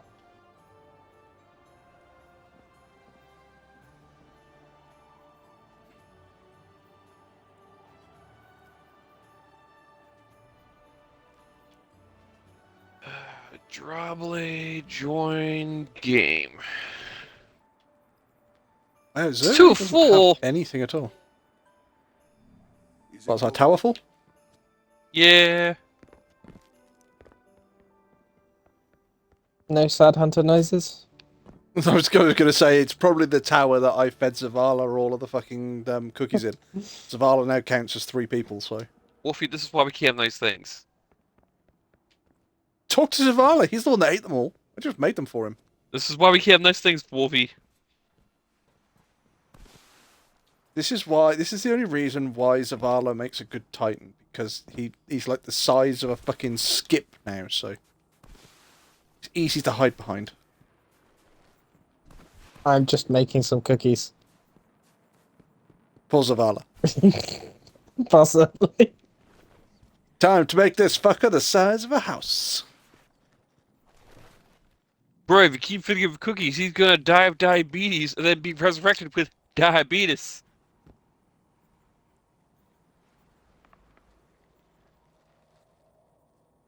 and he'll have his son, Diabito. How many His wife, did you feed him, Wolfie? 44. Oh, he's about to So, get. and his- He's about to get another 23. And his wife, Diabetti. Terrible. Almost bad as the pun as I made earlier today.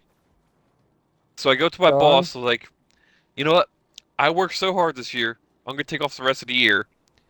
He looked at me, glared, and said that was the worst dad joke he's ever heard, and that he's gonna use it on his kids. Send him this way. I'll provide him with some more dad jokes. That's not a problem.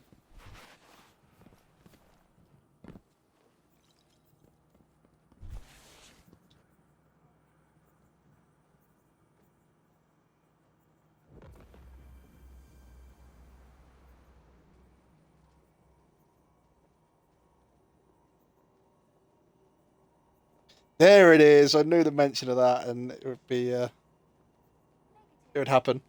Cags, tell us a dad joke then.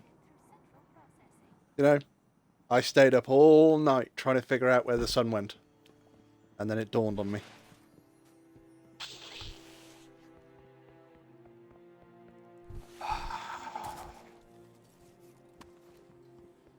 Yeah, it looks pretty at the moment because it's the dawning. Dawning. So we have like the pretty trees and the pretty lights, and we have the icicles, and then we have all of the like Chinese lanterns.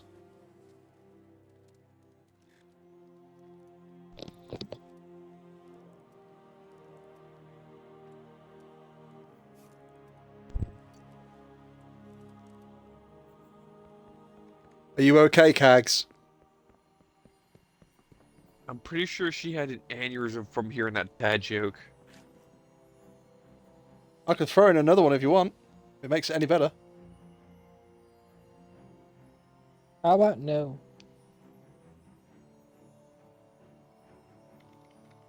Are there different fireworks? I don't think fireworks are different. So...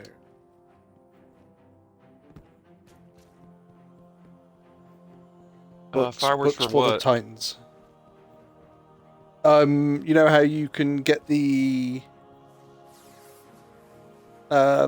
giant ball? Yeah, those fireworks are static. Yeah, I was just gonna say I think they are. Is everyone ready to go? Not yet. Might be doing something. We also get equipment lock, so What the modifier is then? well, we're all going to be 10 power level under. When defeated, acolytes spawn fire pools that cause damage over time. Raiders have void shields, spawn raiders. We'll have anti-barrier and unstop. And we get equipment lock and match game.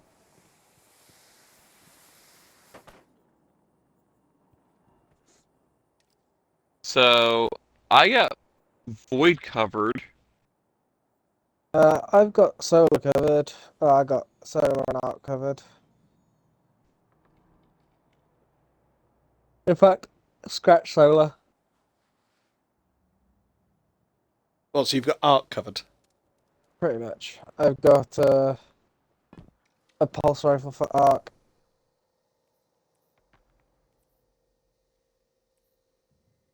I got a pulse rifle for void.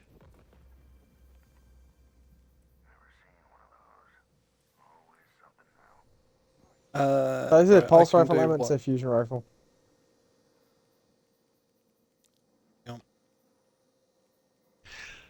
Oh, Drod, you put you got the Velix X, right? The what? The Velas X pulse rifle. Yes. Did you take a clip then, Kag? Put on refurbished black armory, and it looks completely black with the exception of the hake, which is red. That one?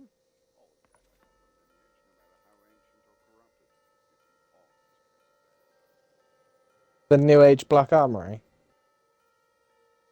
No, it's I believe it's refurbished. Yeah, refurbished Black Armory. It's a blue shader. Hold on, I'm just gonna inspect your character.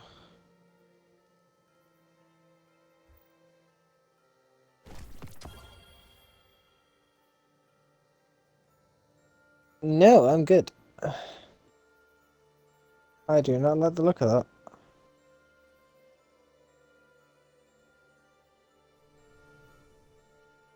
So have we got champions? Yes. Yes. Power and unstop. Barrier and Unstop.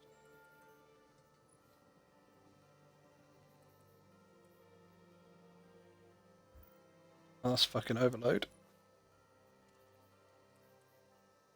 I'm assuming Inhibio will have a unstop because his favorite gun is Witherhoard. Yes.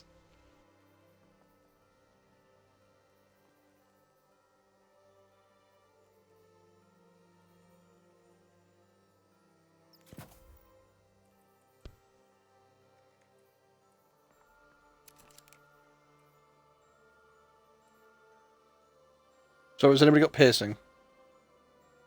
Pulse rifle. My vision 0. You've both got piercing. Okay. Fine. I've got unstop and I've got 2 lots of solar. You're looking wonderful. Did your Ready to go? hands get bigger? I think so. Inhibio? I Yep. mean, you're supposed to make clips so I can turn them into videos for socials. Yeah, but that's the thing, Kag, is that if you clip something, that makes the same 30-second clip that I'll make.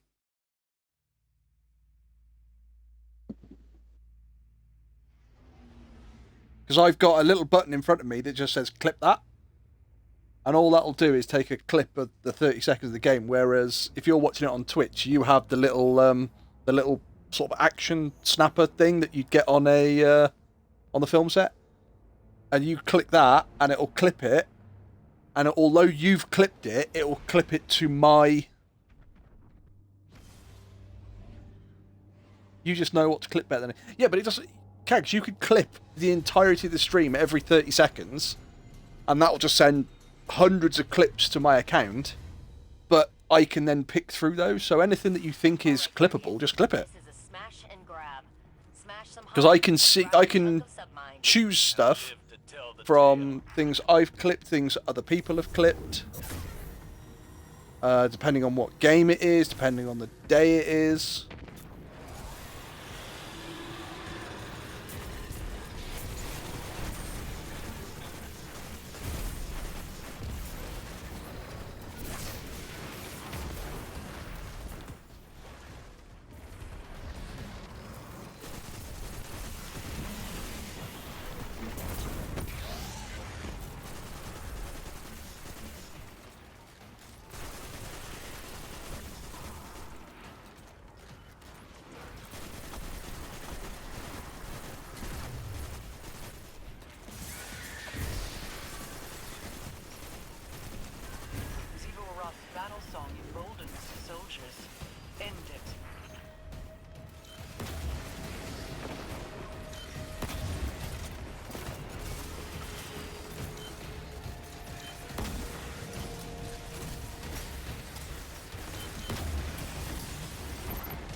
Bro, are you sure match game's on?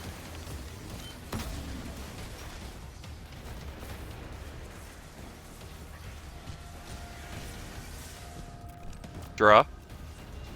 Yes.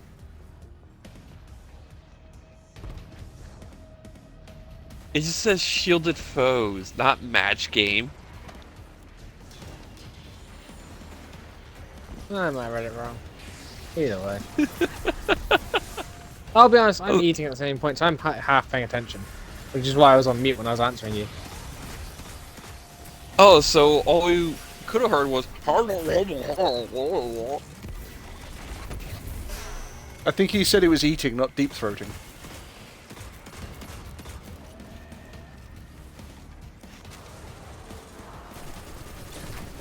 No, if he was deep throated, it was more like... Ah, sounds like you're speaking from experience.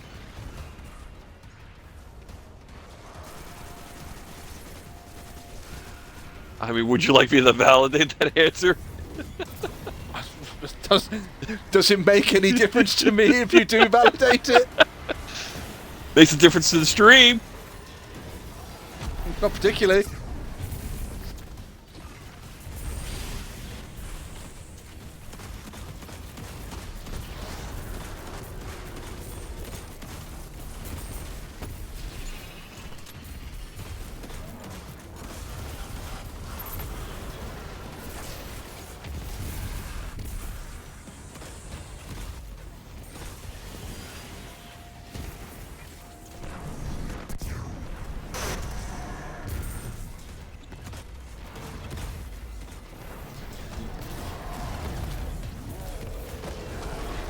It's not letting me shoot the things out of my spear. Did it.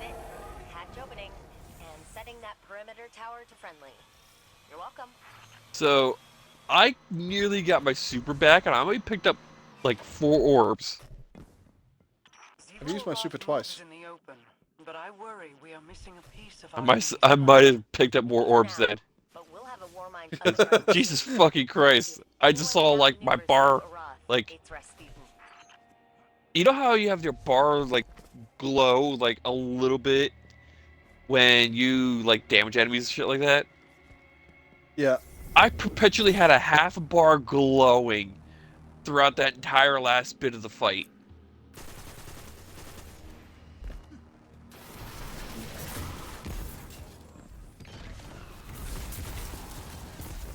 And that is coming in like a wrecking ball. Hey, Miley Cyrus.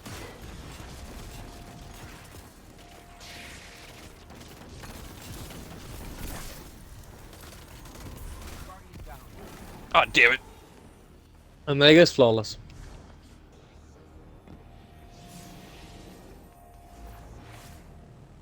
Wait, did one of us die in that big fight outside? No. You've officially had the first death on the team. Sorry, I'll rephrase. You've officially had the only death on the team.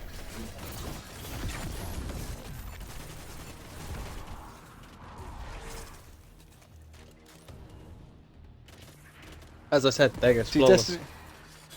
Destiny is a bigger channel for your draw, but it's also just blasting and bombs for me. See, on my screen it says that the viewers have gone down, Kag, so you're obviously looking at a different thing than me.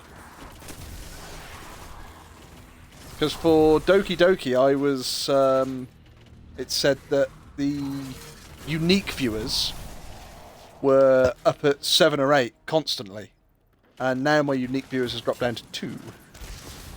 I meant on your YouTube. I have a YouTube?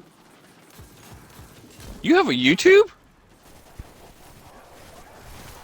Should I pull up your stream before I forget? TikTok.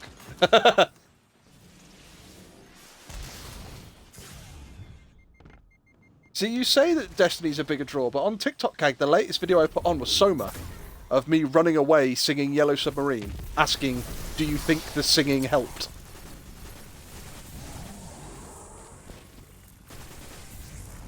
Goddamn ads.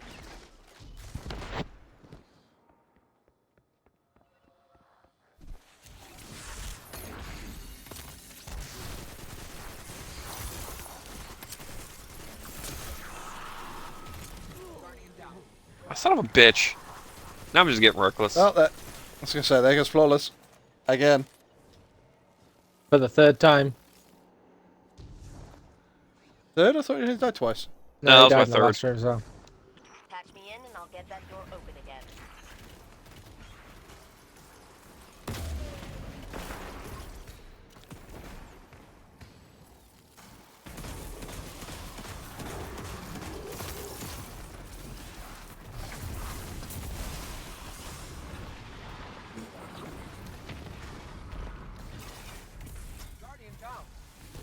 Ah, motherfucker, I got Oh. caught. Thank you. Is this going to be an Inhibio owned counter now? Probably.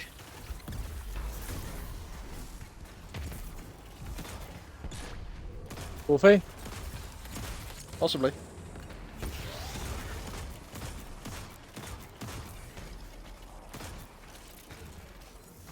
Have a tether.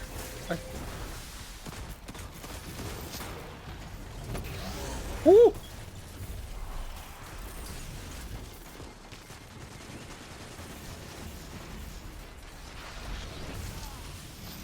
Oh, there's my first. Logan Gangster, Happy New Year! It's not New Year yet. In case we don't see you, Happy New Year.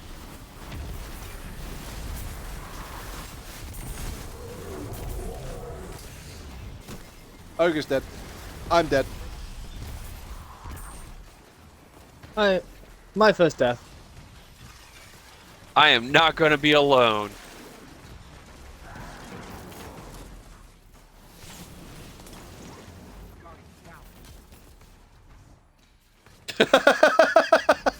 I am not going to be alone. Guardian down. Guardian way down. Guardian depressed.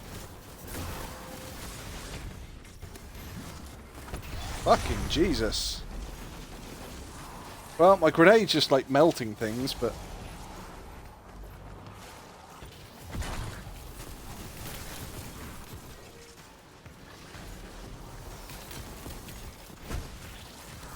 There. Now we're all happy. We're all alive.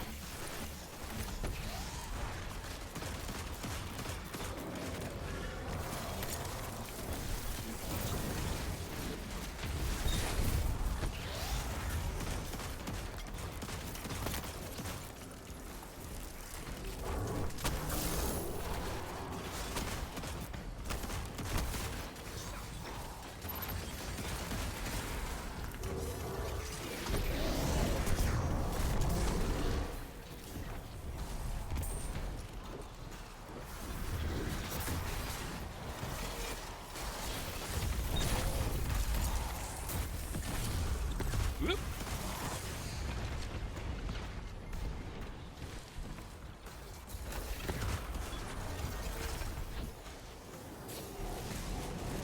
Collect that, and that, then Carl.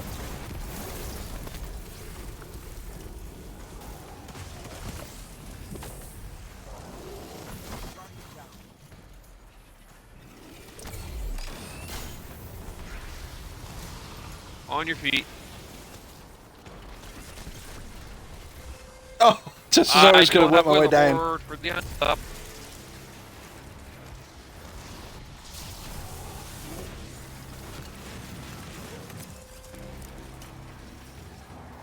Draw, you Dead, filled us dead, all. Dead. Someday you'll be dead. Dead, dead, dead. Someday we'll all be dead.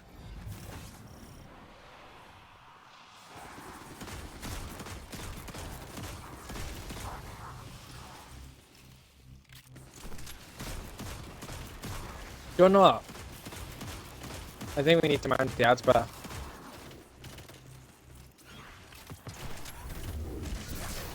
I mean, I was trying, but when I picked one of you guys up, the other one would die. Patch me in and I'll get that door open again.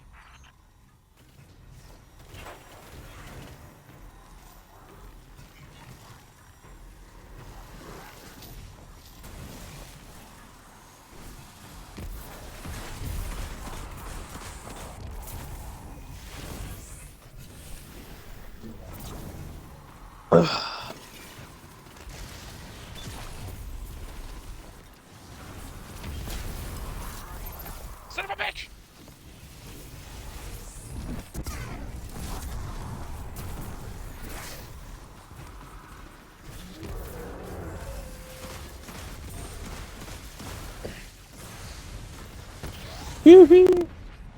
Fucking hell, how long does it take Unstoppable Shot to fucking proc now? 3 Are you seconds. aiming down sights?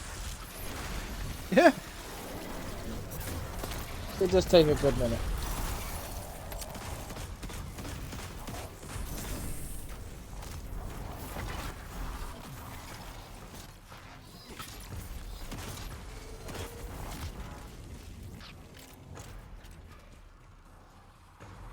DJ's Templar ring just came. Ah, fair enough. You're going to make him a member of the Knights Templar, are you? don't want to be a Templar, you want to be an assassin.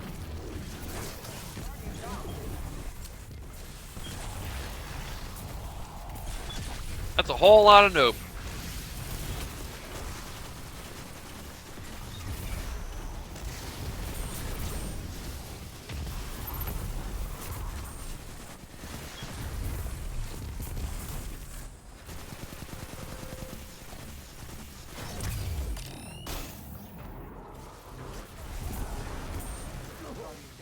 Ah, son of a bitch.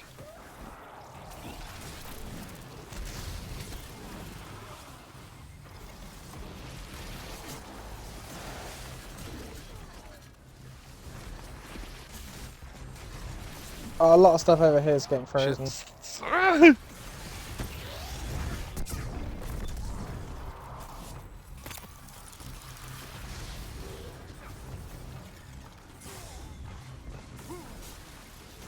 Oh, fucking Jesus!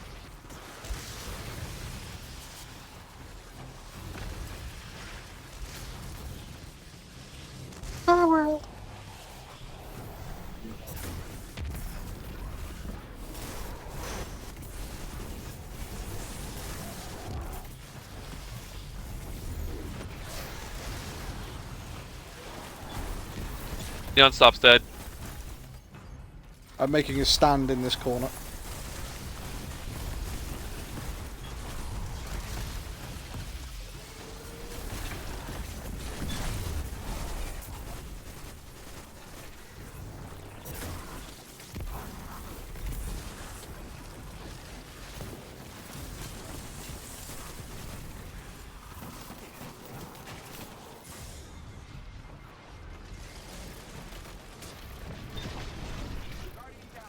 Reload, reload, reload, reload, reload.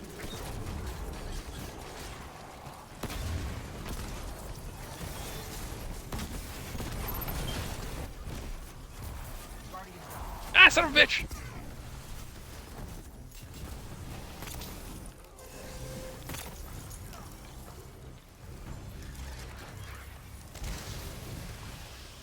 "20 seconds.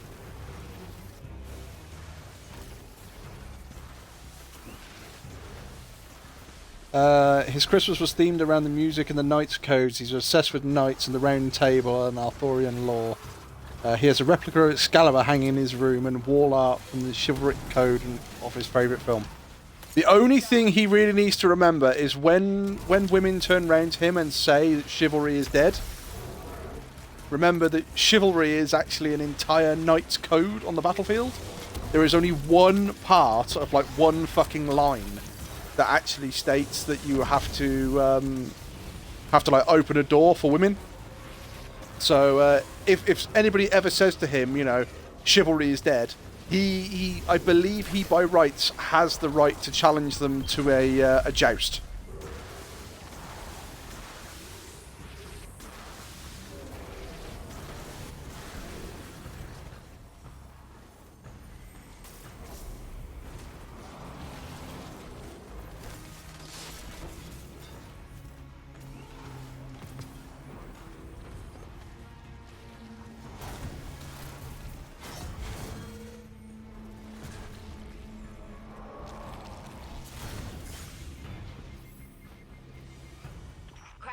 I decided to make a run round for some items because they give you 5% each time.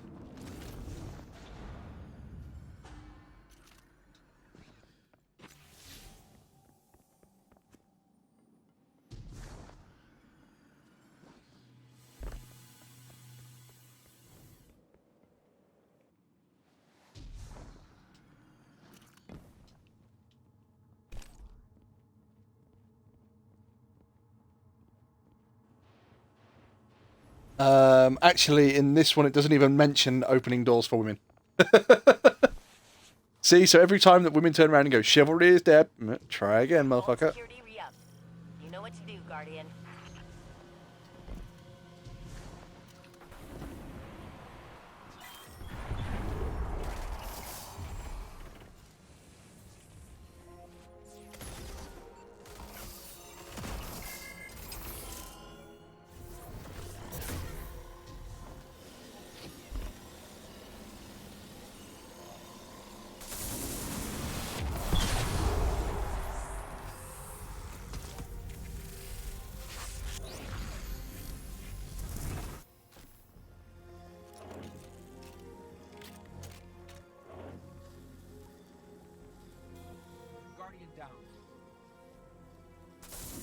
Draw fell down the hole.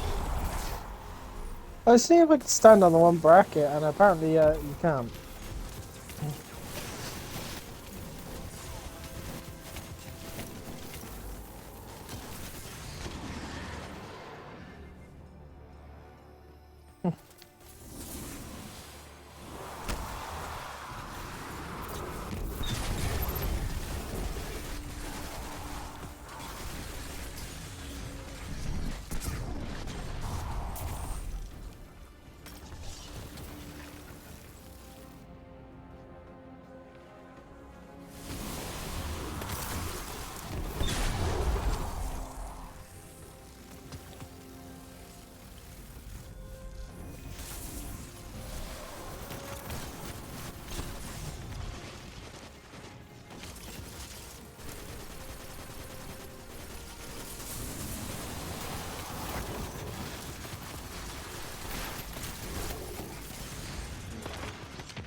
I feel like you did that on purpose. Just let me run ahead, be like, no, this is gonna be funny.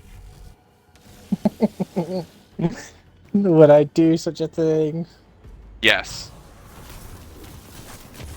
Absolutely no question to ask. Vault open. All right, Malahayati, here we come. At least this one isn't the giant fucking shrieker. No, it's Scorn Boss.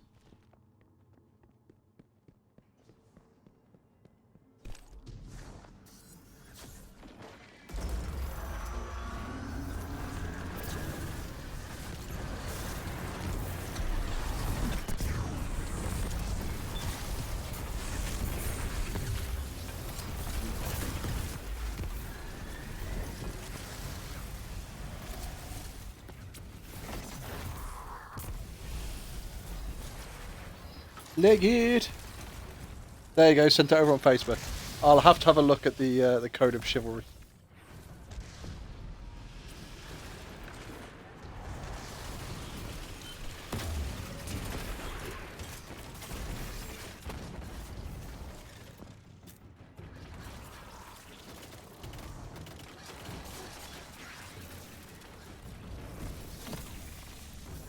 Take those.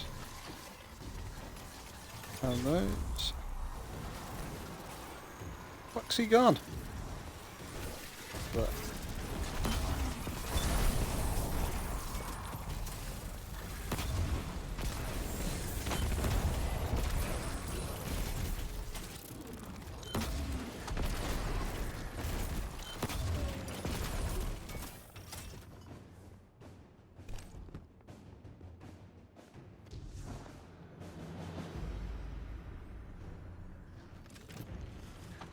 God damn it.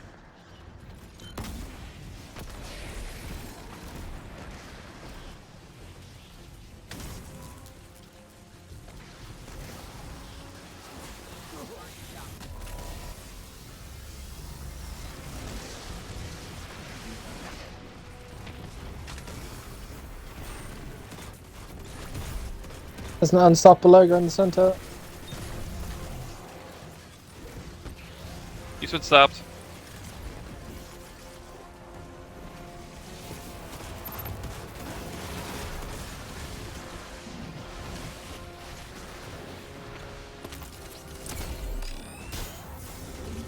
Dead.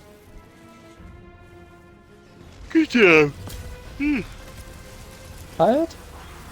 A little bit.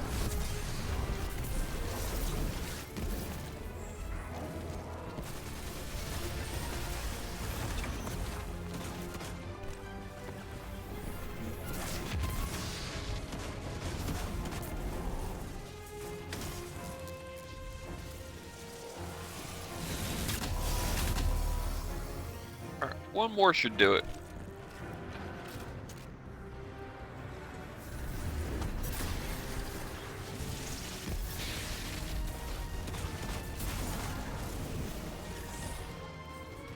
Alright, got the last one.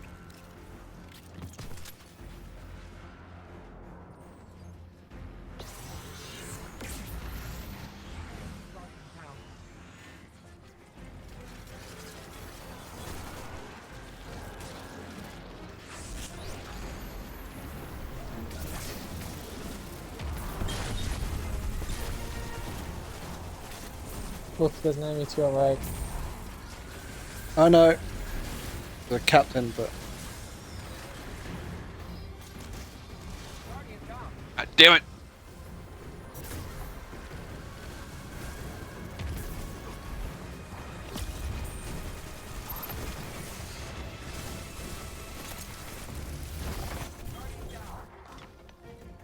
Ow, that school and crossbow just one-shot me.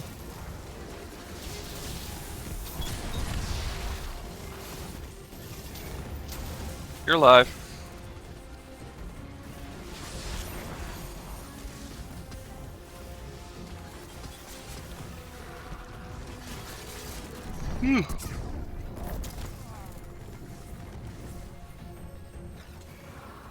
well, I hit him with my Nova and then I died.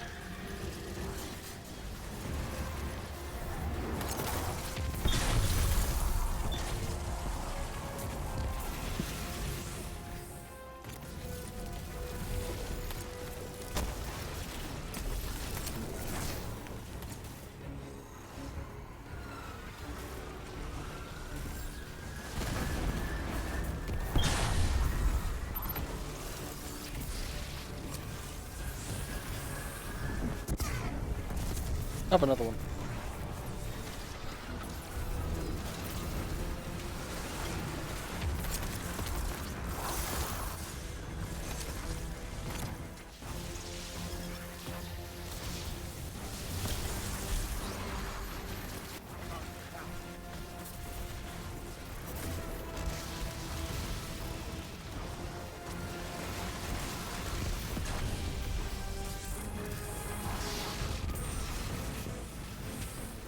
God damn it!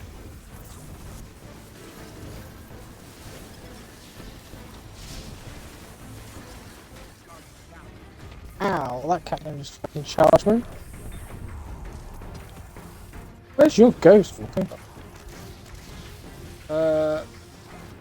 I don't know. Where's the boss? Oh, I'm down the side of one of the I'm right in the corner by one of the sets of steps.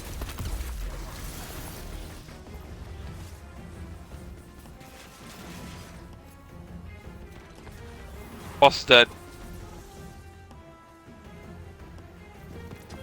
I think we gotta do that another 2 times. How has it been working with Osiris again? He seems like he can be rather dry. Yeah, maybe more like crusty. He's fine, but he's very much a talker and not a listener. Not much for group projects. Osiris often disregards important safety procedures. Likelihood of injury near him increases by 40%. I'm not sure if you've got enough of your code back to be joking or not. I am not joking.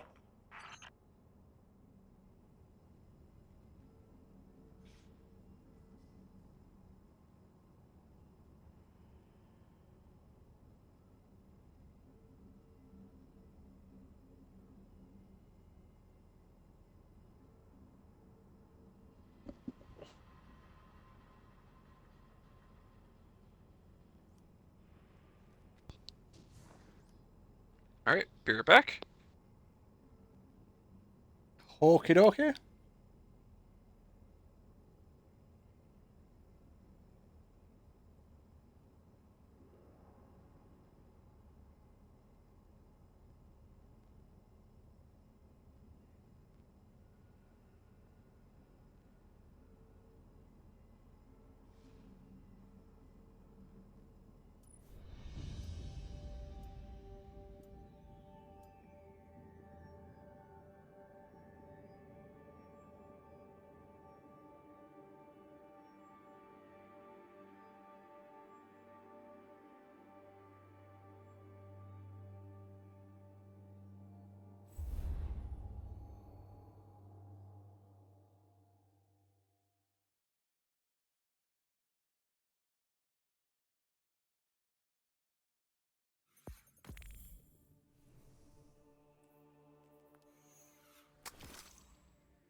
smash and grab.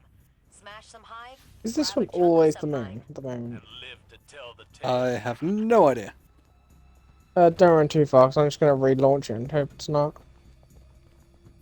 Yes, Right, it going is. to make a difference. I was going to say, going to make a difference if you relaunching it.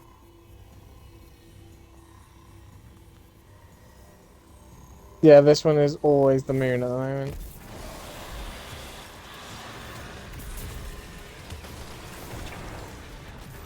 Oh, I don't know where that stasis story went, but it went down the hole.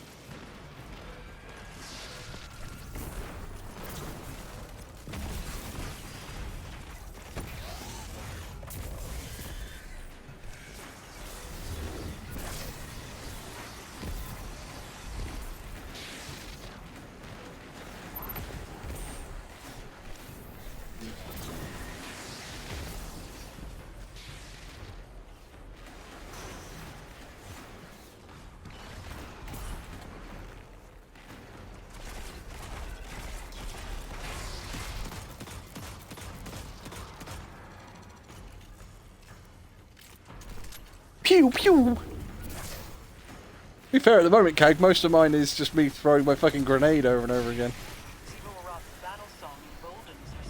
What did Keg say? Pew pew.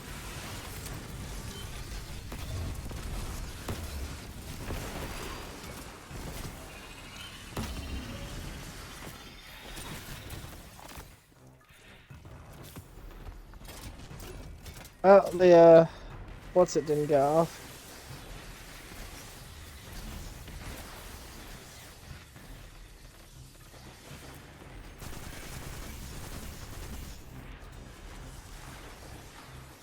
So, apart from being a slow burner, Kag, what did you think of Doki Doki Literature Club?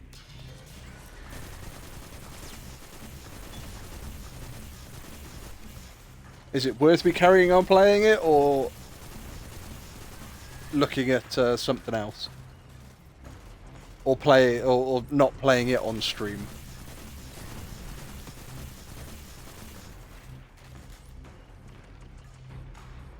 Yeah, go on, Truth.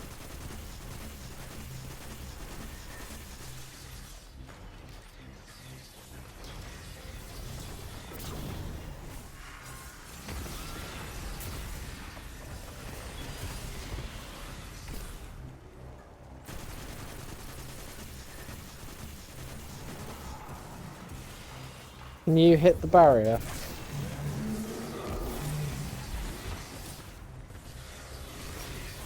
Hang on.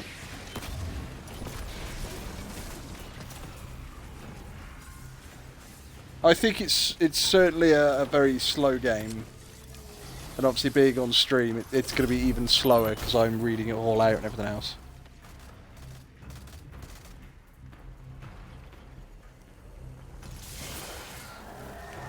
It's painful to watch.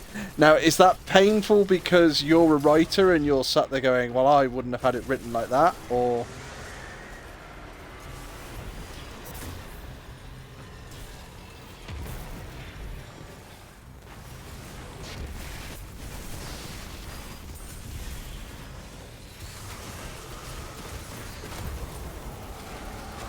Oh, no, that champion just fucked me over.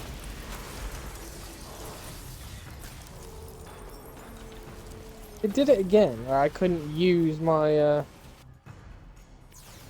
trigger ability, my thing to shoot the things to freeze them. Probably a glitch.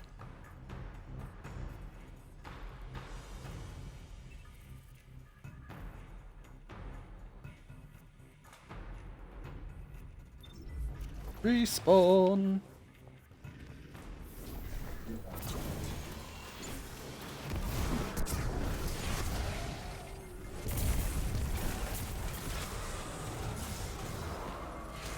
Oh, I couldn't get behind cover quick enough. Alright, I'm back with food. Beacon Pines was more choice driven. Yes, yes, it was.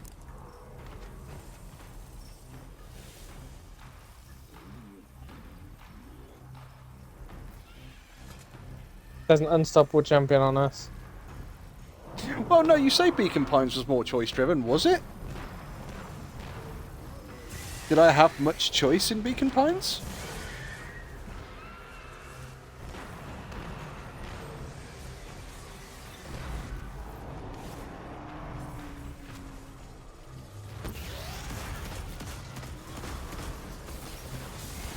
Oh, that's interesting.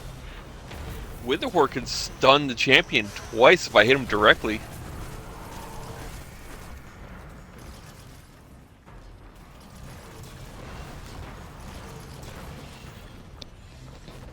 So I mean, with Beacon Pines, there's branching endings, isn't there?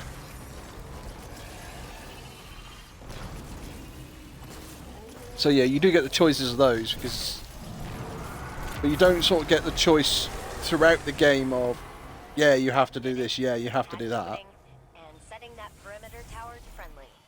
You're welcome.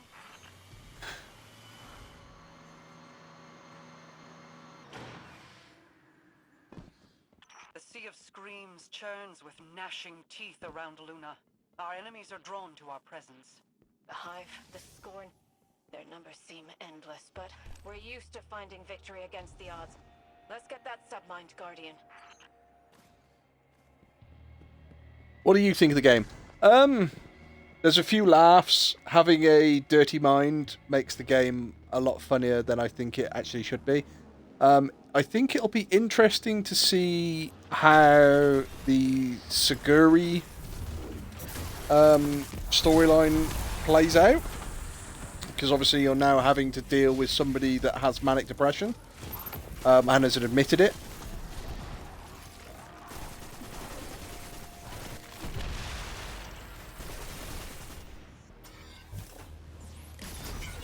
Now, I have to ask, is it Manic Depression 1 or Manic Depression 2? What's the difference? Manic Depression 1, I believe, has the much shorter mood swings. Like, they'll be manic one day and depressed the other. Whereas 2, it will last for months, if not like a year. Yeah, it's the second one. Okay. It's alright, because in the UK we don't have Manic Depression 1 and 2. We have Manic Depression, and then you basically have lengths between... you have mania lengths. Well, Manic Depression is just bipolar, and my stepdad, I believe, had 2. I'm not sure which one is which, but if I had the numbers correct or not, but he had the one where it lasts for months. Yeah, in the UK, all we have is basically we just have manic depression or bipolar, and you have it where it's just it's mania lengths effectively. That's how Manic Depression and it's bipolar are pretty much described. the same thing. Yeah, but in both cases, it's described as a mania length because you have depression and mania, which is basically massively sad, massively happy. And it's basically all worked out on mania length. It's not worked out on 1 or 2. That's just the way the UK does it. Not saying that we're right, just...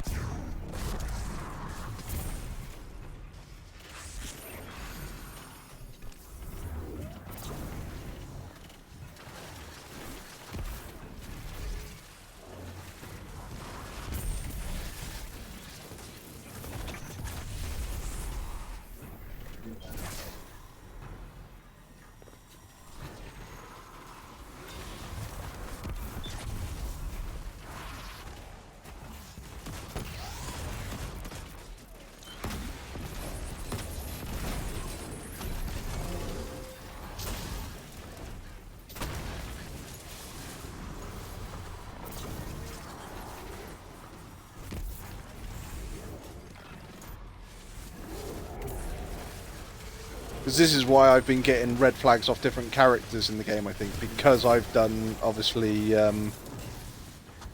that mental first aid training. and sort of looking at how the characters act, and it's like, right, well, you seem Yeah, that would make past, sense. it's that moment going, you seem past the point of just this or just that. You seem to the point where it's like, this is now red flag time.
Door's open.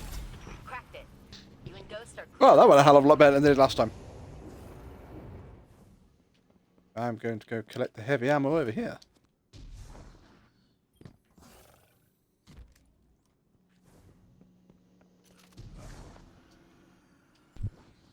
Guess now we know why there were warning labels on this game. Or on that game. Yeah, I can kind of understand why. That's why I have to say, I think I'm invested in Shiori's storyline to see where she goes.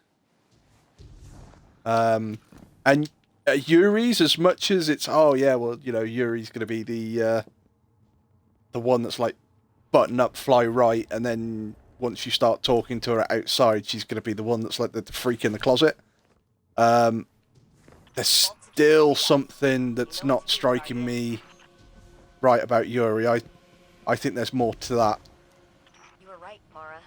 That Scorn's definitely trying to corrupt the submind and using some weird interface to copy out files. Luckily, it looks like Malahayati's rewriting itself with repair protocols every time we clear the bunker, so damage is minimal. I suspect the witness is treating this Scorn as a living archive, copying important information to its mind for safekeeping. Troubling. Guardian down. Ow. Guardian down. Last Guardian standing. I'm up 15. Everything is frozen. Except one.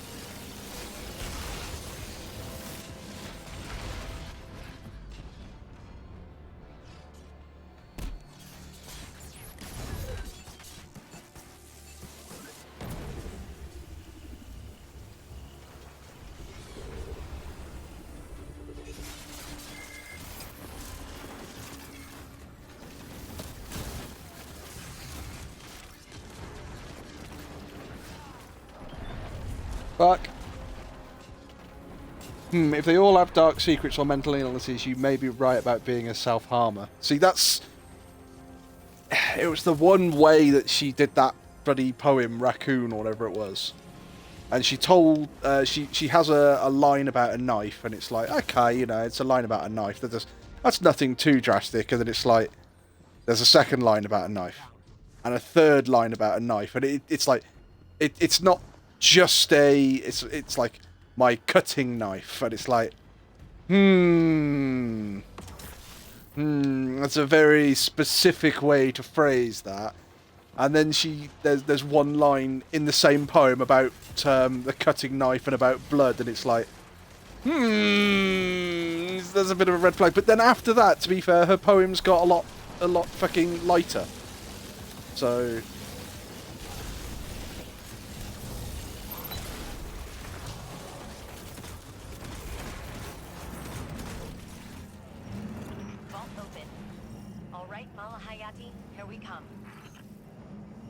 we will have to wait and see. I will probably do another stream tomorrow with a bit more Doki Doki Literature Club. I'll probably do that a little bit earlier, because I think Dodge probably wants to do a multiplayer tomorrow. I think he's looking at some Deep Rock. So I'm curious to find out about Monica. Monica, I think, is going to be a very trivial one. She's not going to be quite as easy to figure out. If I was to guess about Monica, I would say childhood trauma.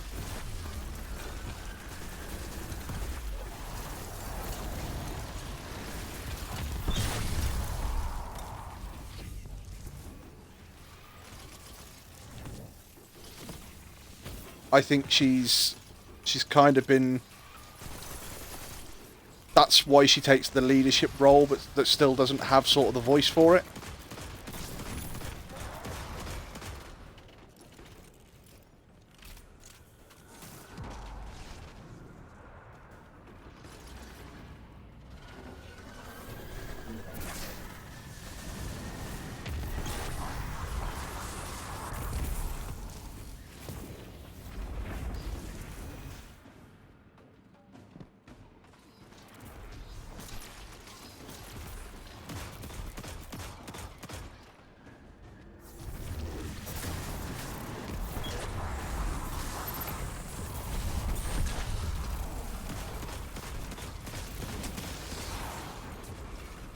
Trying to do ad control as much as I can.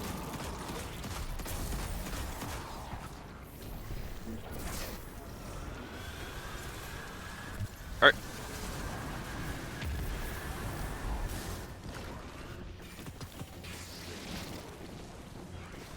There's an unstoppable in here.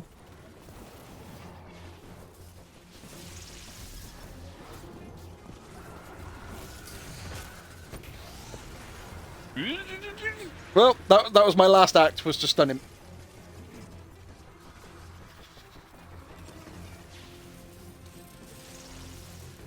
Up in 10.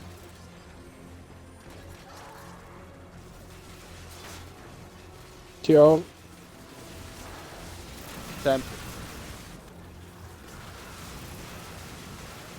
5.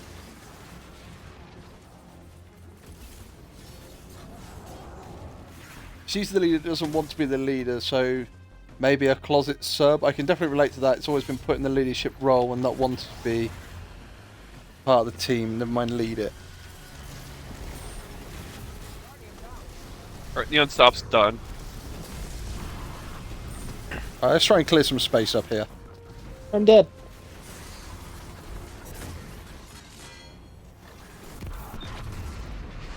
No, you're not. Fake news.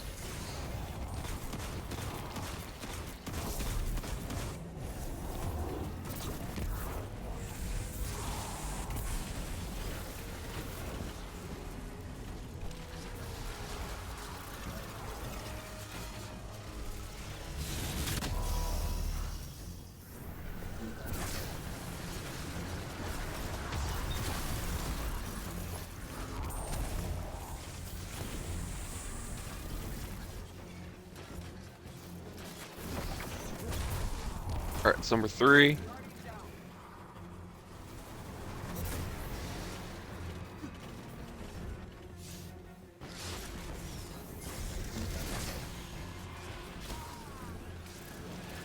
I got shot in the Alright, arse. it's number 4.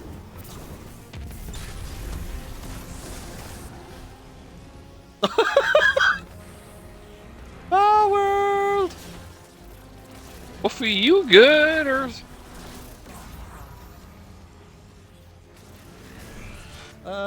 Not as good as I probably need to be. Son of a bitch! Wolfie, stay alive. I don't have a dodge, motherfucker! I was fucking hoping for the chain res there. It was too hot for that. Stretch and hydrate. Come on, fucking. Where were you two?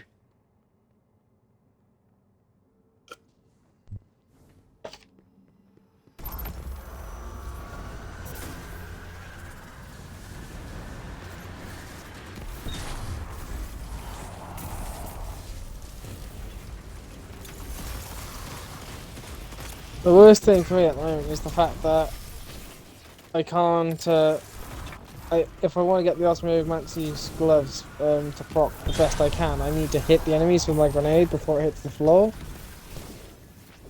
But it's just too hot all the time to do that.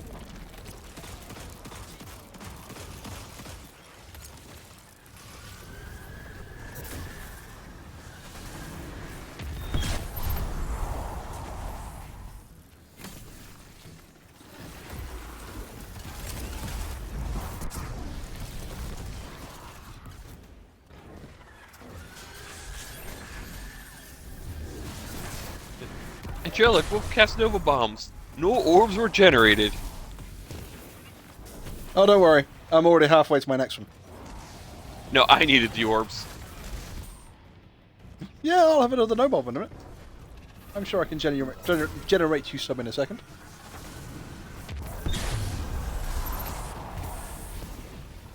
And there's me supercharged.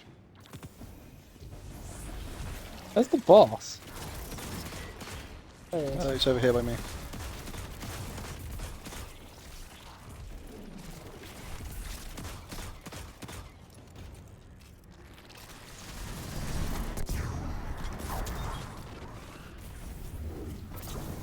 Some orbs for you. Thank you. Nah, I have a tether.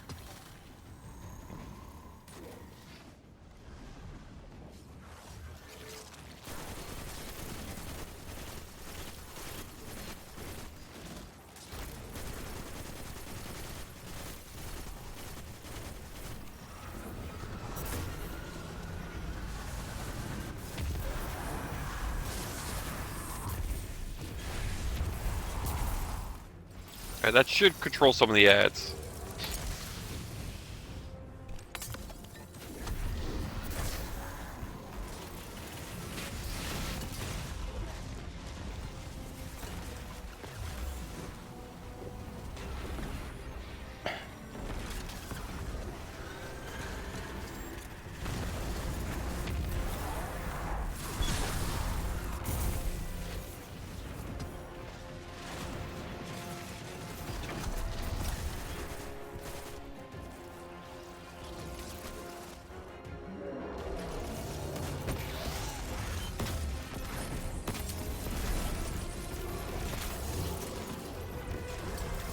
So many shiny abilities.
You wanted some orbs? Yeah, that would be nice since I just shot a tether. Oh, I did create 6.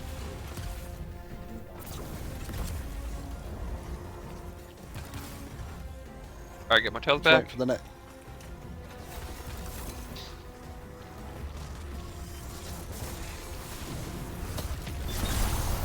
Here, have some orbs back.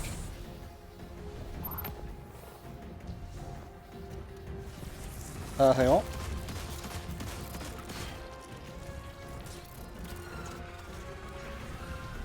I'll tell you what, Inhibio.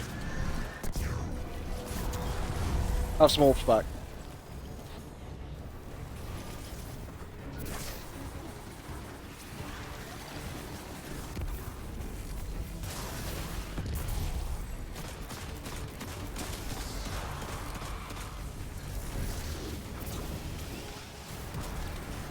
Got to tether on over, Bomb, because there's a lot of lads on this side now. Nope. I haven't yet, but I'm certainly working on another one. I'm Bye.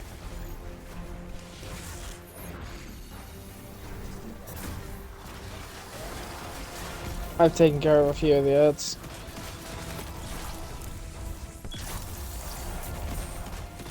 There you go, my grenades are starting to chew through some of them.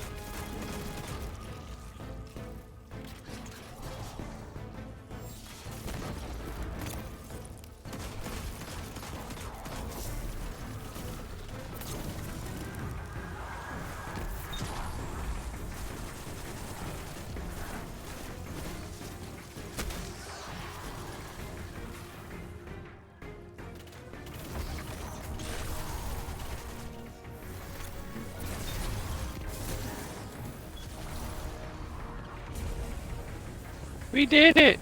Hooray! Warmind, are you able to tell what this Scorn creature has been attempting? And we've got to do this one more time for the pinnacle. One more time! They attempted to surface information regarding Exodus program colonies. So many Chinese ability. I'm also impressed that I can kind of follow the gameplay. See, Kag, it's all just about learning it. Isn't just preparing for war. It is looking for something specific housed within your archives. Mark those files for Osiris. Request complete. I suggest we vacate the premises within 3 minutes to avoid an incoming Hive counterattack.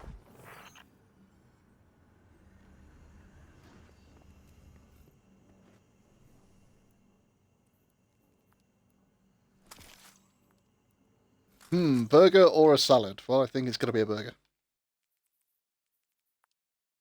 There is a guy in the UK called Dazza, and he has ordered a burger from McDonald's and deselected everything on it, and McDonald's sent him an empty box. Cost him £8 for an empty box. He's gone to Burger King and ordered a double Whopper and put 8 extra patties on it, and they delivered a fucking 10 patty burger. But then he also paid $40 to be broadcast over Times Square for 15 seconds. And for 15 seconds, it's just a picture of a Scottish guy eating a piece of bread. Or a video of a Scottish guy eating a piece of bread. That's it. Here we go. Seriously? Wow. Wow, to which bit? The McDonald's, the Burger King, or the, some people... Oh, just Dazza. And Dazza... There's a show in the UK called Come Dine With Me. And the whole point is that you have, like, a group of, like, 4 people, and they go to each they go to each other's houses, and they cook, like, a 3-course meal for each other. And then they get rated on how the meal was and the entertainment and stuff like that. Well, Dazza, the only sort of thing he's famous for is for a Facebook sort of fad called Does It Fry, where he basically takes food, dips it in batter, fries it, and see if it tastes any good. And he's done all sorts of different things. And he applied for Come Dine With Me during COVID, and they accepted him. And when they did the interviews with him and said, like, oh, you know, why are you here? What are your motivations? And, you know, do you think you're going to win? And all of this crap. He turned around and he went, no, I don't think I'm going to win. At all. I'm not here to win. I'm the guy you shouldn't have let onto the show. And it's like, oh. And for his 3-course meal, everything was deep fat fried. So it's like, oh yes, here's some, for the starter, it's like deep fried pate. For the main course, I believe it was something stupid like deep fried caviar with double deep fried chicken nuggets. And then I think it was deep fried ice cream for a finisher. Battle song emboldened the soldiers. End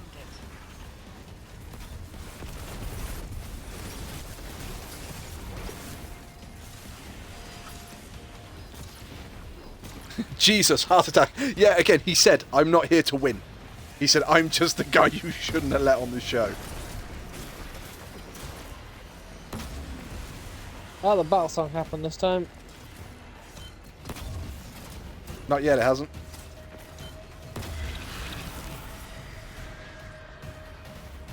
Battle songs happened. Oh, come on. I killed him like half a second after he fucking activated it. Okay, I'm not going to be able to deal with barriers for a second.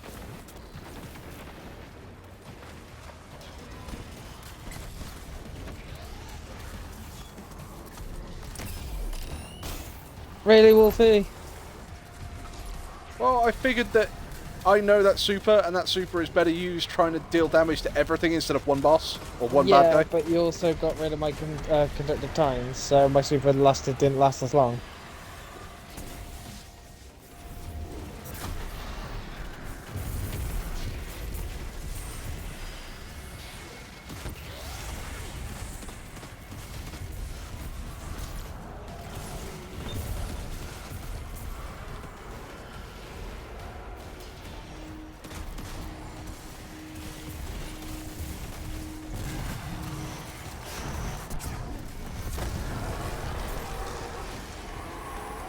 That did it.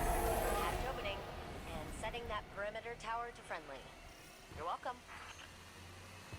Oh, so friend dropped off a late Christmas gift today.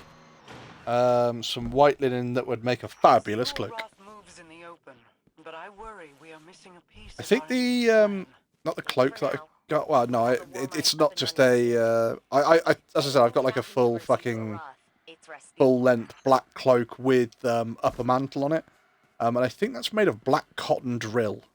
I believe is what it's called.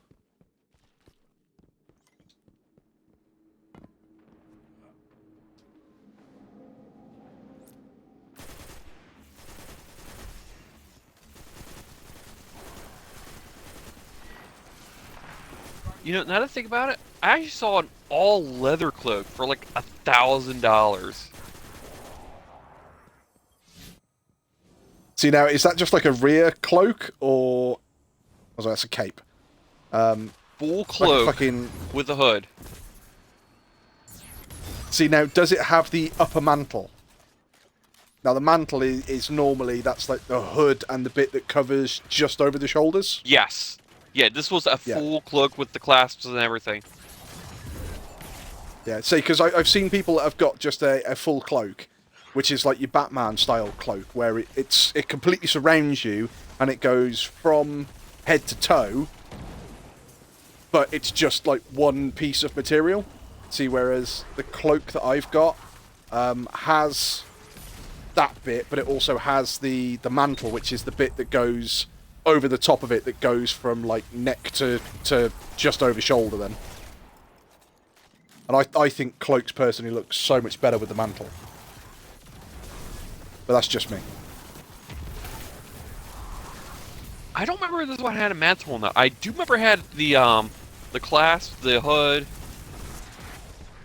Don't know if it had the mantle. A lot of them, if they've got the hood, will substitute the hood for the mantle. But my one has both hood. Well, mine is cloak, hood, and mantle. Because mine looks like a fucking. No, sorry, my cloak doesn't have hood and mantle. My cloak has mantle but no hood. And my robes have. My robes don't have a mantle, but they do have a hood.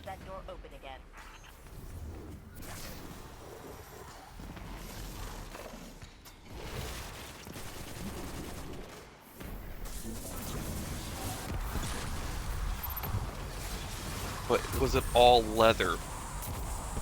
No, none of it's all leather. All of my stuff is cotton drill. Sad hunter noises.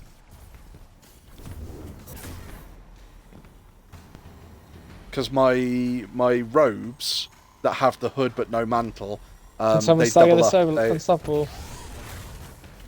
Hibio is already on it. They double up. I use them either as death robes or as monk's robes.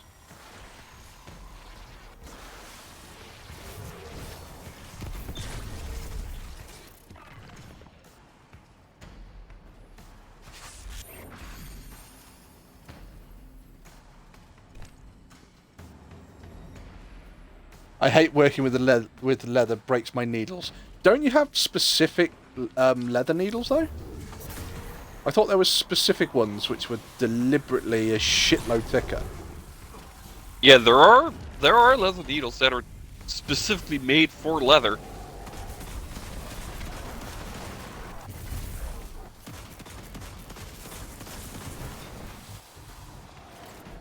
Doesn't stop them from breaking. Oh no, I imagine not.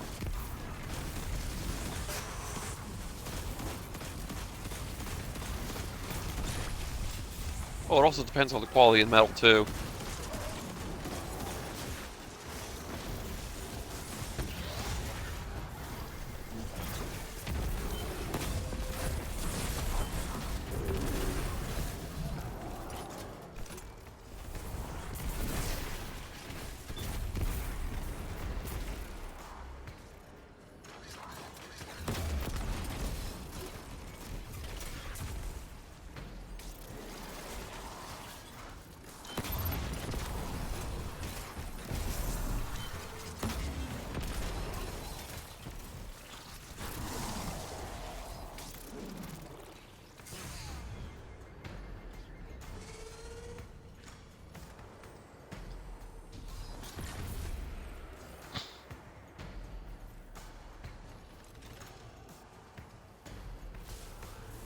There's somewhere I've got a fucking chainmail kit that my wife bought me. And it's been really fucking irking me because I don't know where it is.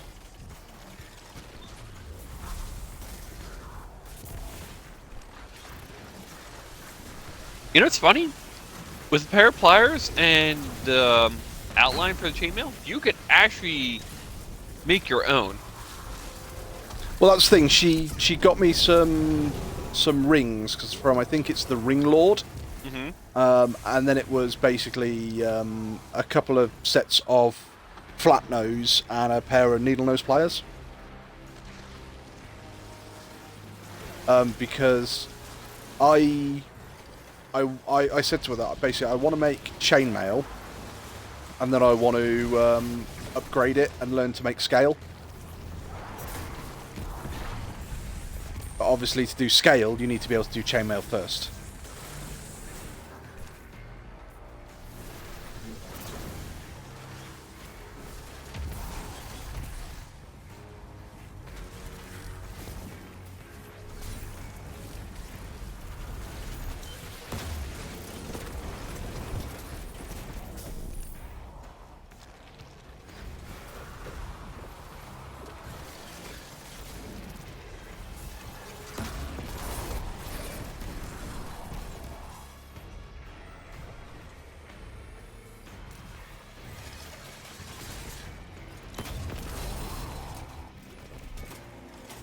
And we're done.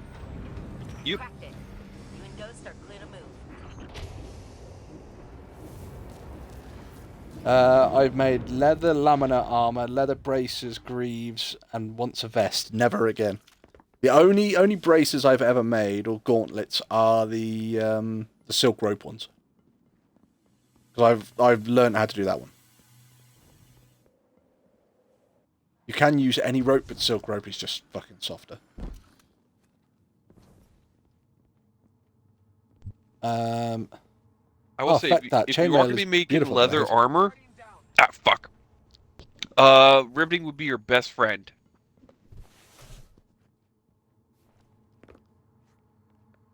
And I can't stop fiddling. I just done some riveting. You were right, Mara. That Scorn's definitely trying to corrupt the submind and using some weird interface to damn it. copy out files. Luckily, looks like Malahayati's rewriting itself with repair protocols every time we clear the bunker. So damage is minimal. I suspect the witness is treating this Scorn as a living archive, copying important information to its mind for safekeeping. Troubling. Oh, fuck's sake. It blew my grenade up in my hand. Think You see, maybe I we're trying to go don't think Hubble I've for- seen... I don't think I've seen the chainmail jewellery. Shipping would be hell expensive, but I have an old chainmail shirt. We never use them. Say it's alright, Keg. Say it's more the skill that I want. but I don't know where my fucking chainmail set is. Which again is rather pissing me off.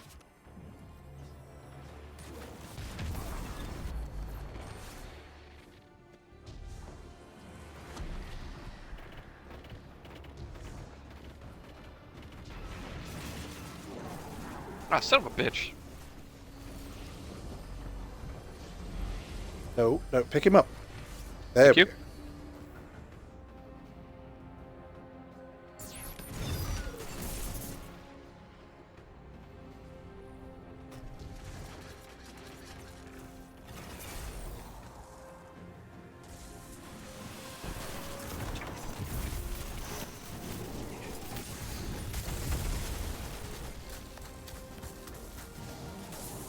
If you have the patience, it's pretty easy. Have you looked at the bottom of your closet? Depends which closet. I've got plenty of them. Scale mail is lovely. I've only ever made accessories and a brace set out of scale mail. I just don't have the patience. Yeah, see, scale is what I basically want to do. Oh, we still got one left? Yep. Legendary takes 3 nodes. No, it doesn't. It just I missed some of my shots because I was getting flinched.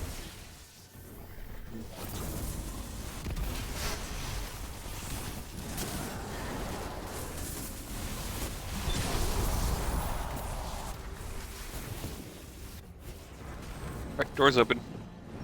Vault open. All right, Mala Hayati, here we come.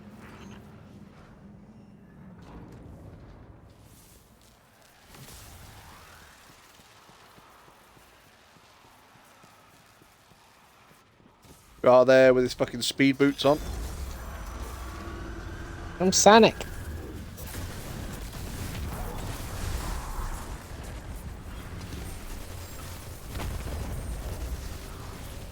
I'm just not rolling around at the speed of sound. I got it, Wolfie. Rolling around at the speed of sound. Oh shit, sorry. Oh, well, I think you killed him anyway because I didn't get anywhere near as much grenade energy as I normally get.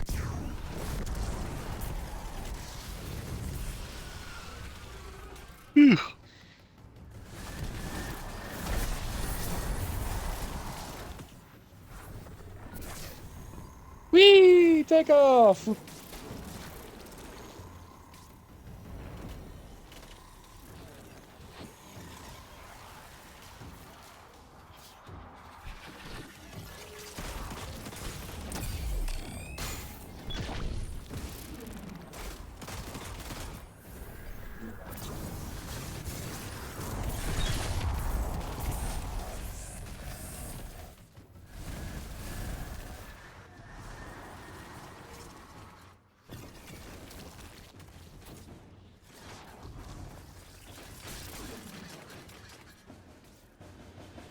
Ah, there's those orbs. Lovely.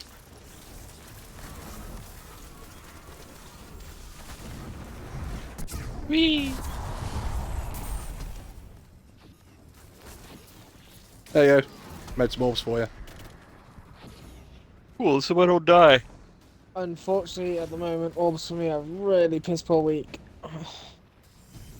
Better than nothing.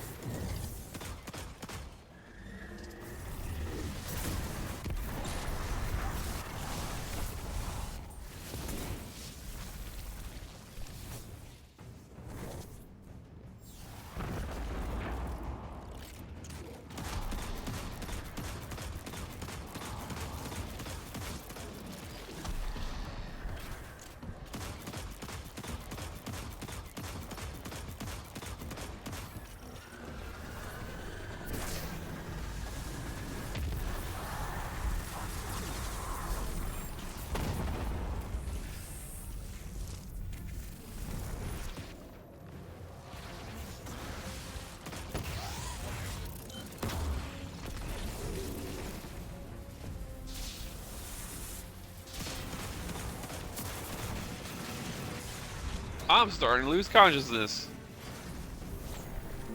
Tired.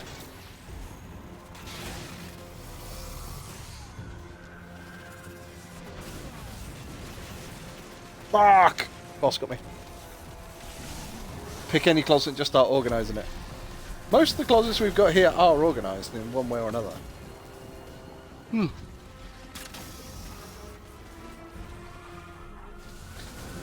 But it might be in the attic.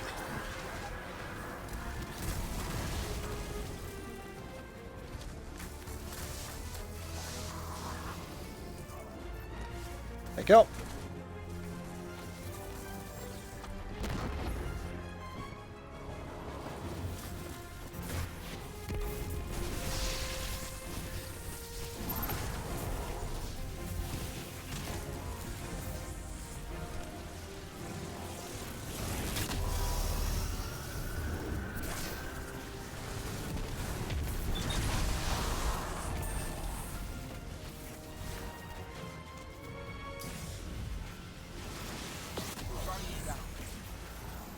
Alright. Boss is free for damage.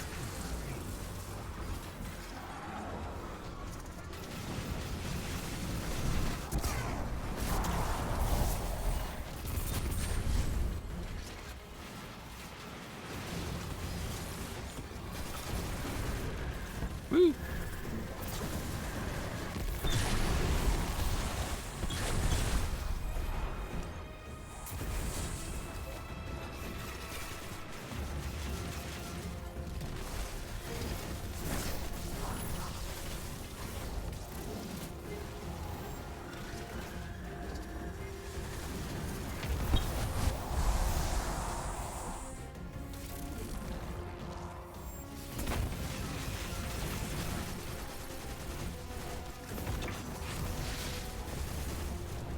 Wolfie, I got these.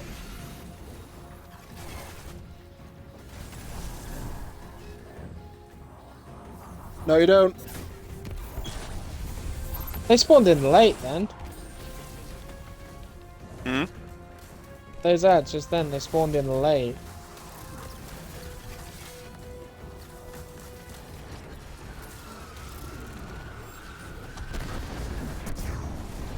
And I'm dead.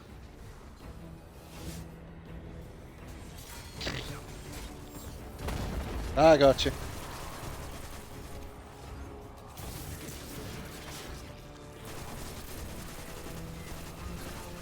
I think after this one, I'm gonna hop off for the night.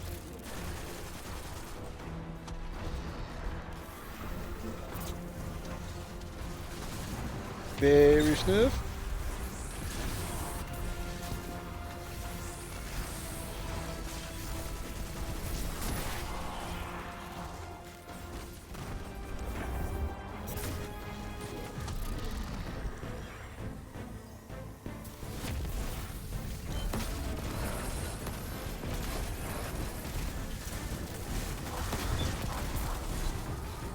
Well, we haven't had anywhere near as much trouble with ads this time.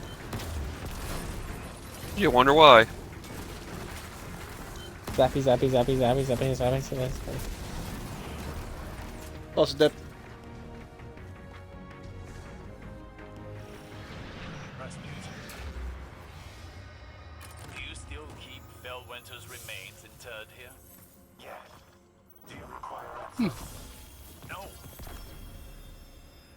You slaughtered Felwinters and the other Iron Lords without so much as a second thought. Why memorialize him?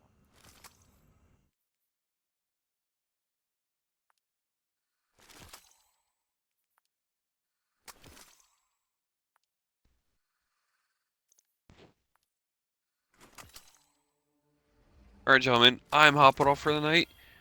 I'll get you guys tomorrow. Catch you Have a good tomorrow. one, sir. Yep. Bye, Wolfie's audience.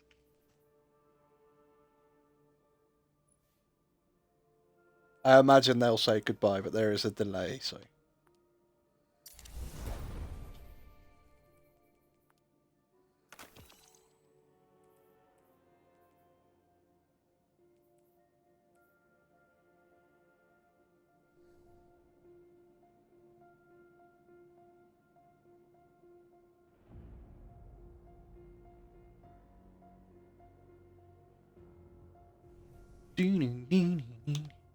Where are you taking us? Helm.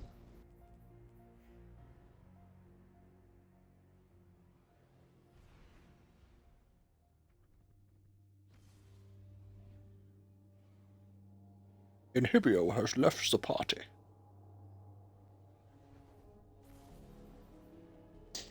Gonna go to Helm, then I'm gonna go to the tower. I'm gonna say I gotta go to tower. I gotta see Rahul. Yeah, here I'm pretty sure I've got to go see the EXO frame.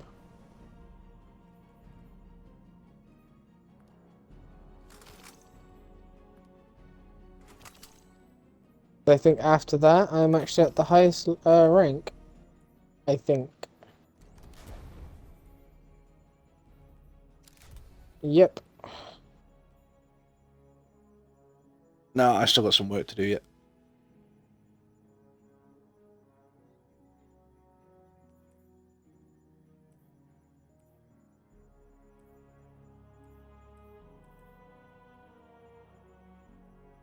My helmet is my lowest thing at the moment.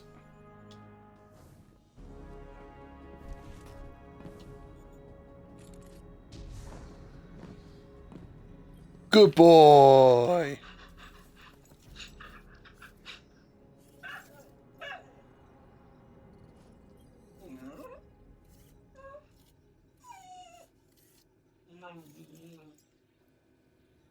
We got a robot doggy.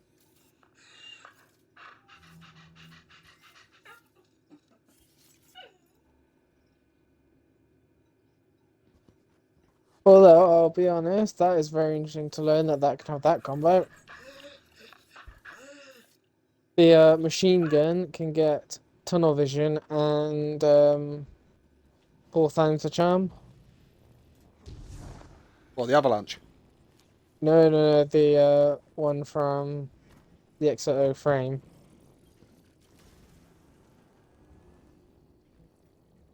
Okay, you ready to go to tower? Hang on.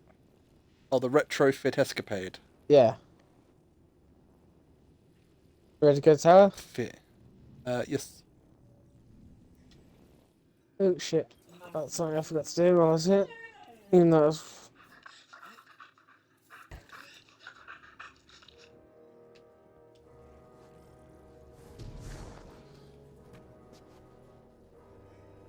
I was seeing if I could get a red border pulse rifle. Ah, fair enough. Because I had one Umbrella Engram.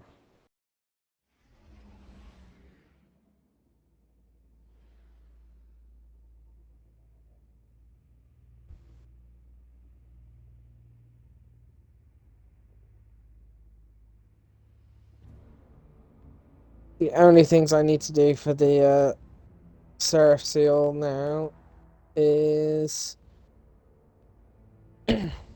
either rebuilding Rasputin lore or gadgets galore, which is to get the upgrades for the extra frame. Oh, I've probably got quite a bit to do for the seal. I doubt you'll have too much, to be honest. Fuck's sake. 2 years ago today, I posted on Facebook. I still don't know what I'm wearing to. I still don't know what I'm wearing to the living room this New Year's Eve. I might not even go. Let's see what we've got for each other.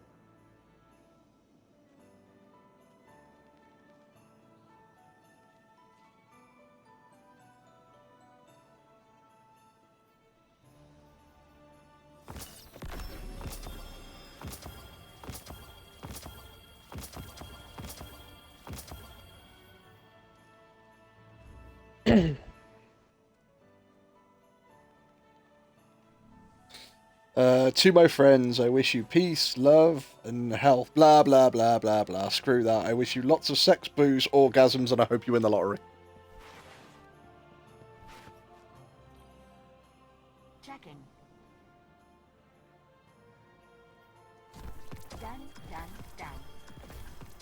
Acknowledged. Whenever you need me again,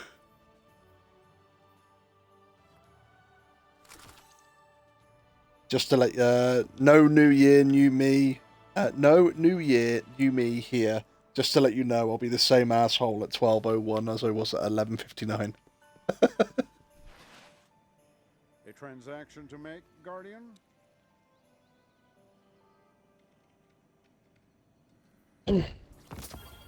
What was it? 6 years ago today. Things only 90s kids will understand. Tamagotchis, Pokemon cards, Sony Walkmans, the crushing realization that you're stuck between a generation of people who believe that hard work can accomplish anything and that you should live your dreams, while the generation that came immediately after you is living far better and being in the right place at the right time than having the foresight to study in newly developed fields, thus leaving you to tend to your hopeless, demolished expectations of dreams on the future. And pogs. Fuck's sake. Wow, a bit cynical, huh? Which one, Cag?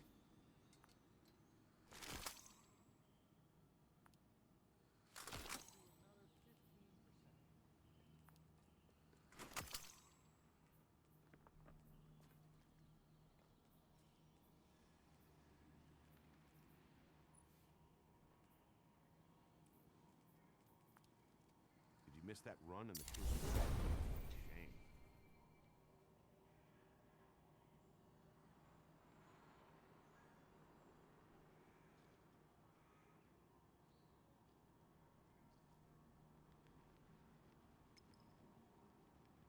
Oh, 6 years ago today, I found a video called The Man Who Slept Through 2016.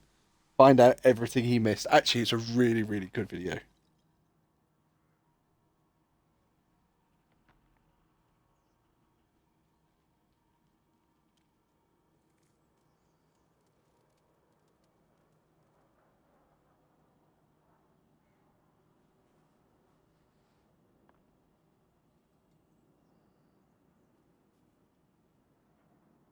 Well, And last year for New Year... Oh, go on. I still need to do a Heist Battleground because those ones didn't count for the thing. Oh, I'm sure we can quick do one of those. I'm assuming you're done at Probably Tower. Yeah, it'll probably be the last thing I do tonight, to be fair. 1 year ago today, I put a picture of Ed from Shaun of the Dead up, and it says, "Can I get any of you cunts a Happy New Year?"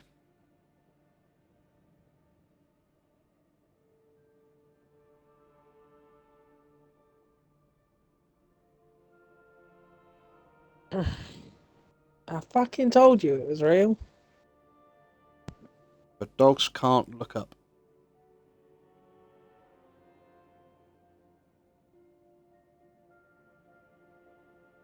Sorry, dogs can look up. So, what's the plan?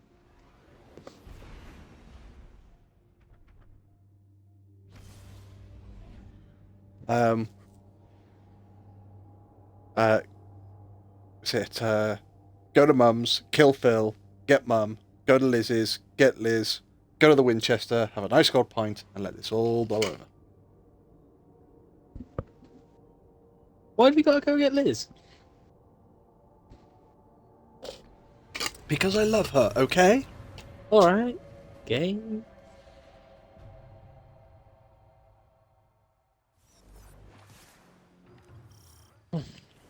Guardian, Xivu Arath's cryptoliths are back.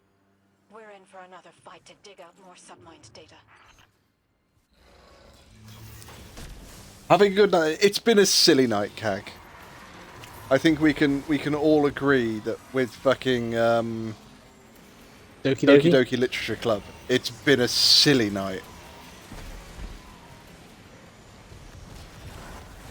Guy, I take it you've seen the error of your ways and come to join me. Good. Be a lamb and kill every last intruder in my lab. You're too kind.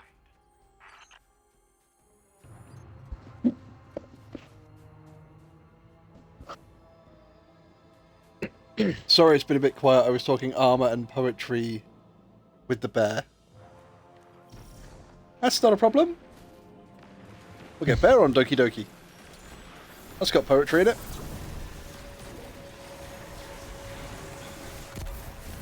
What do you reckon is going to happen next in the story? Still worried about Shiori. What? Still worried about Siori. Or do you mean on Destiny? On Destiny. Just don't think that Clovis is done. When's Lightfall come out, whatever it is? 28th of February.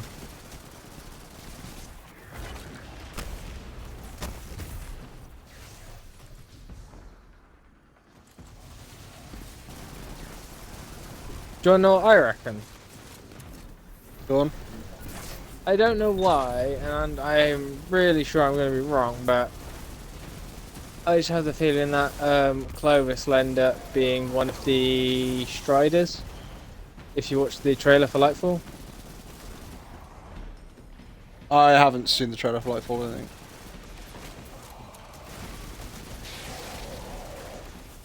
Don't know what? Pardon? Do you know what? I'm on the wrong super.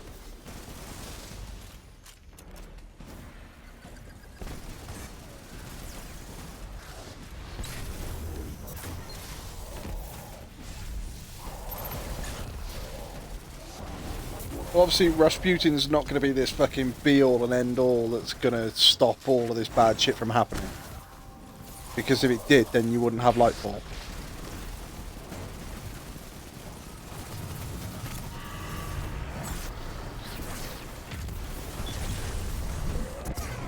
I am wondering what Strand is going to be like. I think it will be severely nerfed compared to what they advertised it as. I reckon it won't be as powerful as what they advertise it as, because I reckon that they'll, because of how Stasis was, they'll, because it's something completely new, they'll basically undercook it, and then they'll, they'll give it a buff. I don't even think it's that. With Strand, you were supposed to be able to literally reach into this like invisible web that connects the worlds and connect to Strand, and then that way you could use it like a whip and you could start lassoing yourself around. I think that's going to be in certain areas. I don't think that's going to be across the entirety of the universe. No, we'll have to wait and see. Just for the simple reason being, how much are you going to break? Could you imagine going to Nessus and just going, right, okay, yeah, any area that doesn't have an invisible ceiling on it, I'm just going to go flying out the fucking map.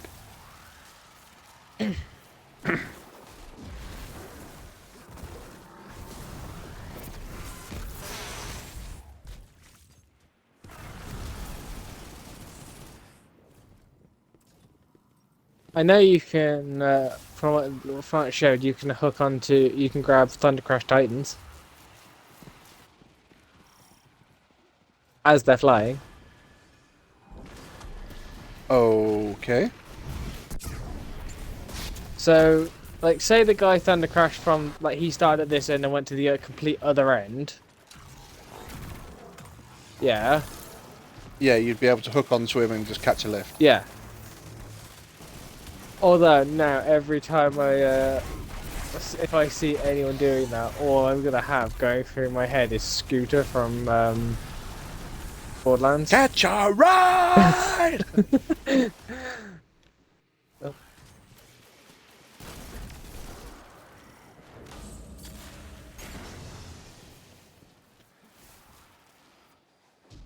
Have you got your super? Nope. What? Nope. Have you got rockets? Yep. That's good.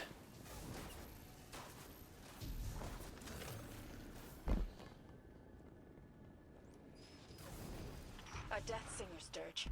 It's Zivu's battle song.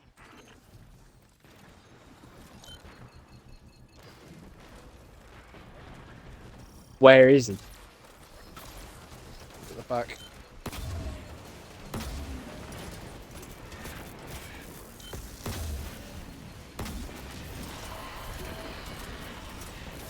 Well, he definitely did.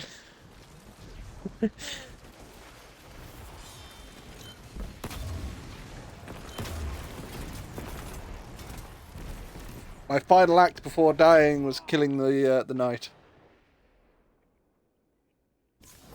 So is Destiny like your comfort game, one you can just jump in and have fun? I think Destiny is just one of those games where you can jump in and there's always something to do.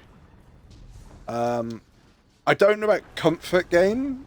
It's a familiar game, certainly a familiar game. I think it can be a comfort game at points, but it depends on what you're doing. Yeah. But then the thing is, it's like if I was in like a really bad mood and wanted a comfort game, I could log into Destiny, but there would only be certain things I'd be doing in it.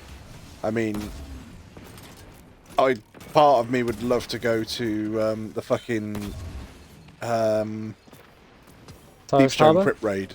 Oh, okay. No, Deepstone Crypt Raid and just float around in space with the with Destiny's Lullaby on.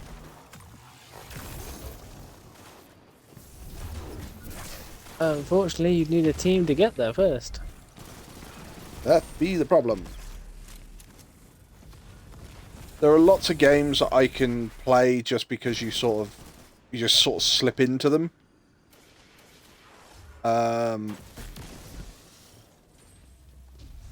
Destiny, once you get used to it, it's very easy just to do that and slip into it. I'm trying to think other ones I would say. Superliminal would probably be one.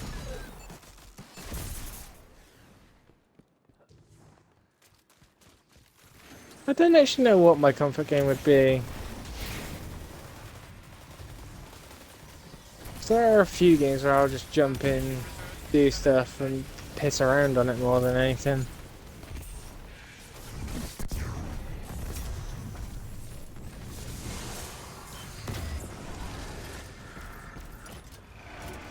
So I know a few people have sort of gone, well, Minecraft would be mine. Minecraft absolutely positively would not be my comfort game.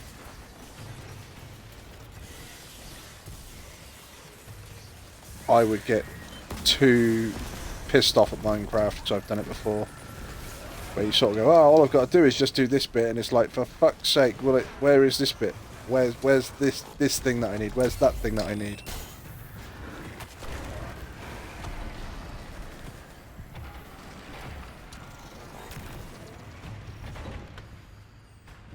Tetris for me. Puzzle games are more your delight. I do like puzzle games. From what I've heard, becoming a Wrathborn is not a walk in the park.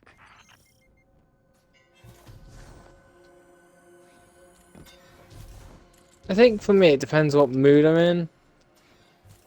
That's the thing, that's why it's going to be a relaxing game, because you've got to normally... Sorry, a comfort game. A comfort game is normally when you're fucked off.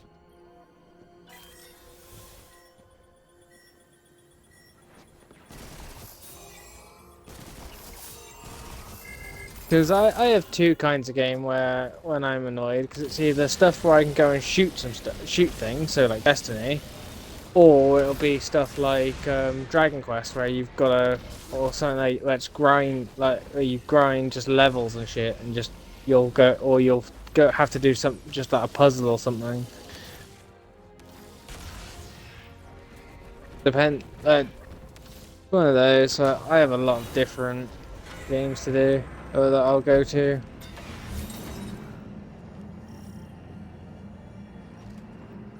I think Talos is definitely one. I think it would be certain puzzle games. Talos would be one. Yeah.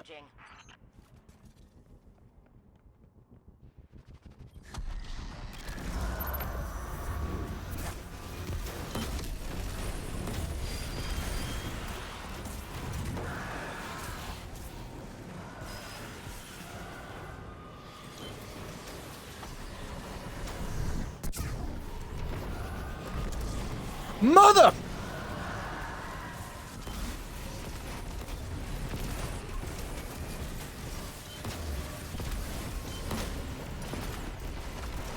You alright there, Wolfie? I don't think I've actually landed a proper fucking Nova Bomb on this this boss.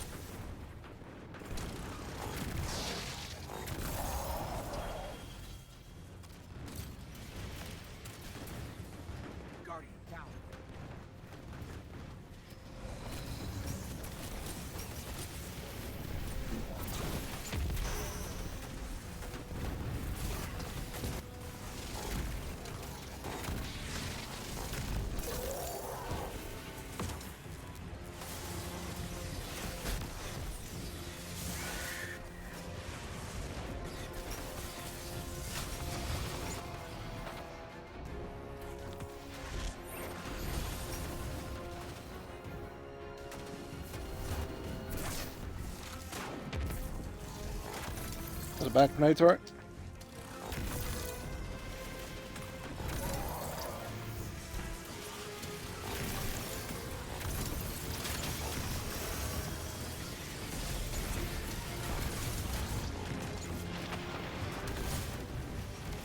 I don't have my fucking rift ready.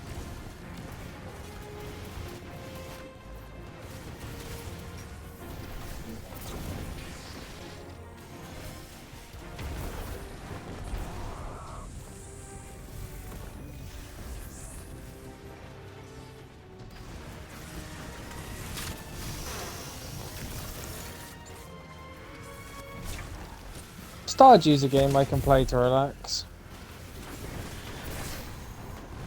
Yeah, Stardew doesn't seem too drastic a game to play.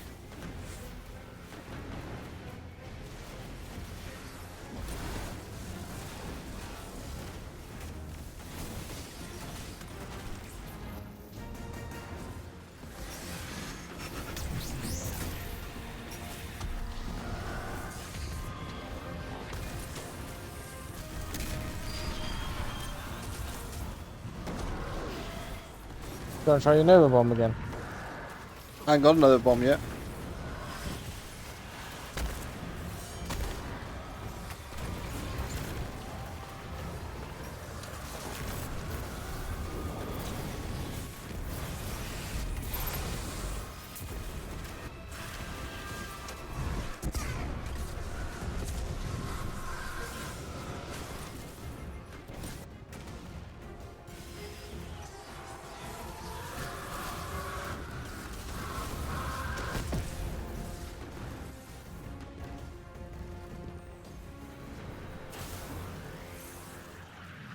Anastasia?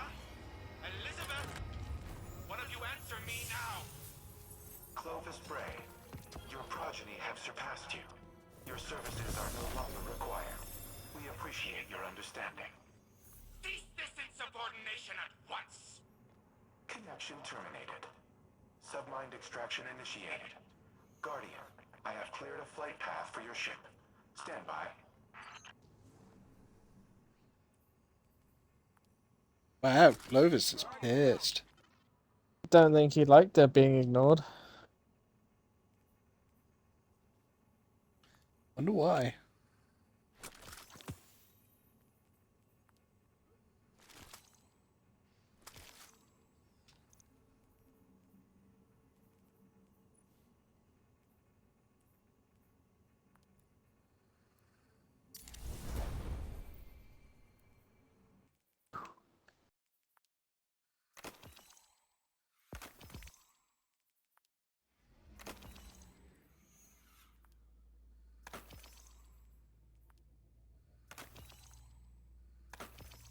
I think he's a little butthurt.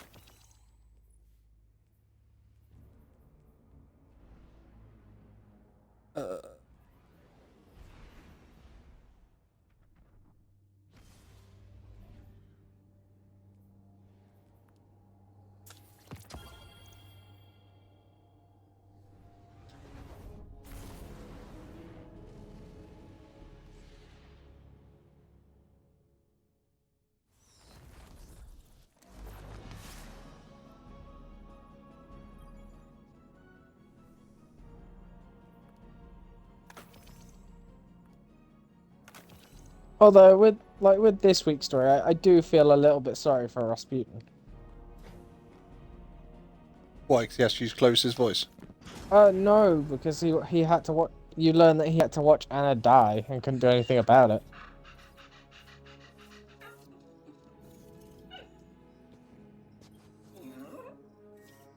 Yeah, but it was said that, you know, he kind of let the last thing happen and he didn't even try to stop it, and he kind of went, yeah, I did, but I won't make that mistake again.